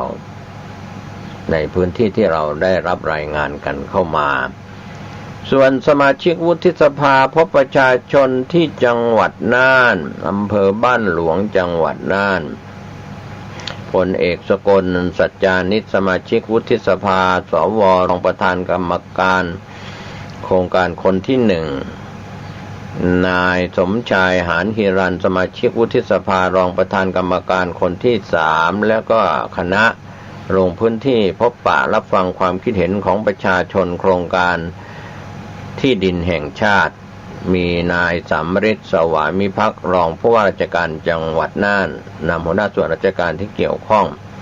พร้อมประชาชนร่วมให้ข้อมูลที่บ้านพีกลางหมู่ที่5ตำบลบ้านพีอำเภอบ้านหลวงจังหวัดน่านที่ผ่านมานะครับก็ขอบคุณภาพข่าวจากจังหวัดน่านคุณสรวิชัยคำสวทน่านที่ได้รายงานข่าวนี้กันเข้ามาในส่วนกรมธนารักษ์สนองนโยบายรัฐบาลแก้ไขปัญหาที่อยู่อาศัยและที่ดินลดการเหลื่อมล้ำทางสังคมโดยการรับรองสิทธิด้วยการจัดให้เช่าที่ราชพัสดุตามโครงการธนารักษ์ประชารัฐ27 สิงหาคมที่ผ่านมานายธำรงทองตันผู้อำนวยการสูงรักษาการในตำแหน่งนักวิเคราะห์นโยบายและก็แผนส่งคุณวุฒิพร้อมด้วยนายเฉลยวงบัณฑิตผู้อำนวยการส่วนสำรวจและก็ส่งเสริมการรังวัด1กองเทคโนโลยีการสำรวจและฐานข้อมูลที่ราชพัสดุนางปิยาพรภาสนาวุฒิพงษ์คลังจังหวัดเชียงรายนายมนตรีบุญญาพงษ์พันธ์ธนารักษ์พื้นที่จังหวัดเชียงรายก็การร่วมกันทำพิธีมอบสัญญาเช่าที่ดินราชพัสดุตามโครงการธนารักษ์ประชารัฐที่หอประชุมที่แม่ราวตำบลทานทองอำเภอพานจังหวัดเชียงรายก็มีพี่น้องประชาชนร่วมกิจกรรมรับมอบสัญญาเช่าที่ราชพัสดุของจังหวัดเชียงรายที่ราชพัสดุแปลงหมายเลขทะเบียนชร287ตำบลทานทองอำเภอพานจังหวัดเชียงรายเนื้อที่ 1,769 ไร่2งาน16 ตารางวานำมาจัดครอบครองที่ราชพัสดุจำนวน222รายก็มีเพื่อที่อยู่อาศัยจำนวน137รายเพื่อประกอบการเกษตร92รายเพื่อให้ประชาชนที่ได้รับสิทธิผู้ครอบครองที่ราชพัสดุมีคุณภาพชีวิตที่ดีขึ้นเรื่องนี้ทางนายเฉลยวงศ์บัณฑิตผู้อำนวยการส่วนสำรวจและก็ส่งเสริมการรังวัด1กองเทคโนโลยีการสำรวจและฐานข้อมูลที่ราชพัสดุชี้แจงกับทีมข่าวตอนหนึ่งว่าโครงการธนารักษ์ประชารัฐเป็นนโยบายของรัฐบาลมีนโยบายบริหารทรัพย์สินของประเทศเพื่อลดความเหลื่อมล้ำของสังคมเพิ่มคุณภาพชีวิตของประชาชนก็แก้ไขปัญหาเรื่องที่ดินเพื่อที่อยู่อาศัยและที่ดินทำกินของราษฎรก็เป็นส่วนที่ผู้ครอบครองที่ราชพัสดุที่ครอบครองอยู่มาก่อน4 ตุลาคม 2546ก็จะในส่วนของที่ราชพัสดุเพื่อเป็นที่อยู่อาศัยและเป็นที่ทำกินอันเป็นการสร้างความมั่นคงให้กับคุณภาพชีวิตของพี่น้องประชาชนสนองนโยบายบริหารทรัพย์สินของประเทศลดความเหลื่อมล้ำของสังคมด้วยนะครับก็เป็นส่วนที่ทีมข่าวเราได้รับรายงานจากคุณพรประภัย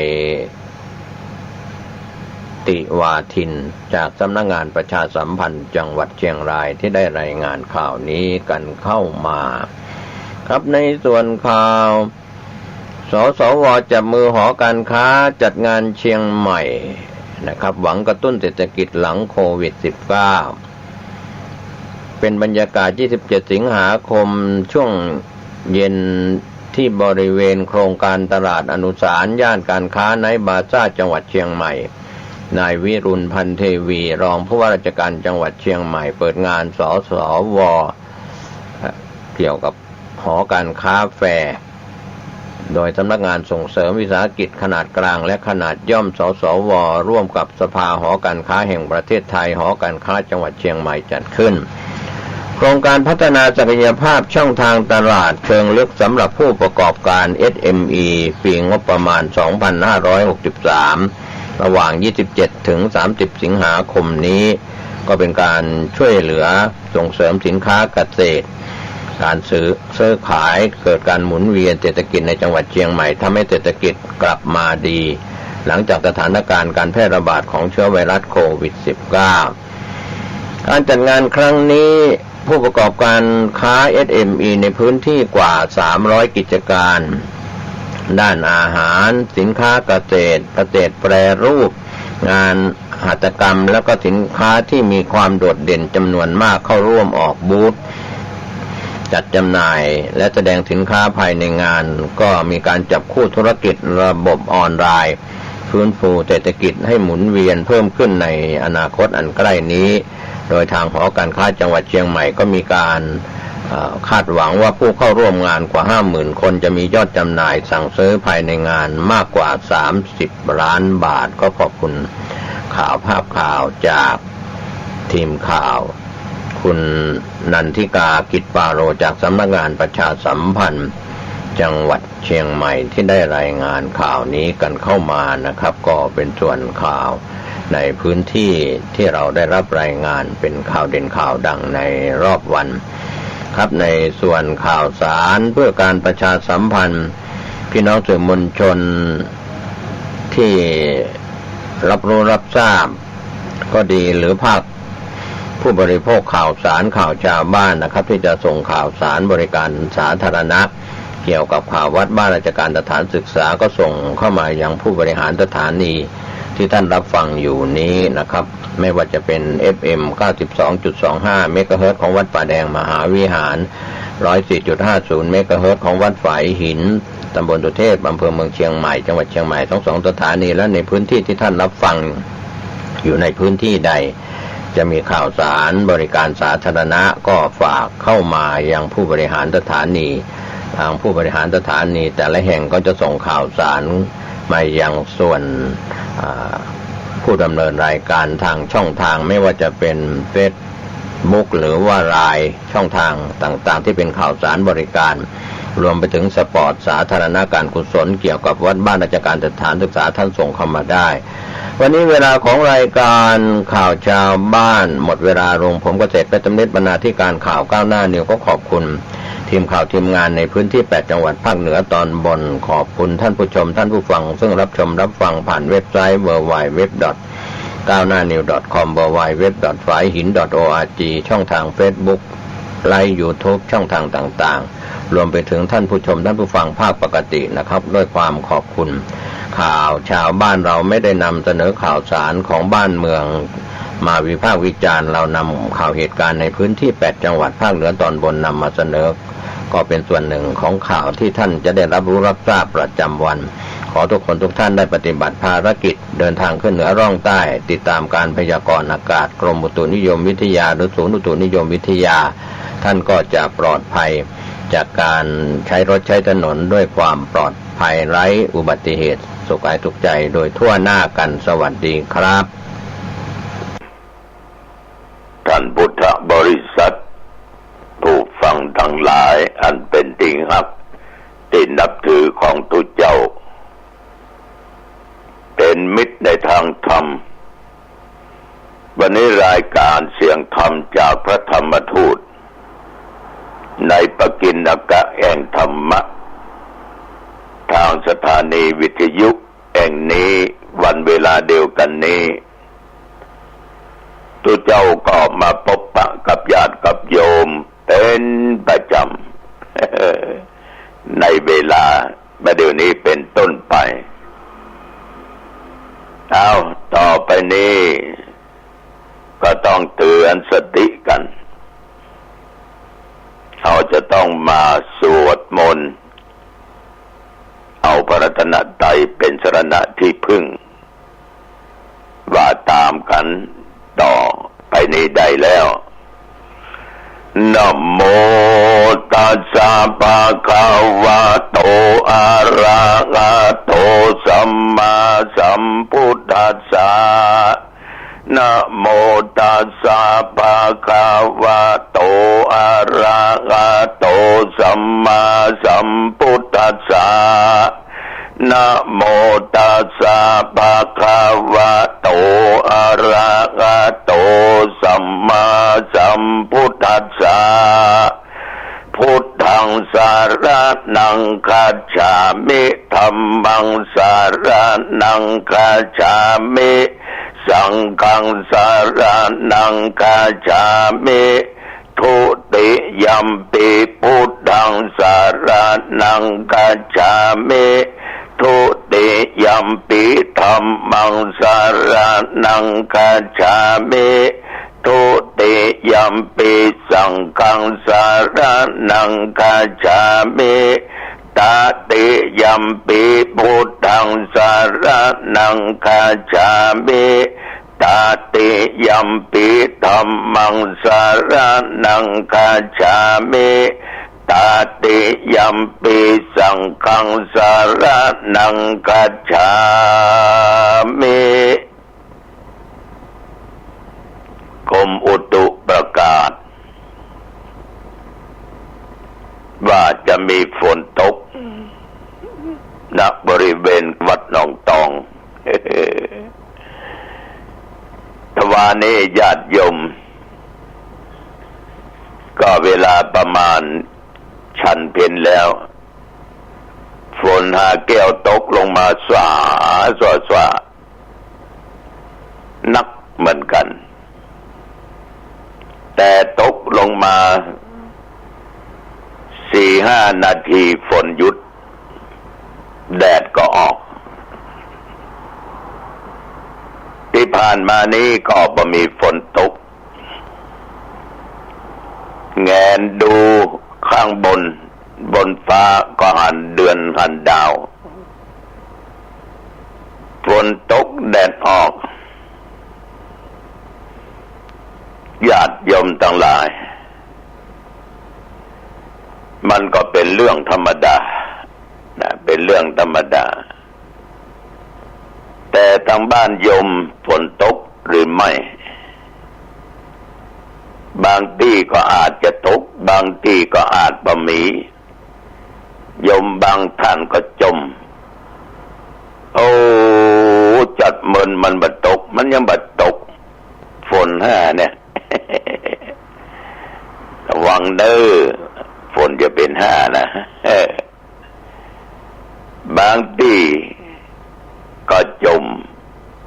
ตกยังบล้ำบเหลือกฝนเนี่ยตกก็โดนเดือดด่าว่าเป็นบ่ตกก็เป็นอันเนี้ยมนุษย์อันเนี้ยคนที่ขาดสติไปจมไปด่าเปรียบฝนมันไม่ว่าสักเตือ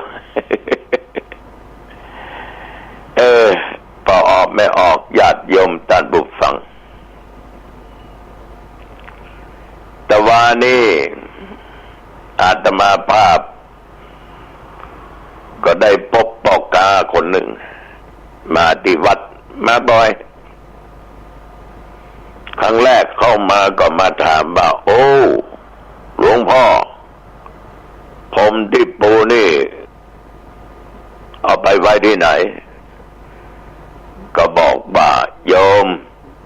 ระยะโควิดนี่ตัวเจ้าร้อนหมดเอาไปซักหมดเก็บตกไว้หมดบอกว่าจะปูบนวิหารปูกุฏิและห้องที่ทำงานสำนักงานก็เอาไปหมดเอาไปซักเอาไปอย่างหมดละญาติโยมท่านผู้ฟังทั้งหลายโอ้มาแหมแล้ว หลวงพ่อผมมีพรมผืนเล็กๆเอาไว้ปูตรงหน้าพระเจ้าขายให้ถูกนะขายถูกขายผืนเท่าไหร่คิดราคาถูกๆเป็นกันเอง 2,500 บาท บอกว่าไม่เอาญาติโยมผมที่วัดเนี่ยก็ยังลื้อออกหมดแล้วก็เก็บไว้ล่ะมันมีอยู่แล้วไปซื้อมาอย่างแถมเอาหน้าหลวงพ่อช่วยด้วยถ้าอย่างนั้นก็ช่วยซื้อเครื่องตัดผม